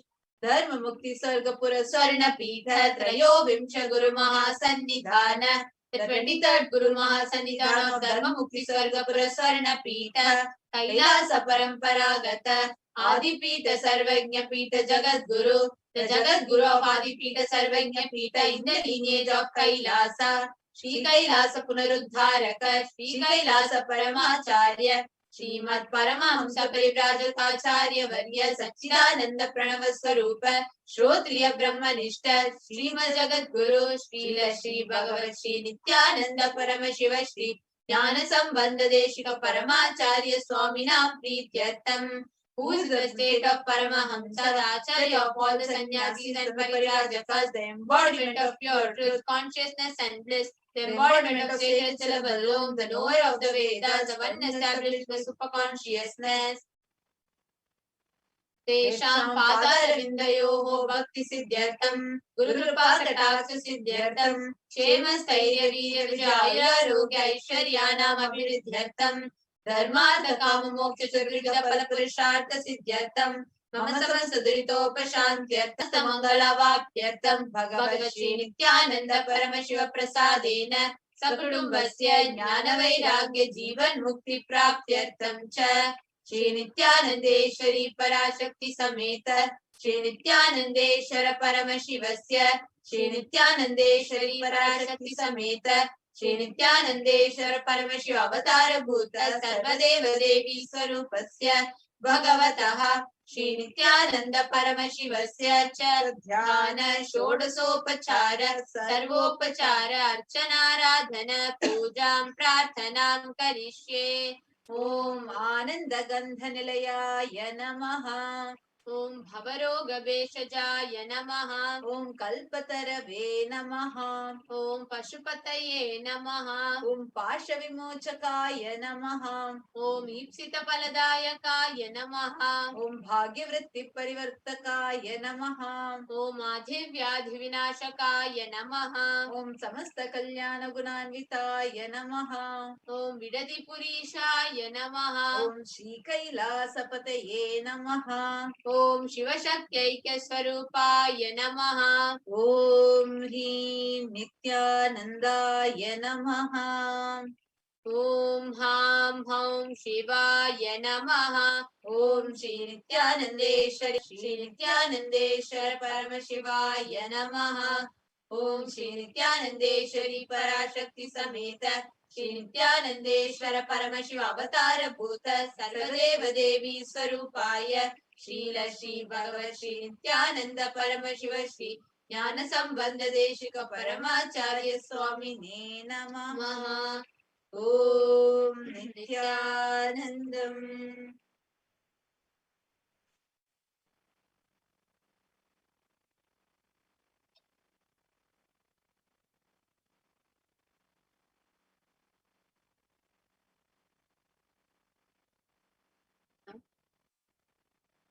Same space. Let us all continue to prepare to receive the darshan of Irayana Sundareshwara Paramashiva Paramburu. We'll be having the Paramashiva Sahitya Samadhi darshan starting at 9 p.m. Indian Standard Time. Request each and every one of to continue to prepare yourself to receive the darshan of Irayana Sundareshwara Paramashiva Paramburu.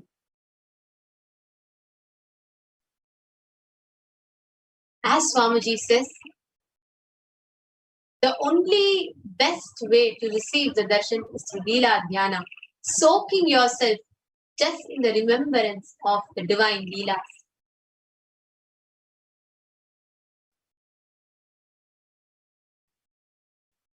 Continue to sit with the head and spine straight line.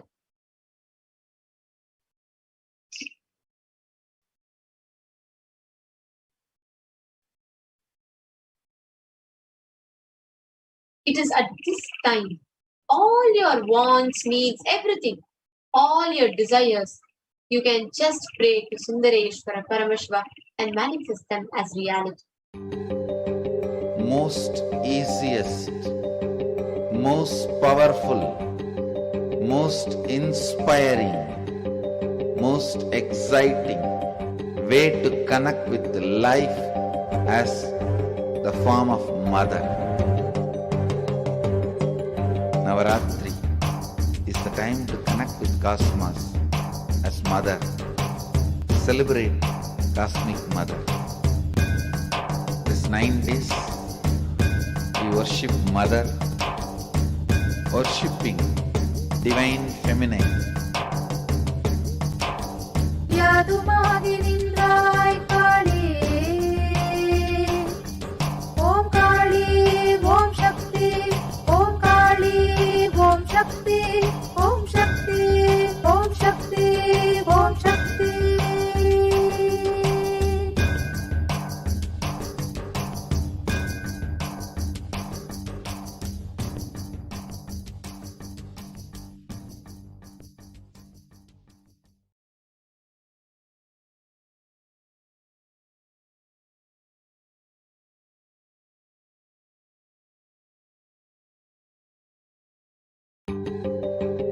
Most easiest, most powerful, most inspiring, most exciting way to connect with life as the form of Mother.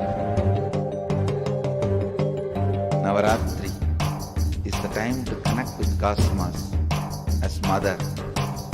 Celebrate Cosmic Mother. This 9 days, we worship Mother, worshipping Divine Feminine. யாதுமாகி நின்றாய் காளி ஓம் காளி ஓம் சக்தி ஓம் காளி ஓம் சக்தி ஓம் சக்தி ஓம் சக்தி ஓம் சக்தி.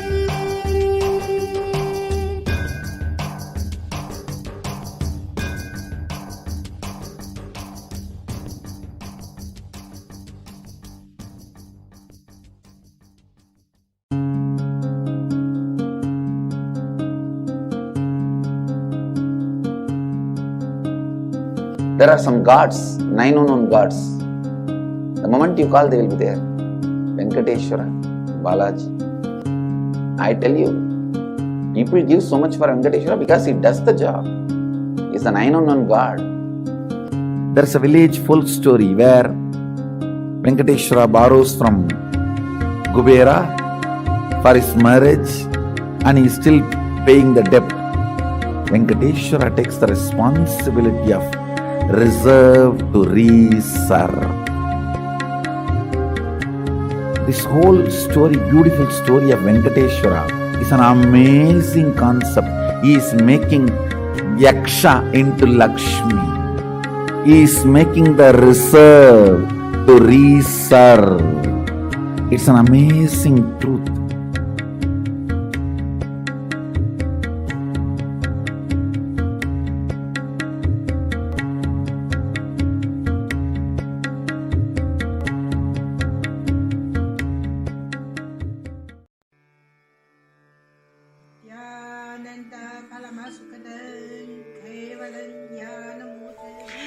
Here is the Australia Kailasa. How can I be so lucky and have a happy life in Kailasa? Long story. My name is Li Qi. My guru is His Divine Holiness Bhagwan Nithyananda Paramashivam. Since I was very little, I already wonder what life for. I really want to know the result, the reason. A long time ago, I think if I earn enough money, I will be very happy person, and then life is for happy. I tried to earn money, and then I really rich, but money didn't give me happy. Then I tried to get the happy life in romantic love. Then the really romantic love take me go lots of place. Too many stories during this time. But I still don't feel I get the result, get the life reason. Then I start study from book, from video, from religion in many different ways. And when I study Buddha, that time I really appreciate Buddha gives so much intelligence to me about life. But I don't think study is enough for me. I want to be Buddha. But I don't know how. Who can let me get there? One day I found the video in YouTube, introduce Swamiji in that video.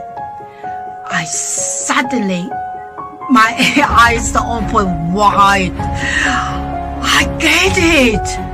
He must be my guru. I can get there. He can let me get what I want to know, and he can take me home, real home. This kind of feeling, then I start study from Nithyananda Sangha.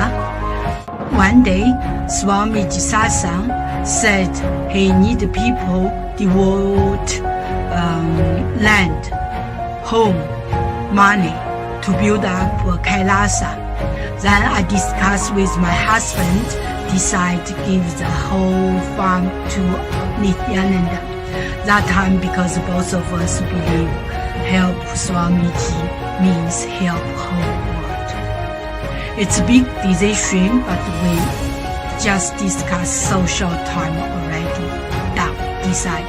I really appreciate my husband love me so much and believe me, trust Swamiji so much.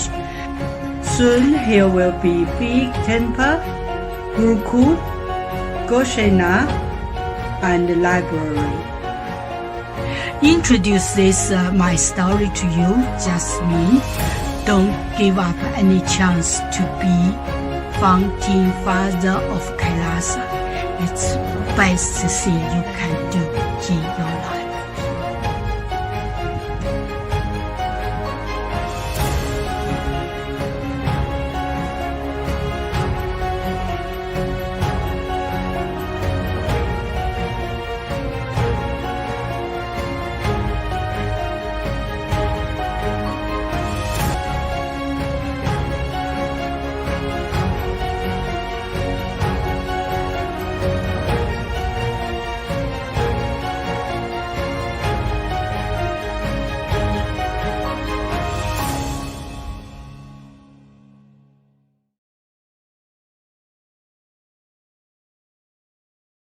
Nithyanandam, welcome back, dear viewers.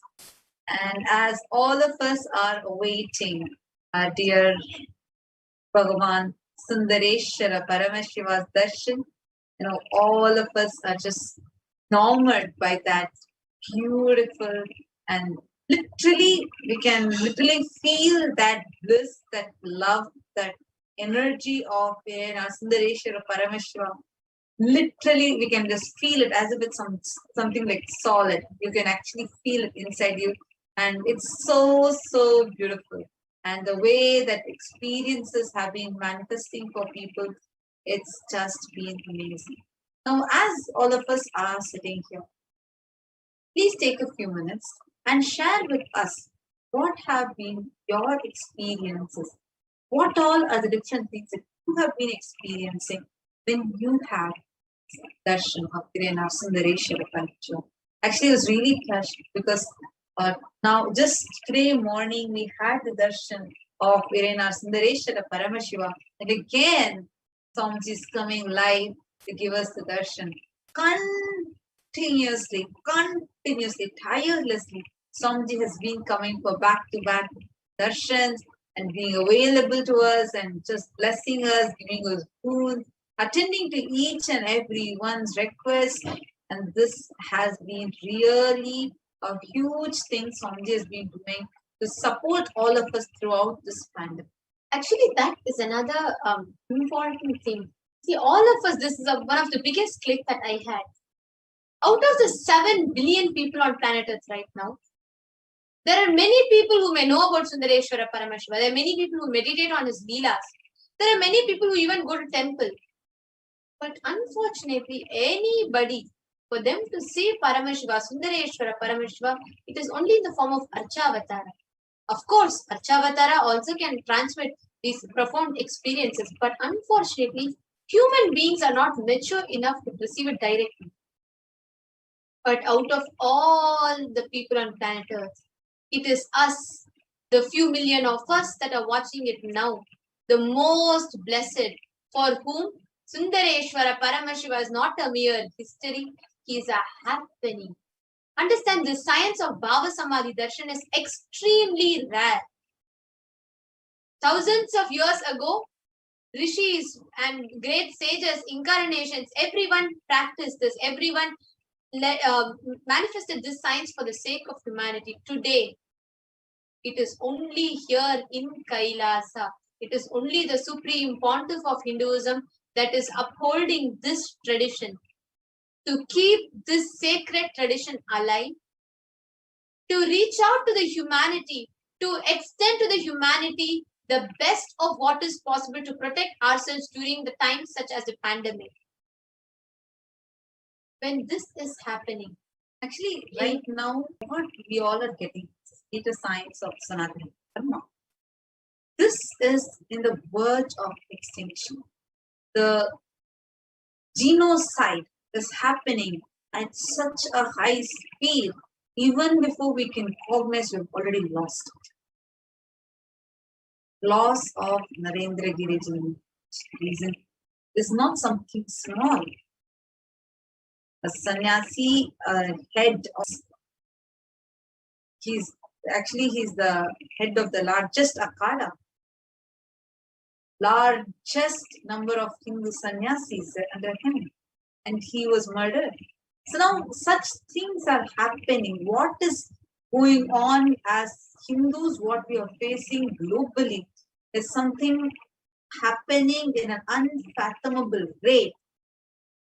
The way we are actually losing whatever is Hindu, whether the temples getting vandalized, be it in Afghanistan or Pakistan or many other countries, wherever the deities are getting vandalized, to mass conversions happening. And one more side, prominent Hindu leaders, great Hindu leaders, people who have contributed for Sanatana Hindu Dharma, who are standing up for Sanatana Hindu Dharma, who are voicing out for Sanatana Hindu Dharma, being brutally attacked, murdered, assassinated, and character assassinated in all possible ways.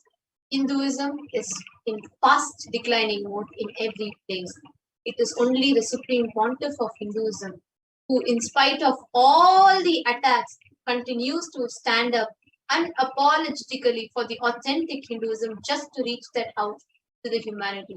Understand, today the global Hindu diaspora is spread in more than 150 countries around the globe. People are all dispossessed. People are all of them are displaced because everywhere, even a country where so-called it claims that Hinduism is majority, Hinduism is at risk. What can we do to keep this stream of revival of Sanatana Hindu Dharma alive? The Supreme Pontiff of Hinduism has taken it on himself and he is spearheading this revival of Kailasa. But what can we do? Each of you that are watching us, you and me, what can we do to be a part of this? How can we keep this Dharma Chakra alive? Even before going into that, I would like to actually explain to all of you how this is even directly impacting our lives. See, when the forest fire happens, even if you start sensing that the next village is having the forest fire, immediately you will be evacuated from that place. You know why? Because we don't know how, it's just a matter of time before your house starts burning. All of us know that. It's foolishness if we still believe, oh, forest fire is only happening just few meters away. And when it comes here, let me see. It's foolishness, right? But that's what all of us as Hindus are doing. It's just matter of time before we are being affected. Already we are being persecuted. Our very identity is being removed. We all are being culturally raped. The very identity as a Hindu, that identity is being raped. We are not cognizing the depth at which we are being persecuted. We are being, understand, the whole world is only controlled by a handful of people. Swamiji so jovially say that how all the people who run the world can just sit on a round table and have meat. It's just handful of people that are ruling the whole world, who control everything, who make the decisions, who move the whole world for things. Whether it is the way you like to dress, or the movies that you like, or the food that you like, just look at everything. What is it all influenced by? Social media, or the peer pressure, whatever is there around you. There is a way you're being driven towards things. Now, how is the social media coming? How's the feed coming to you? It is all catered in a particular way, even though you might have not even searched for a particular topic, but that's the same video that will keep popping up again and again and again in your feed. Things are being manipulated we are forcefully driven out of our fear and our greed. Just go and open, if you're a person who is very frequent on social media, just open your feed and see. Many of those things you would have not even searched for, but the analytics studies, or the algorithms study your taste, which is your fear component, which is your greed component, and they manipulate you. And the whole thing, the society is run by manipulating our fear and our greed. Understand, at this time, when a conscious awakening is happening, because Sanatana Hindu Dharma is all about where you are living as a conscious being, as a superconscious being. The existence of you is not considered as a mere human, but as a superconscious being. So when you want to live as a superconscious being, beyond your fears, beyond your greed, and living that pure conscious lifestyle, then that makes you as a leader for yourself. Like how Swami says, you become a boss for yourself, and that is not going to benefit the vested interests of many people. That is one of the crucial reasons why Hinduism is being attacked so brutally. So that world, some people with vested interests. Just look at your own life. Take a moment and look at yourself, look at your kids, look at your spouse, just look at everything around you. And understand, you might be thinking, oh, when you read the news about suicide, you might think, this might happen to others, not to my own child, not to my family. This will not affect my family now. We are all settled, we are all happy. But understand, the way things are happening, it's in such an accelerated speed. So it is just a matter of time before that fire can touch your house. But what can you do for this? Now, what can we as Hindus for this beautiful revival? Fortunately, we are the blessed people, because right now the avatar, the supreme pontiff, has come down, taking it all on himself and reviving Hinduism. And the only thing that we can do, the least that we can do to take a step to protect ourselves, our progeny, our future, is by being a part of this in the least way that we can. Understand, you don't want yourself to be manipulated. If you don't want your children to be manipulated, if you don't want your family to be manipulated, understand, we are eating plastic as food. We are enjoying our adrenaline being released as enjoyment and excitement. Adrenaline being released, just few moments of fear, what happens to your system, you know. But that adrenaline release is diluted into you in such a level where you are made to believe that is excitement. And all these things are happening. We are forcefully slaves of the society. But when an avatar happens and just makes us realize, gives us that consciousness to realize what we are being forced into, what we are being deluded into, and gives us that awakening, we are attacking him. Understand, we need to decide whether we want to continue to be the slaves and continue to suffer, destroying our health, going and eating plastic as food, and then paying all our money to the doctor and getting caught in that matrix. Or if we want to be out of this matrix, then we need Kailasa. It is only by that revival of Kailasa we can save ourselves. Fortunately, blessed that we are having the avatar himself. The cosmos itself has come down in the Nijavatara, the physical embodied form of the Supreme Pontiff of Hinduism, Jagat Guru Mahasannidhanam, His Divine Holiness Bhagavan Shri Nithyananda Paramashivam. And today, when such an auspicious thing is happening in all of our lives, it is our responsibility. And when we are getting the blessing, it is also the responsibility that we are having to share this with the world and to keep this Dharma Chakra alive in whatever way we can, every way. Each of us, when we have this auspicious happening, when we are witnessing this happening, what we can do to keep this Dharma Chakra alive is to take a step in whatever way that we can. Whether it is you offering your $1, or whether it is you giving your time, your life, you deciding to take up the path of sannyas, in whatever way.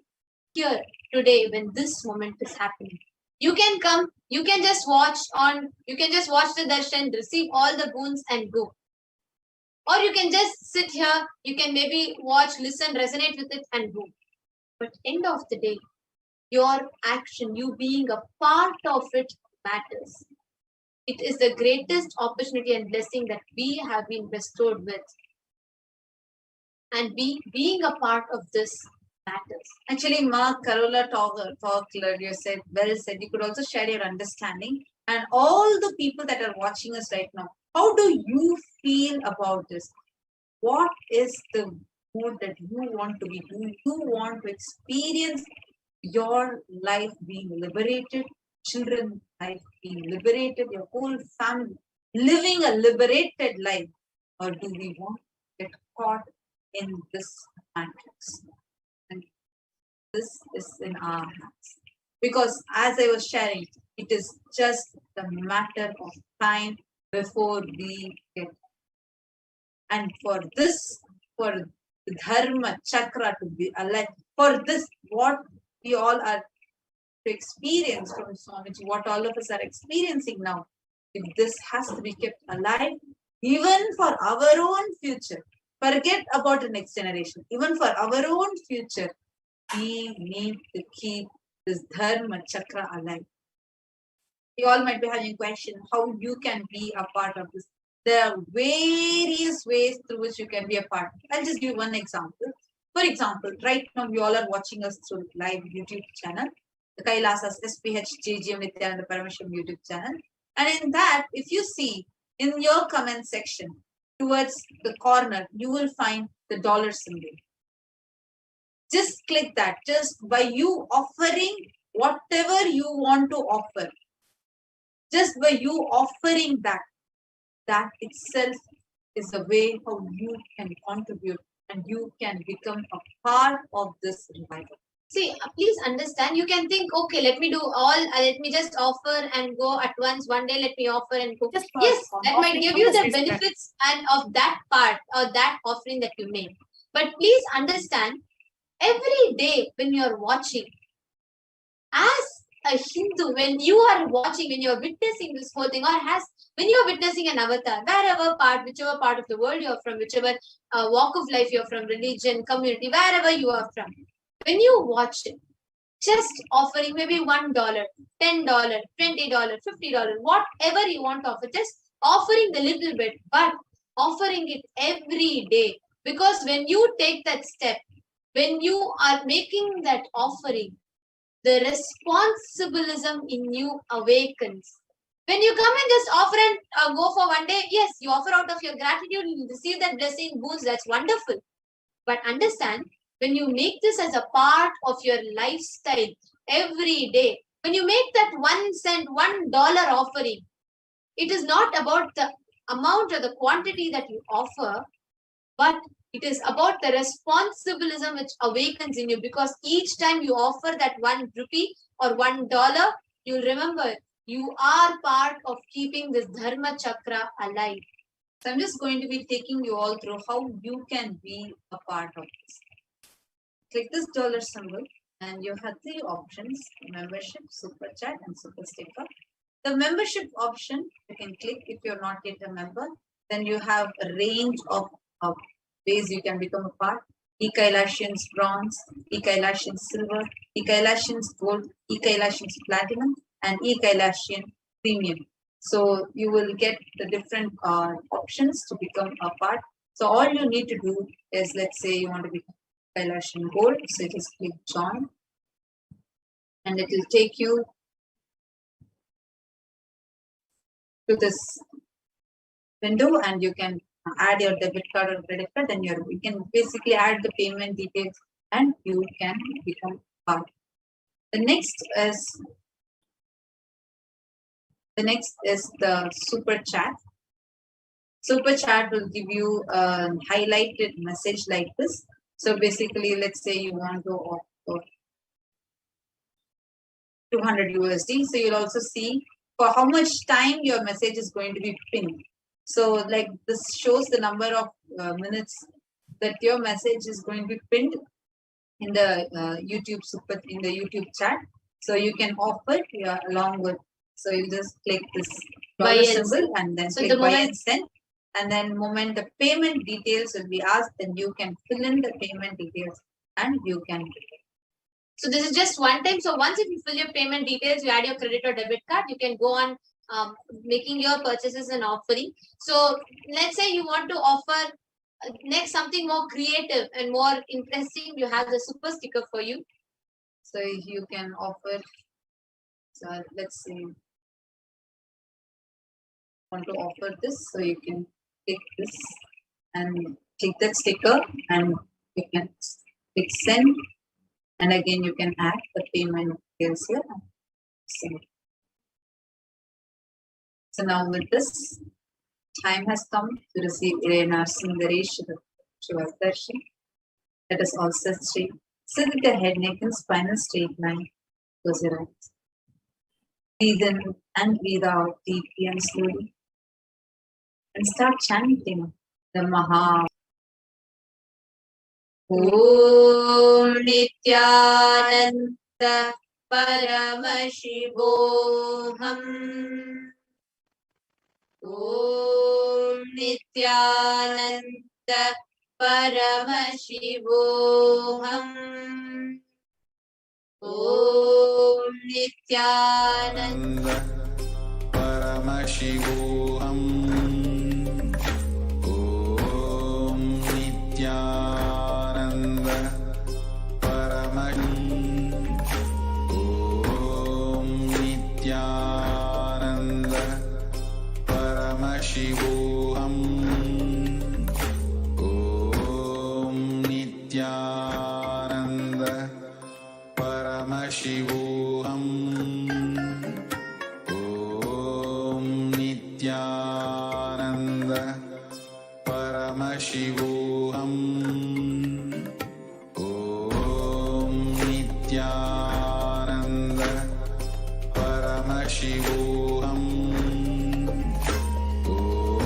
Om Nithyananda Paramashivoham. Om Nithyananda Paramashivoham. Om Nithyananda Paramashivoham.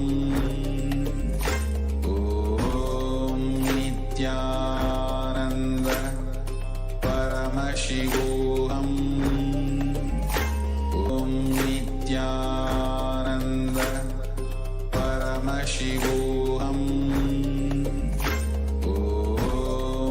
Nithyananda Paramashivoham. Om Nithyananda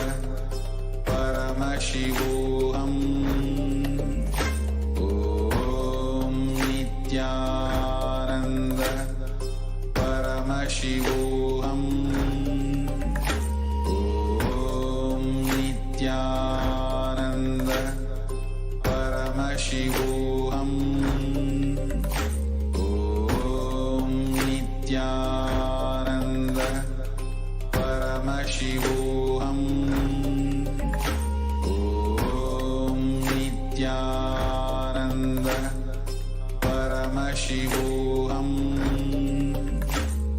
Om Nithyananda Paramashivoham. Om Nithyananda Paramashivoham. Om Nithyananda Paramashivoham.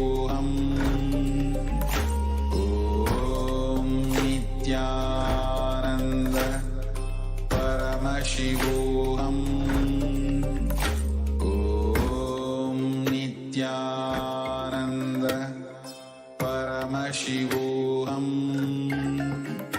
Om Nithyananda Paramashivoham. Om Nithyananda Paramashivoham. Om Nithyananda Paramashivoham. Om Nithyananda Paramashivoham. Om Nithyananda Paramashivoham. Om Nithyananda Paramashivoham. Om Nithyananda Paramashivoham. Om Nithyananda Paramashivoham. Om Nithyananda Paramashivoham. Om Nithyananda Paramashivoham. Om Nithyananda Paramashivoham. Om Nithyananda Paramashivoham.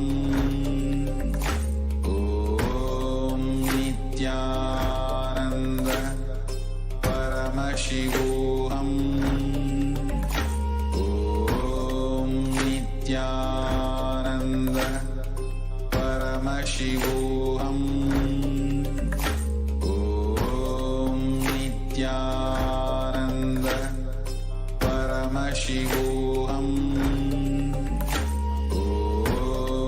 Nithyananda Paramashivoham. Om Nithyananda Om Nithyananda Paramashivoham. Om Nithyananda Paramashivoham. Om Nithyananda Paramashivoham. Om Nithyananda Paramashivoham. Om Nithyananda Paramashivoham. Om Nithyananda Paramashivoham. Om Nithyananda Paramashivoham. Om Nithyananda Paramashivoham. Om Nithyananda Paramashivoham. Om Nithyananda Paramashivoham. Om Nithyananda